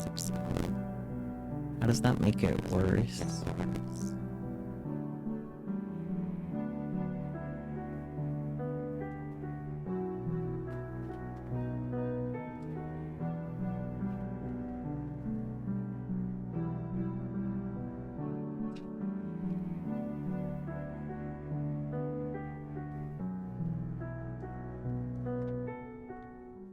I don't...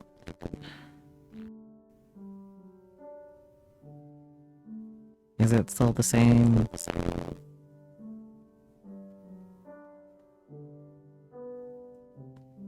No, the fuzz is worse, but it's only ever been apparent when the mic picks up something. So whenever the mic is in use, like...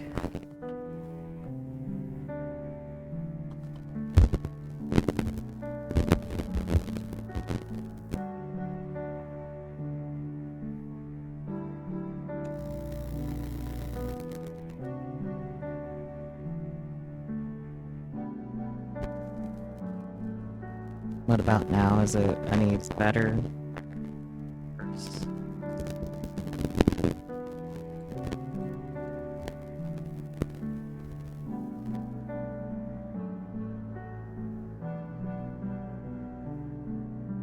Love fucking technical difficulties, especially being this far in. Still fuzzy, awesome. I don't know what to fucking do.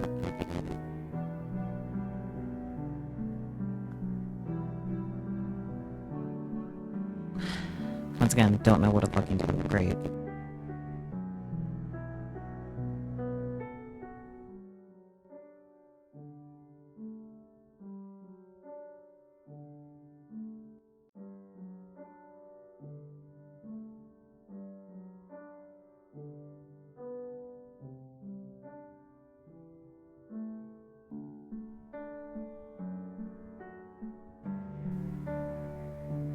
Tried disconnecting and reconnecting it. That was definitely something that I have already done. I wouldn't be like, oh, I don't know what to do. That wasn't something that I already did. Is it any better now, though?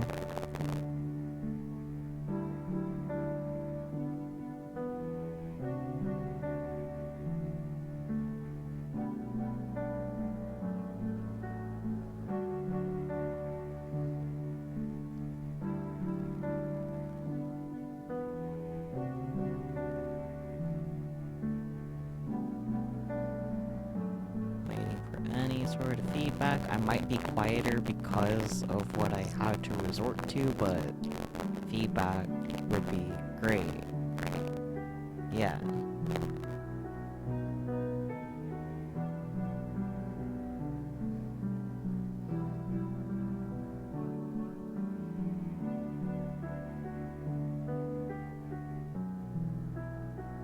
Anything? Nothing? Still fuzzy buzzy? Super fucking awesome. I got nothing. Cause, like, if I had nudged the mic at any point, that would have made more sense, but it's not the fucking case. The only thing I can think of is restarting stream. Quieter, but still very fuzzy. Yeah, that's because of the things that I changed.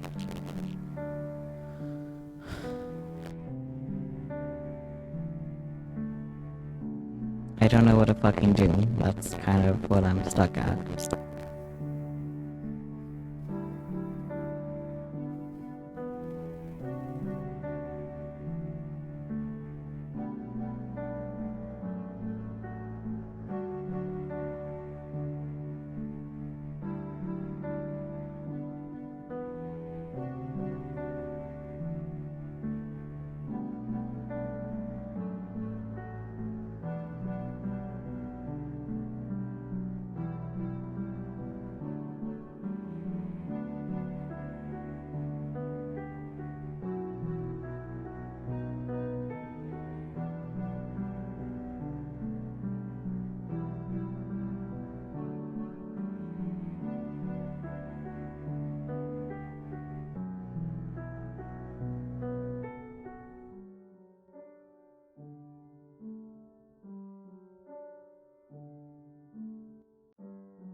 I'll fucking kill myself.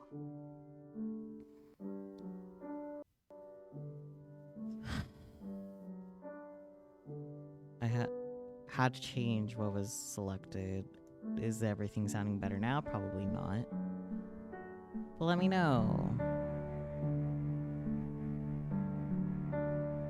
Change which, like, fucking thing it's plugged into my computer, but probably does not make much of a difference. Cool. Awesome. Love that.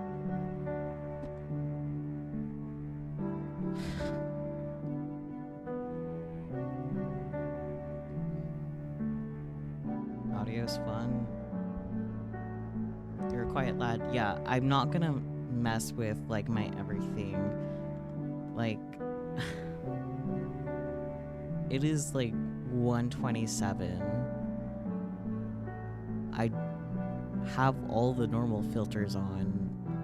So, unless you mean my normal mumbling. I can turn down the game, though. And then you guys can turn up your volume so you can hear me better. Because I'm not... This is frustrating, and I don't want to deal with this. It's 1 fucking a.m. Is everything okay audio-wise? It is not Daijobu, do not fucking lie. I do not need reassurance, I just need to know that everything is working properly, or if I need to change things. Other than increasing my volume, just how it's compared to the game right now is what I need to know before I go back into the game.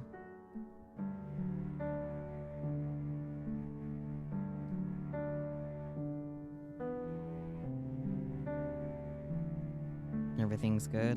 What about the other two that have been reporting issues?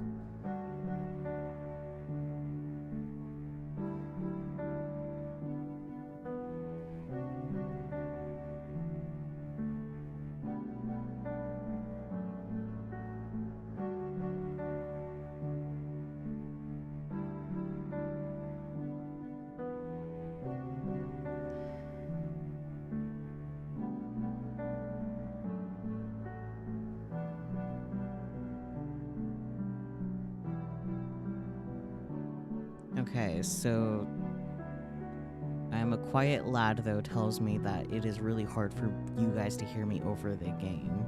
Not that it's fine. You should clarify that I'm quieter than normal, but still fine. Like, that's why I assumed there was still an issue.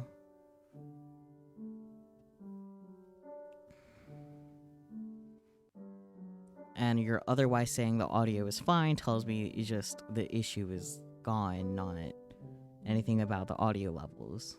That's all I was asking for at this point. Cool.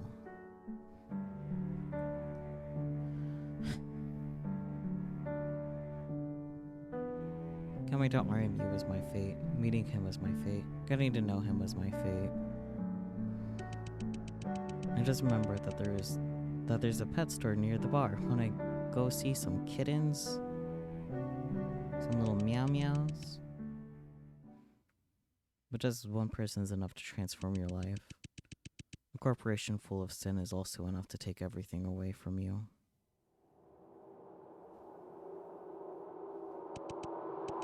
Vincent, the company's in big trouble.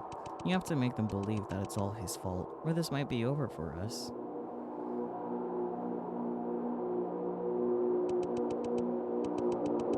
My name is Vincent Edgeworth. I'm a former attorney at the Myers Corporation.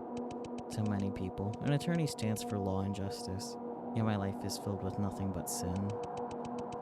I do whatever it takes to achieve my aims. Forged evidence, bribery, everything. Sounds selfish, doesn't it? But it's all for the best of my company.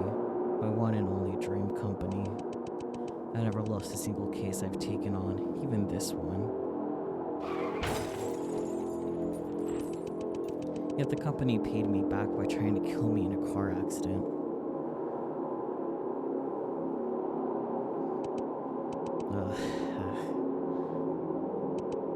Pain. Every single bone in my body was crushed. Crimson blood filled my vision, but somehow I survived. The next thing I remember, I was laying on a piece of cold metal. My body couldn't move, but I could faintly hear voices around me. Remove the organs. Begin implanting the endoskeleton.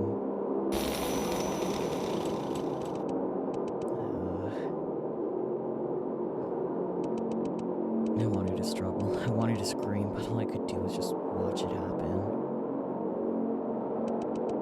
After hours of operation, I was placed inside the secret chamber. Countless tubes penetrated my torso. Standing in front of me were the core members of Myers Corporation. No, there was another figure. A figure that seemed so familiar, but at the same time different. Mr. Myers? Feed him.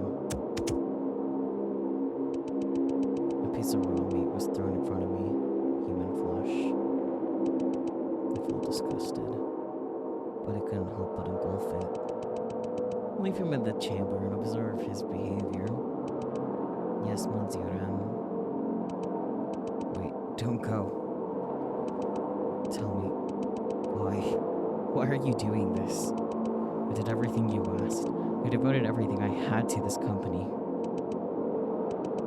I know, Vincent. I know. I've seen all your efforts. And that's why I know. You'd be willing to take this little pain for the company too, wouldn't you? No. Goodbye, Vincent Edgeworth. I hope you survive. No. Screaming, probably. I don't remember how long I was kept there. Every day, every second of the chamber felt so long. Wilting chunks of flesh, torn skin, unbearable pain. I felt that living was worse than death. I just wanted everything to be over.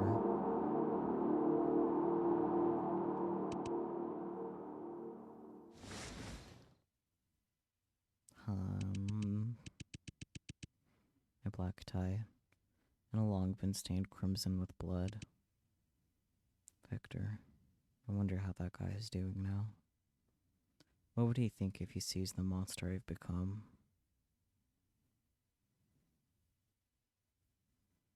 Is this all part of my fate? To join the Myers Corporation alongside him, but then never be able to see him again? I'm the naive one after this entire time. I was just another one of Myers' pawns. I was never truly accepted by them. Huh? You're asking me if a person's fate could possibly be changed? If I had to be honest, I can give you an exact answer either. But what I do know is, if that man is Vincent Edgeworth, then he will never let anyone dictate his destiny. No, destiny or not, this isn't the ending I wanted. I can crush every bone in my body and slice off every inch of my skin, but I, Vincent Edgeworth, cannot accept spending the rest of my life here in this rotting, reeking chamber.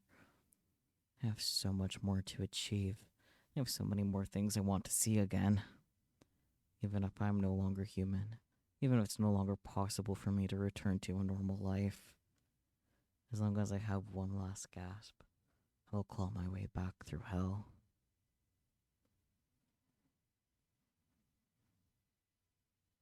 No, that's not enough. I will make every core member get what they deserve. I will let them know what it feels to have their bodies torn apart. I will make Myers Corporation pay a painful price.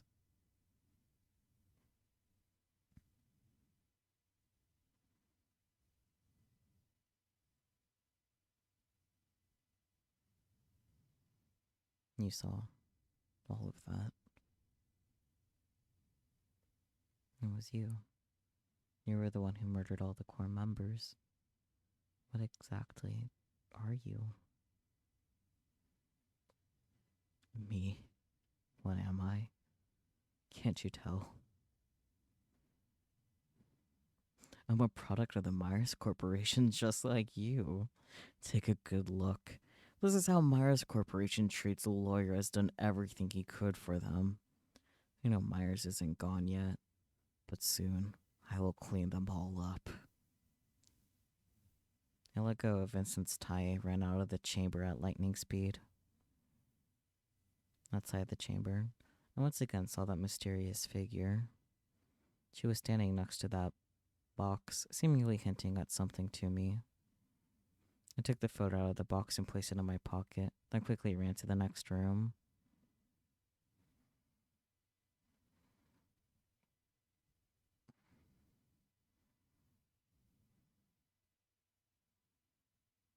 Venora!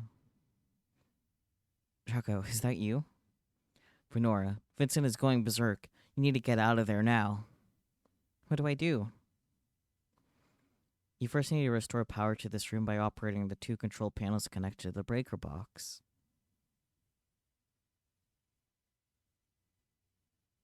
I can turn down the game volume. This is what I was talking about before I resumed the game. Though it seems like the game audio is missing right now.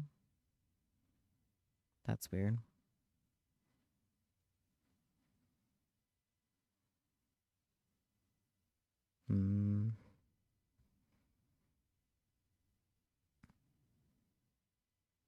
Love things breaking. Yeah, no, the game is not silent for dramatic effect.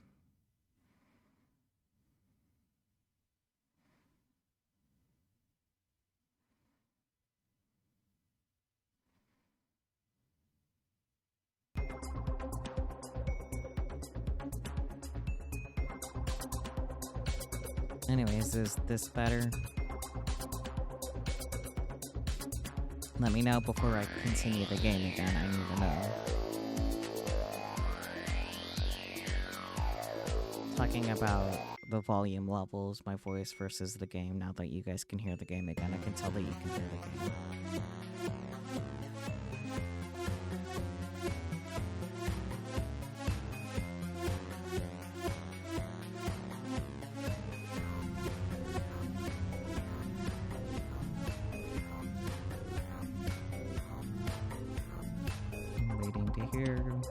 Feedback about the actual volumes.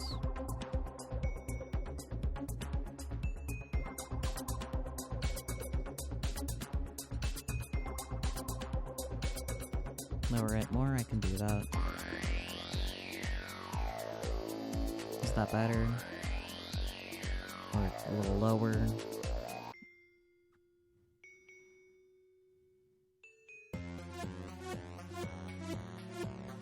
Yeah, that's good. Okay. Let's reactivate the 8-touch monitors on the wall. After that, match all the corresponding symbols on the screens, and the entrance to the next room will unlock. I've locked the door behind you, but I can only hold them off for so long. Please hurry.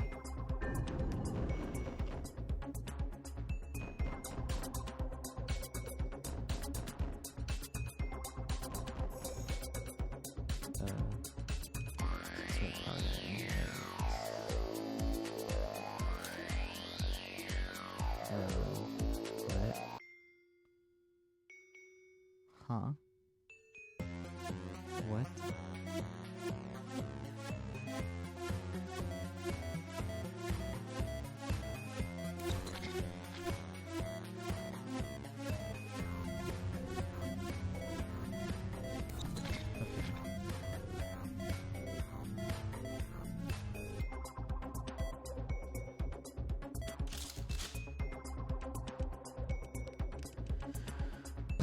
Excellent job, my ass.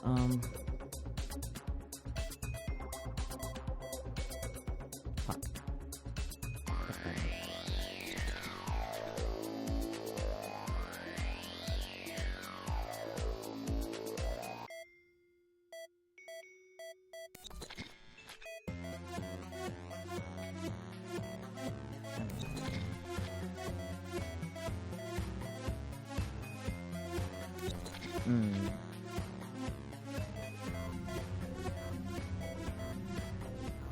Fuck, that's perfect.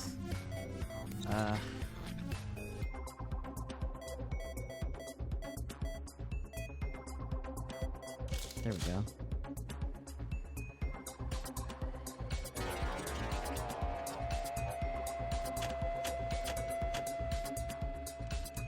Perfect. Now all you have to do is match the corresponding symbols on the screen. Did not like that. What do you mean match the corresponding symbols?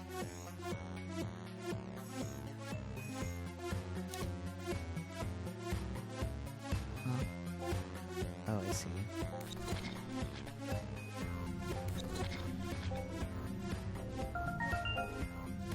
Where was that one?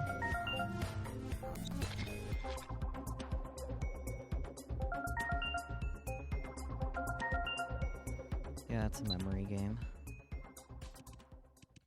Good work, Venora. Now, what's left to do is leave, right?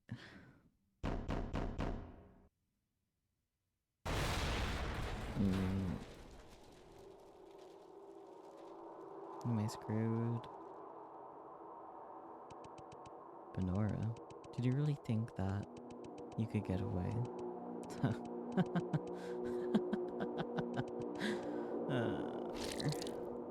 Okay, I was not fast enough.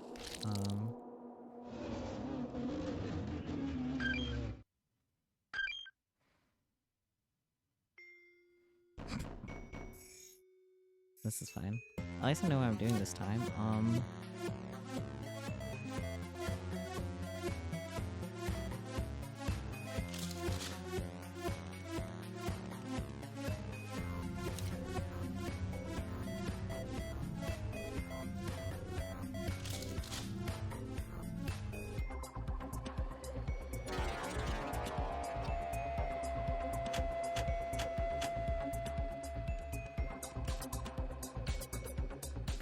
Yeah, okay.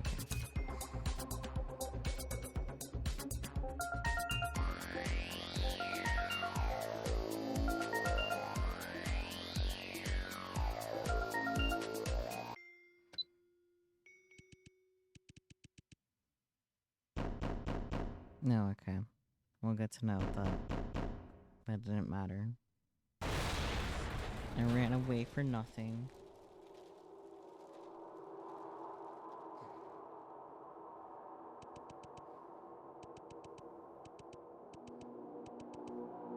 Yeah, I really thought I was clever. I thought I could avoid this. Well...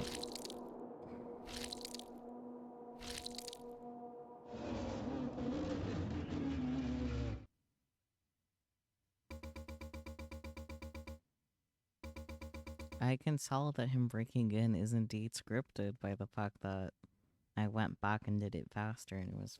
yeah. Judgment Day for the Myers Corporation has fallen upon us. What do you mean chant a god? Warning, from here on, you will need to answer a series of questions, play minigames, and solve puzzles to escape from Vincent. Awesome. This couldn't go well. Only be able to make 2 mistakes. Make more than 2 mistakes, receiving, yeah, okay. Great idea. Did question 1. Venora, here you are, standing face to face with me at this moment. Do you think it is fate for us to be here? Do you believe in fate? It doesn't need to stay this way? Nope, okay. Well.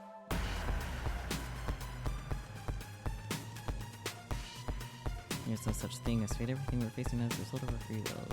Killing you here will be my choice. Our fate and actions are intertwined. You gotta be faster than Hifumi too.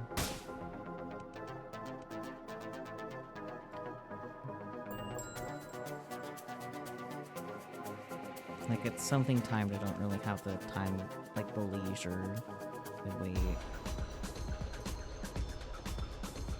Nothing in this world is purely coincidence or outcome of what we do. This moment as I stand here confronting you, it's a result of our intertwining fates and actions. Vincent, I saw your past. I know you spent all your youth chasing your dream. Getting into the Myers Corporation was your dream come true. It was not fate that got you into Myers Corporation. It was because you worked hard for it. However, there are also things that you just can't change. After all, it was your fate to become an outcast and be forced to leave the Myers Corporation because you didn't belong there.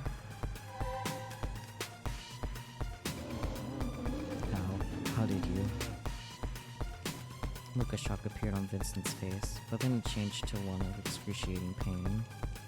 Ran to the exit of the room. No, okay. I see. Venora. Okay. Tap the spacebar and hit the red target to escape Vincent? Huh? Fuck. Well. I would have saved if I knew that was gonna happen. That's okay.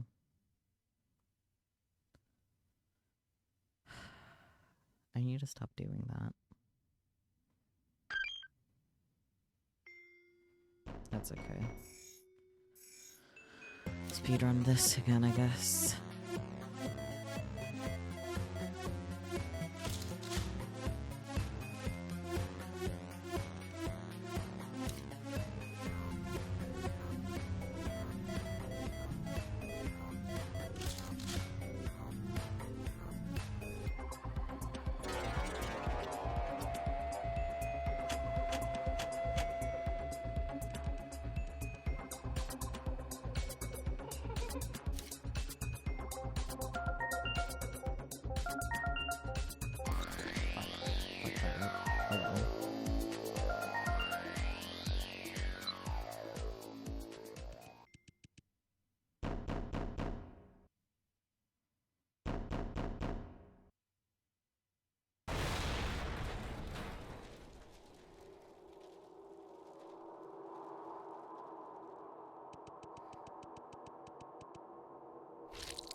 I'm not safe here, but the store should be not holding Vincent off for a while.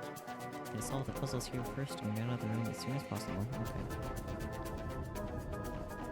That's a lot of puzzles. What the fuck? Project name ICIJ, classification confidential. Our corporation cutting edge technology has constantly been misinterpreted by many in the world. It's been a line, it's been blah blah blah blah.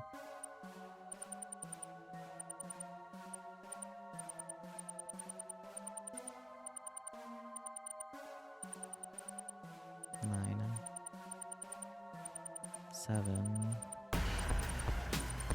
10, 8, 9, 7, 10, 8.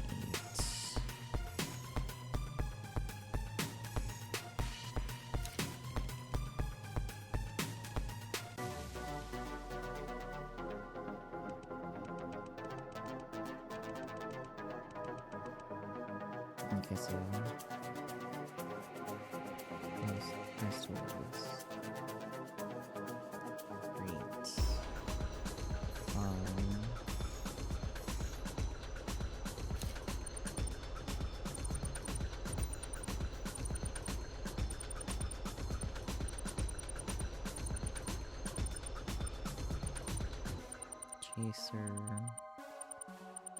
Chaser is 9. Infiltrator 10, 9, 8, 7. Maybe.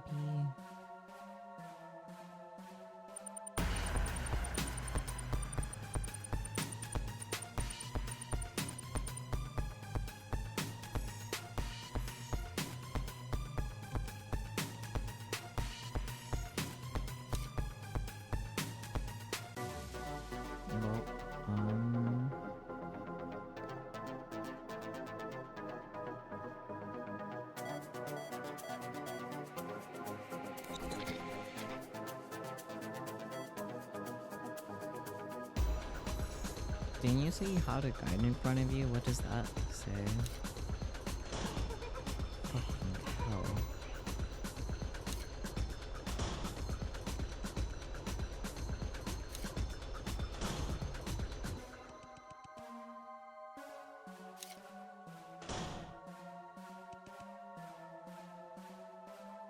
The locker with bullet symbolizes chaser, the locker with the flashlight symbolizes inspector, the locker with uniforms trader, and the locker with the water bucket trader, and everything reactive for thanks to the room.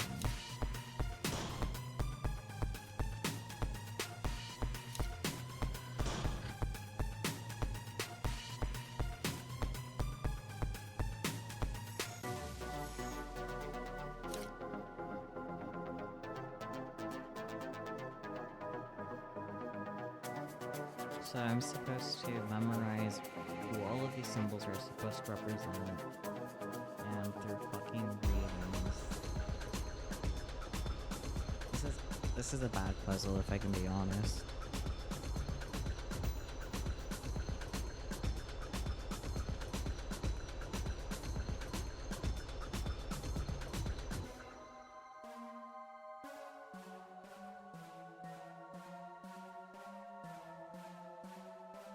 Which symbols? Like, do you remember? Do I need to go back for you to figure that out?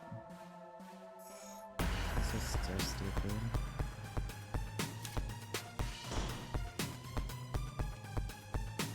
Flashlight is that key looking thing.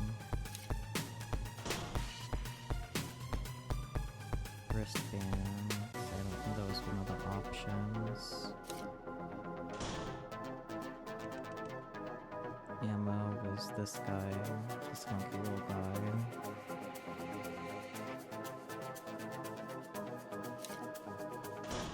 Teddy bear, not relevant, right? Uniforms, table. Is that all the ones that matter? No. The one with the bucket matters too, right? Chicken foot.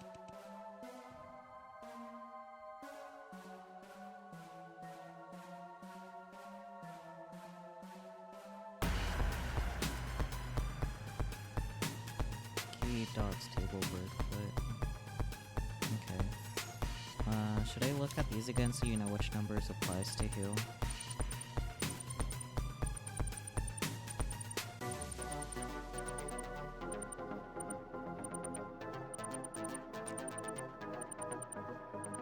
Chaser is rated 9, so they're second.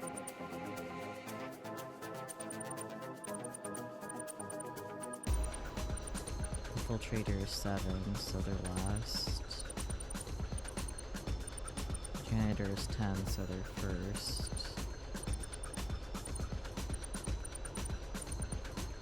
And the inspector is 8.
This is a bad puzzle.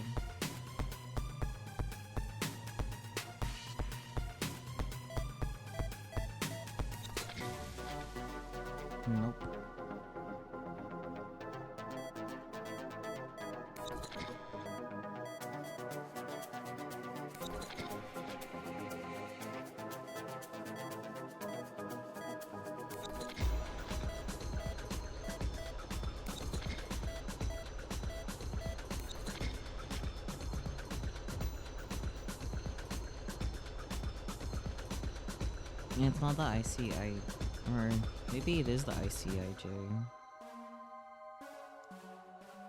Well, no, you wouldn't know which one is which. It's based off of their rankings in the, like, reviews. From highest ranking to lowest. Janitor is the highest ranking, so whichever one is the janitor is first regardless. Chaser is second because they're 9, so whichever one's Chaser. Infiltrator is 7, so they're last. Yeah. And then Spectre is 8.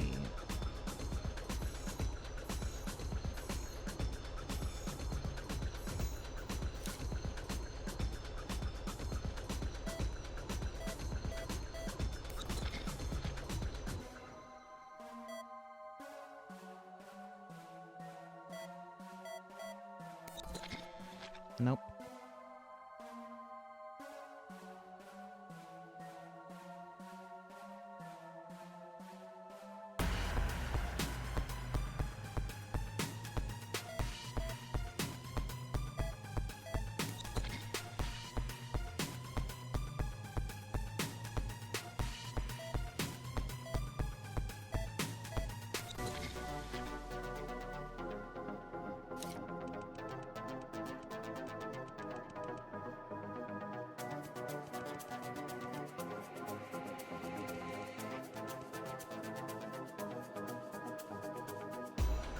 Yeah, the code for the power supply system will reflect the assessment level of the members during that period from highest to the lowest.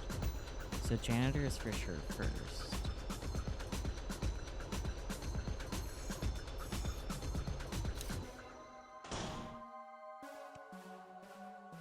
And janitor is for sure the chicken foot, so...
It wasn't ever the dots.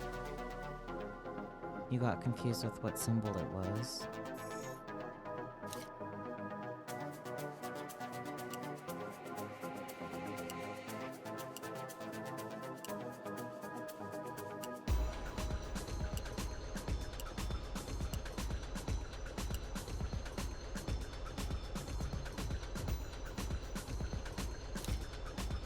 Okay, flip switch 1, 3, 4. Okay.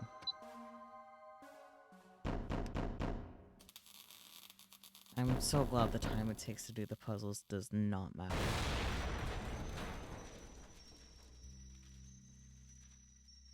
Hi, creepy. The unbearable torture of my body being crushed. The agonizing pain of my blood being drained. I remember everything, Venora. I remember it all.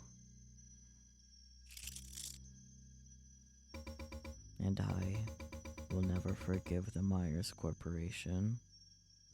You'll still be a monster. Cool. Oh, that's nice. I will slaughter them all, each and every one of them.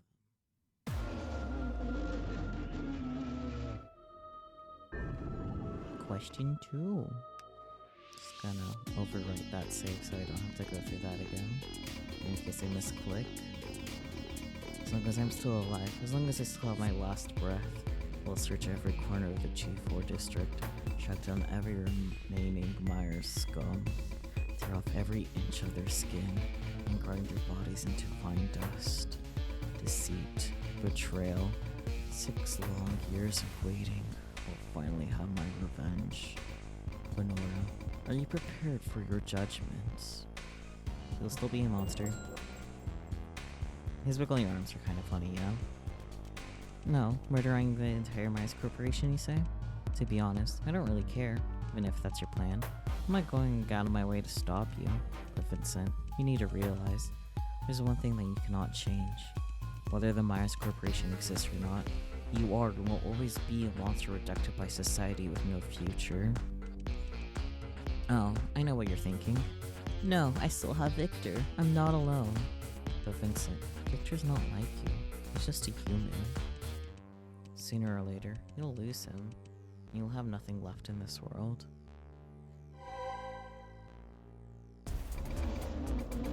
What did he say? Vincent's expression was filled with even more sorrow. A steady stream of blood flowed from his eye socket.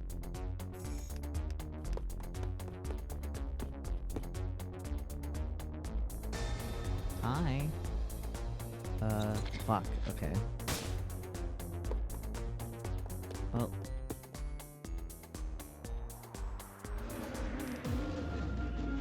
Yeah, I noticed the spacebar thing came up again.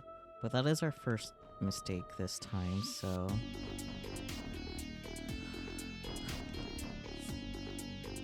Keep pushing, Winner. You're almost there, so you'll be able to escape. Okay, there's a bunch of numbers all over the place, so that's nice. July 23rd, 2021, sunny. Never thought that Victor would actually agree to my request. But he was always the first person to help me with my troubles no matter what I've asked of him. My request this time is just unprecedented. In order to accomplishment, Victor will have to make a huge sacrifice. I must admit that I feel very guilty and simultaneously worried, because I'm not sure how seriously this will affect him, but I have no choice. Victor's the only person I trust. This role has to be fulfilled by no one but him. 7th, 2084, rain. The carrier have been cultured in the contamination unit, and the memories have been successfully implanted into the memory core.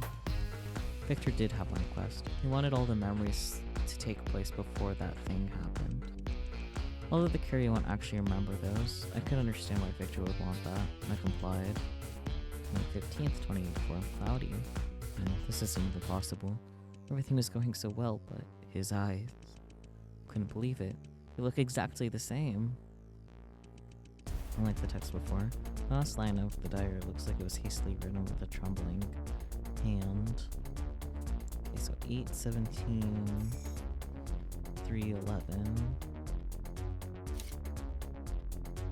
Is this Sudoku? No, not quite. 213542952 plus. I don't want to math. Okay, leading.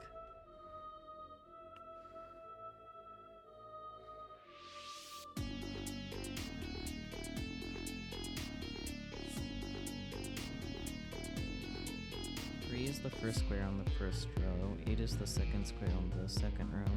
5 is the 17. And 11 is this. Click on the input panel, connect to the grid box, highlight 5 squares.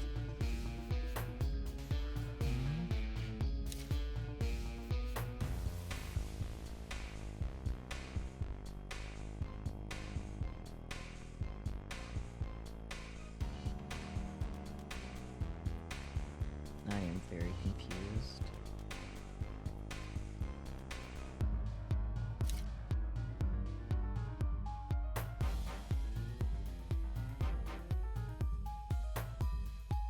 Okay, so basically the numbers on the pad is all of these added together, right? Yeah, so I gotta highlight the squares based on of the numbers that these add up to. So 17 is gonna be the bottom left, because the 9 and 8.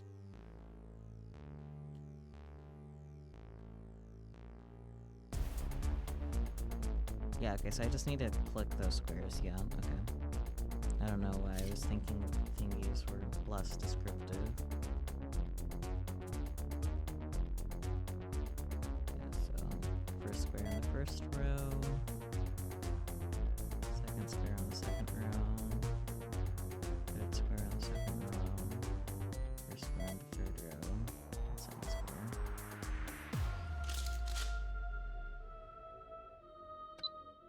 Cool.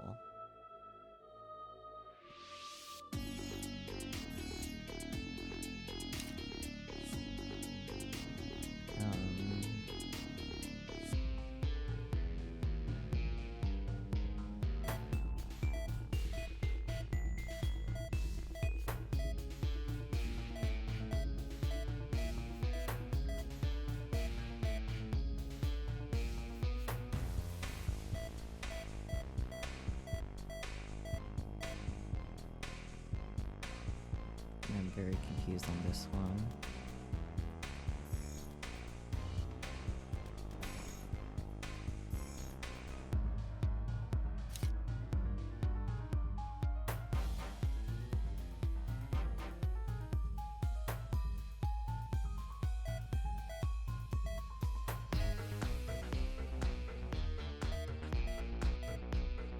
Choose the cigarette holder for the memory core, which represents Victor. So...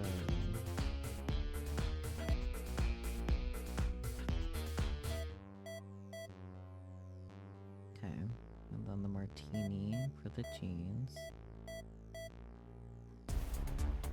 And the suit with bow tie for the end product. I see. So Drapko is their child, basically.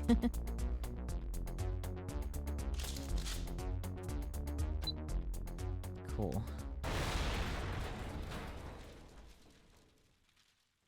Are you gonna jump in this time?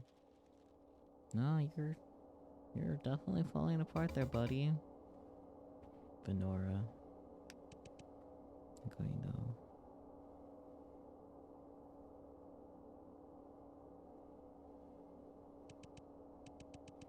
Vincent, you really were quite persistent. I'm gonna wait for you to tell me what the... Is there a next question? Darko is a cyborg made by combining their contributions, but yes, essentially their baby, yeah. Is there another question? If so, can you tell me the answer now? If there isn't another question after this, that means this is the end, right? I'm kinda sick of this.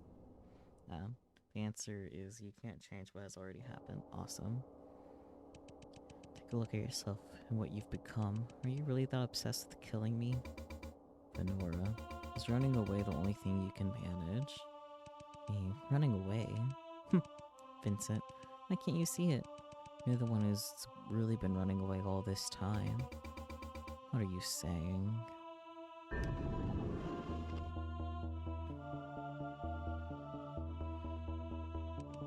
Ask yourself this, Vincent. Do you really think this is all Myers' fault? You constantly tell yourself that Myers is the cause of all your misfortunes, but the truth is, you just don't want to face the fact that it's obvious to you. You can't change what has already happened. Face it, Vincent. You're just using your revenge to distract yourself from something you can't accept. Because in your heart, you don't want to admit what's happened to the past can no longer be changed. Perjury, bribery. You committed countless crimes as a lawyer, but you did not do those because you wanted to. Yes, Myers Corporation was the dream company you worked so hard to get into. Of course you'd do anything for them. That's what you tell yourself, isn't it? But the truth is, you just wanted to fit in. You just wanted to be accepted by Myers. Ever since your childhood, you've always been a kid who was excluded by others. Despite that, you never tried to hide who you really were until you entered the Myers Corporation. You started to put on a fake smile. You started to imitate others just because you wanted to be accepted by them. But just when you thought everything was going so smoothly, all of that happened. Only then did you realize how foolish you had been. You just want to go back in time. You want to go back to RMU and start over again.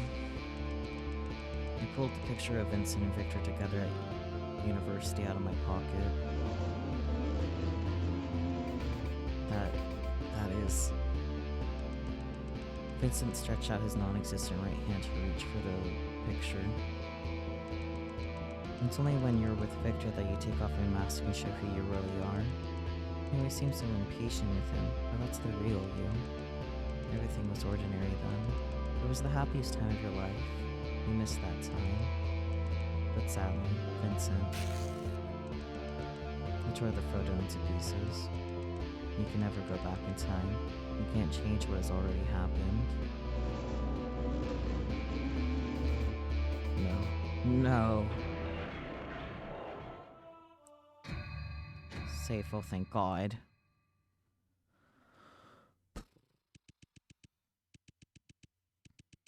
Vincent wanted to charge at me, but as he tried to do so, his crumbling body made him collapse to the ground.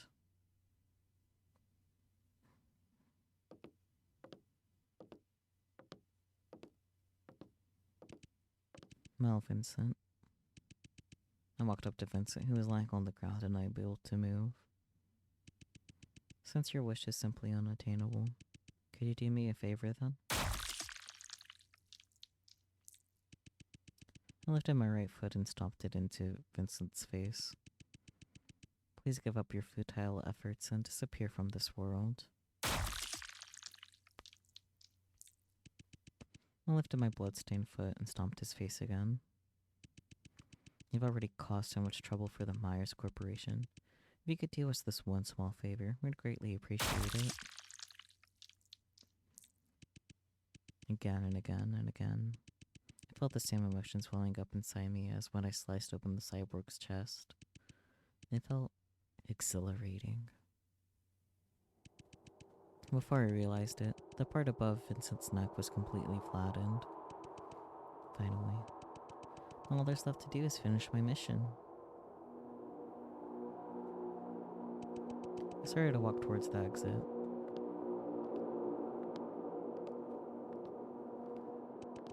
As expected, I met that man again outside the room. But, Venora, I'm so glad you're okay. How is my master doing?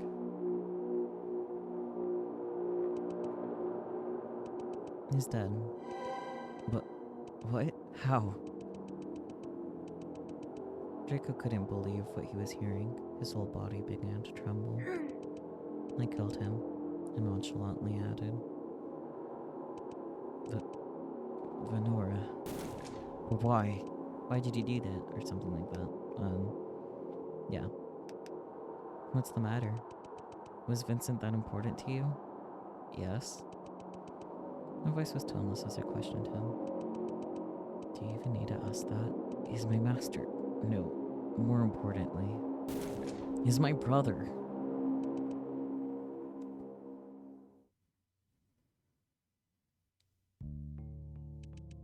After a few seconds of silence, I walked over to Draco.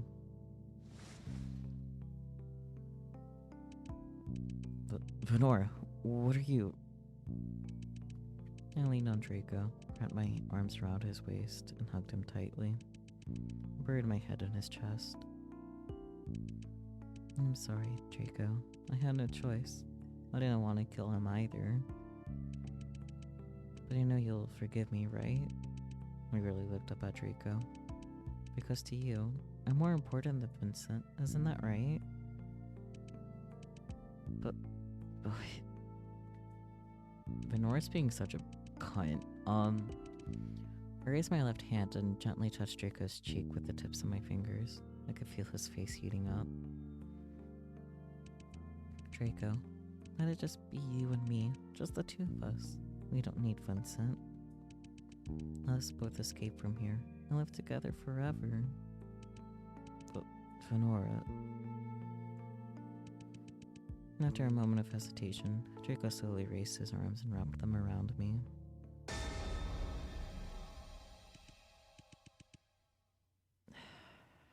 I'm not screaming, but you got the idea.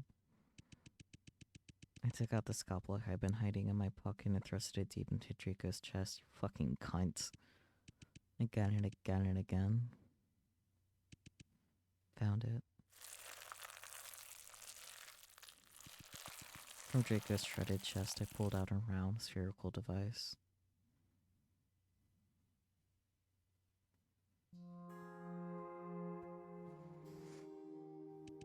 Unbelievable. So Vincent's so-called secret weapon is a cyborg made from his own genes and young Victor's memories.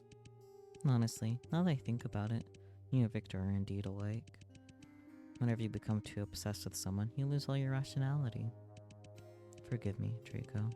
I do appreciate all the help you've provided. However, my mission is to destroy you. I tossed Draco's memory core aside and began to slowly approach him with my scalpel. I deserve this. This is all my fault. I'm sorry, Venora. I'm sorry I couldn't save you. Goodbye, Draco.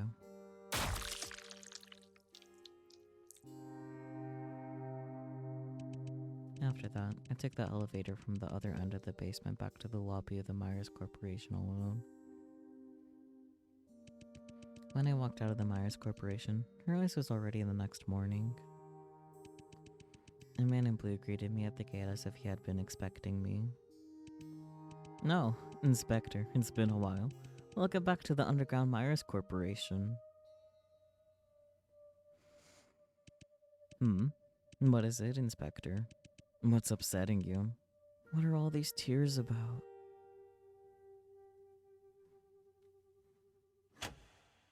Well, everyone sucks here. That's the conclusion I'd come to. That was fun though, other than that one puzzle that sucked ass for no good reason. Other than the random mic issues and other issues, it was fun though. Kinda wish I started stream a lot earlier though, but it's not like I knew it was gonna be 6 hours. It's so late.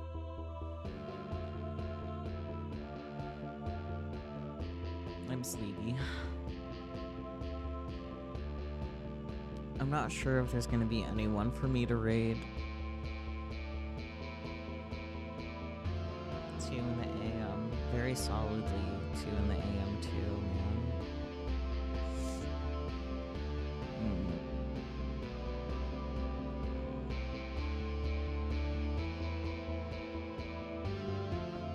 No homophobic real. There is indeed Mousy.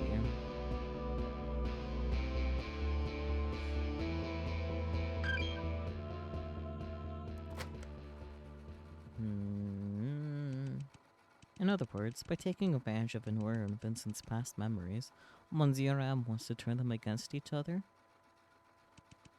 Don't you see? Monsieur M is expecting that woman to come back to Myers Corporation.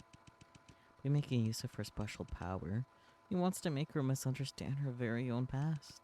Let's just say, in the absence of all your memories, if all you see of your own past are heinous crimes, we'll definitely think that you're just a wicked person as well. In that case, we must interfere with Monsieur M's plan and stop her from investigating the Myers Corporation. She needs to remember who she truly was before falling to Monsieur M's trap.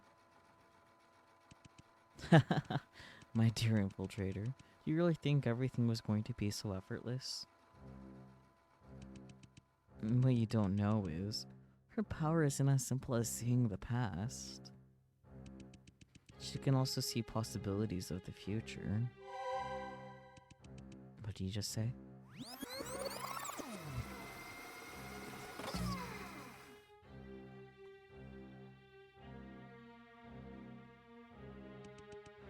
Lady Violet? Lady Violet, with all due respect, napping here is not the most sensible choice.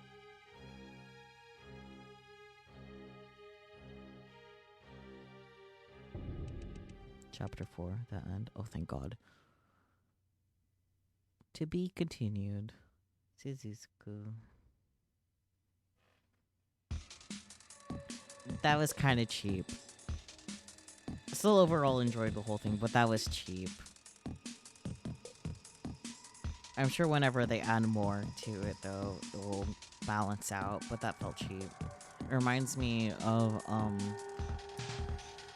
fuck, what's it called?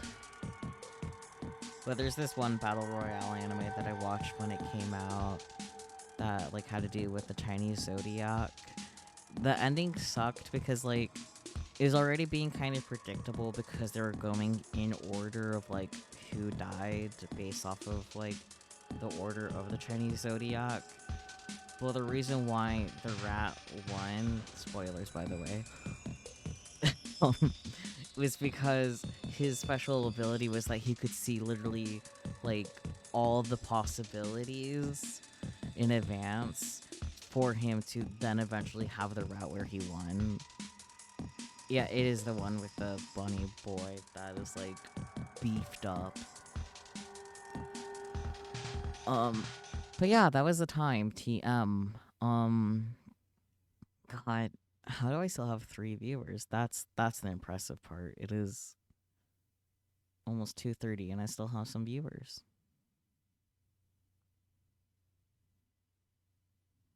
Jeannie Tyson, there it is.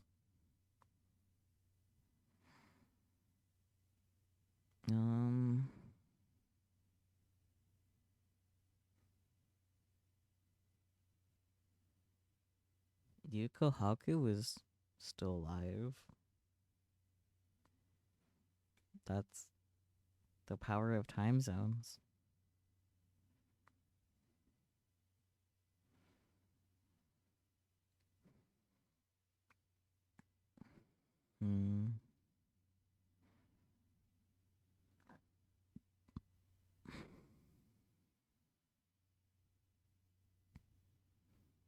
Honestly, I'm just gonna end stream. Fuck it. I'm sorry. I normally do go out of my way to make sure I raid someone, but not this time.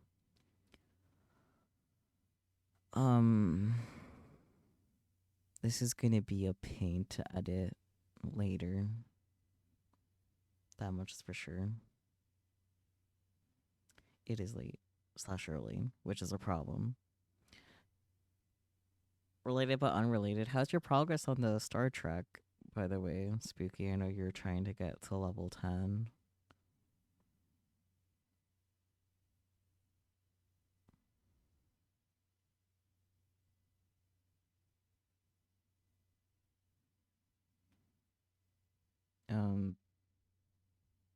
Bark, bark, bark, bark, bark, bark, bark. I don't know why I'm trying to make conversation. I should just end. Thank you guys so much for joining this wonderful misadventure. Level 8, nice.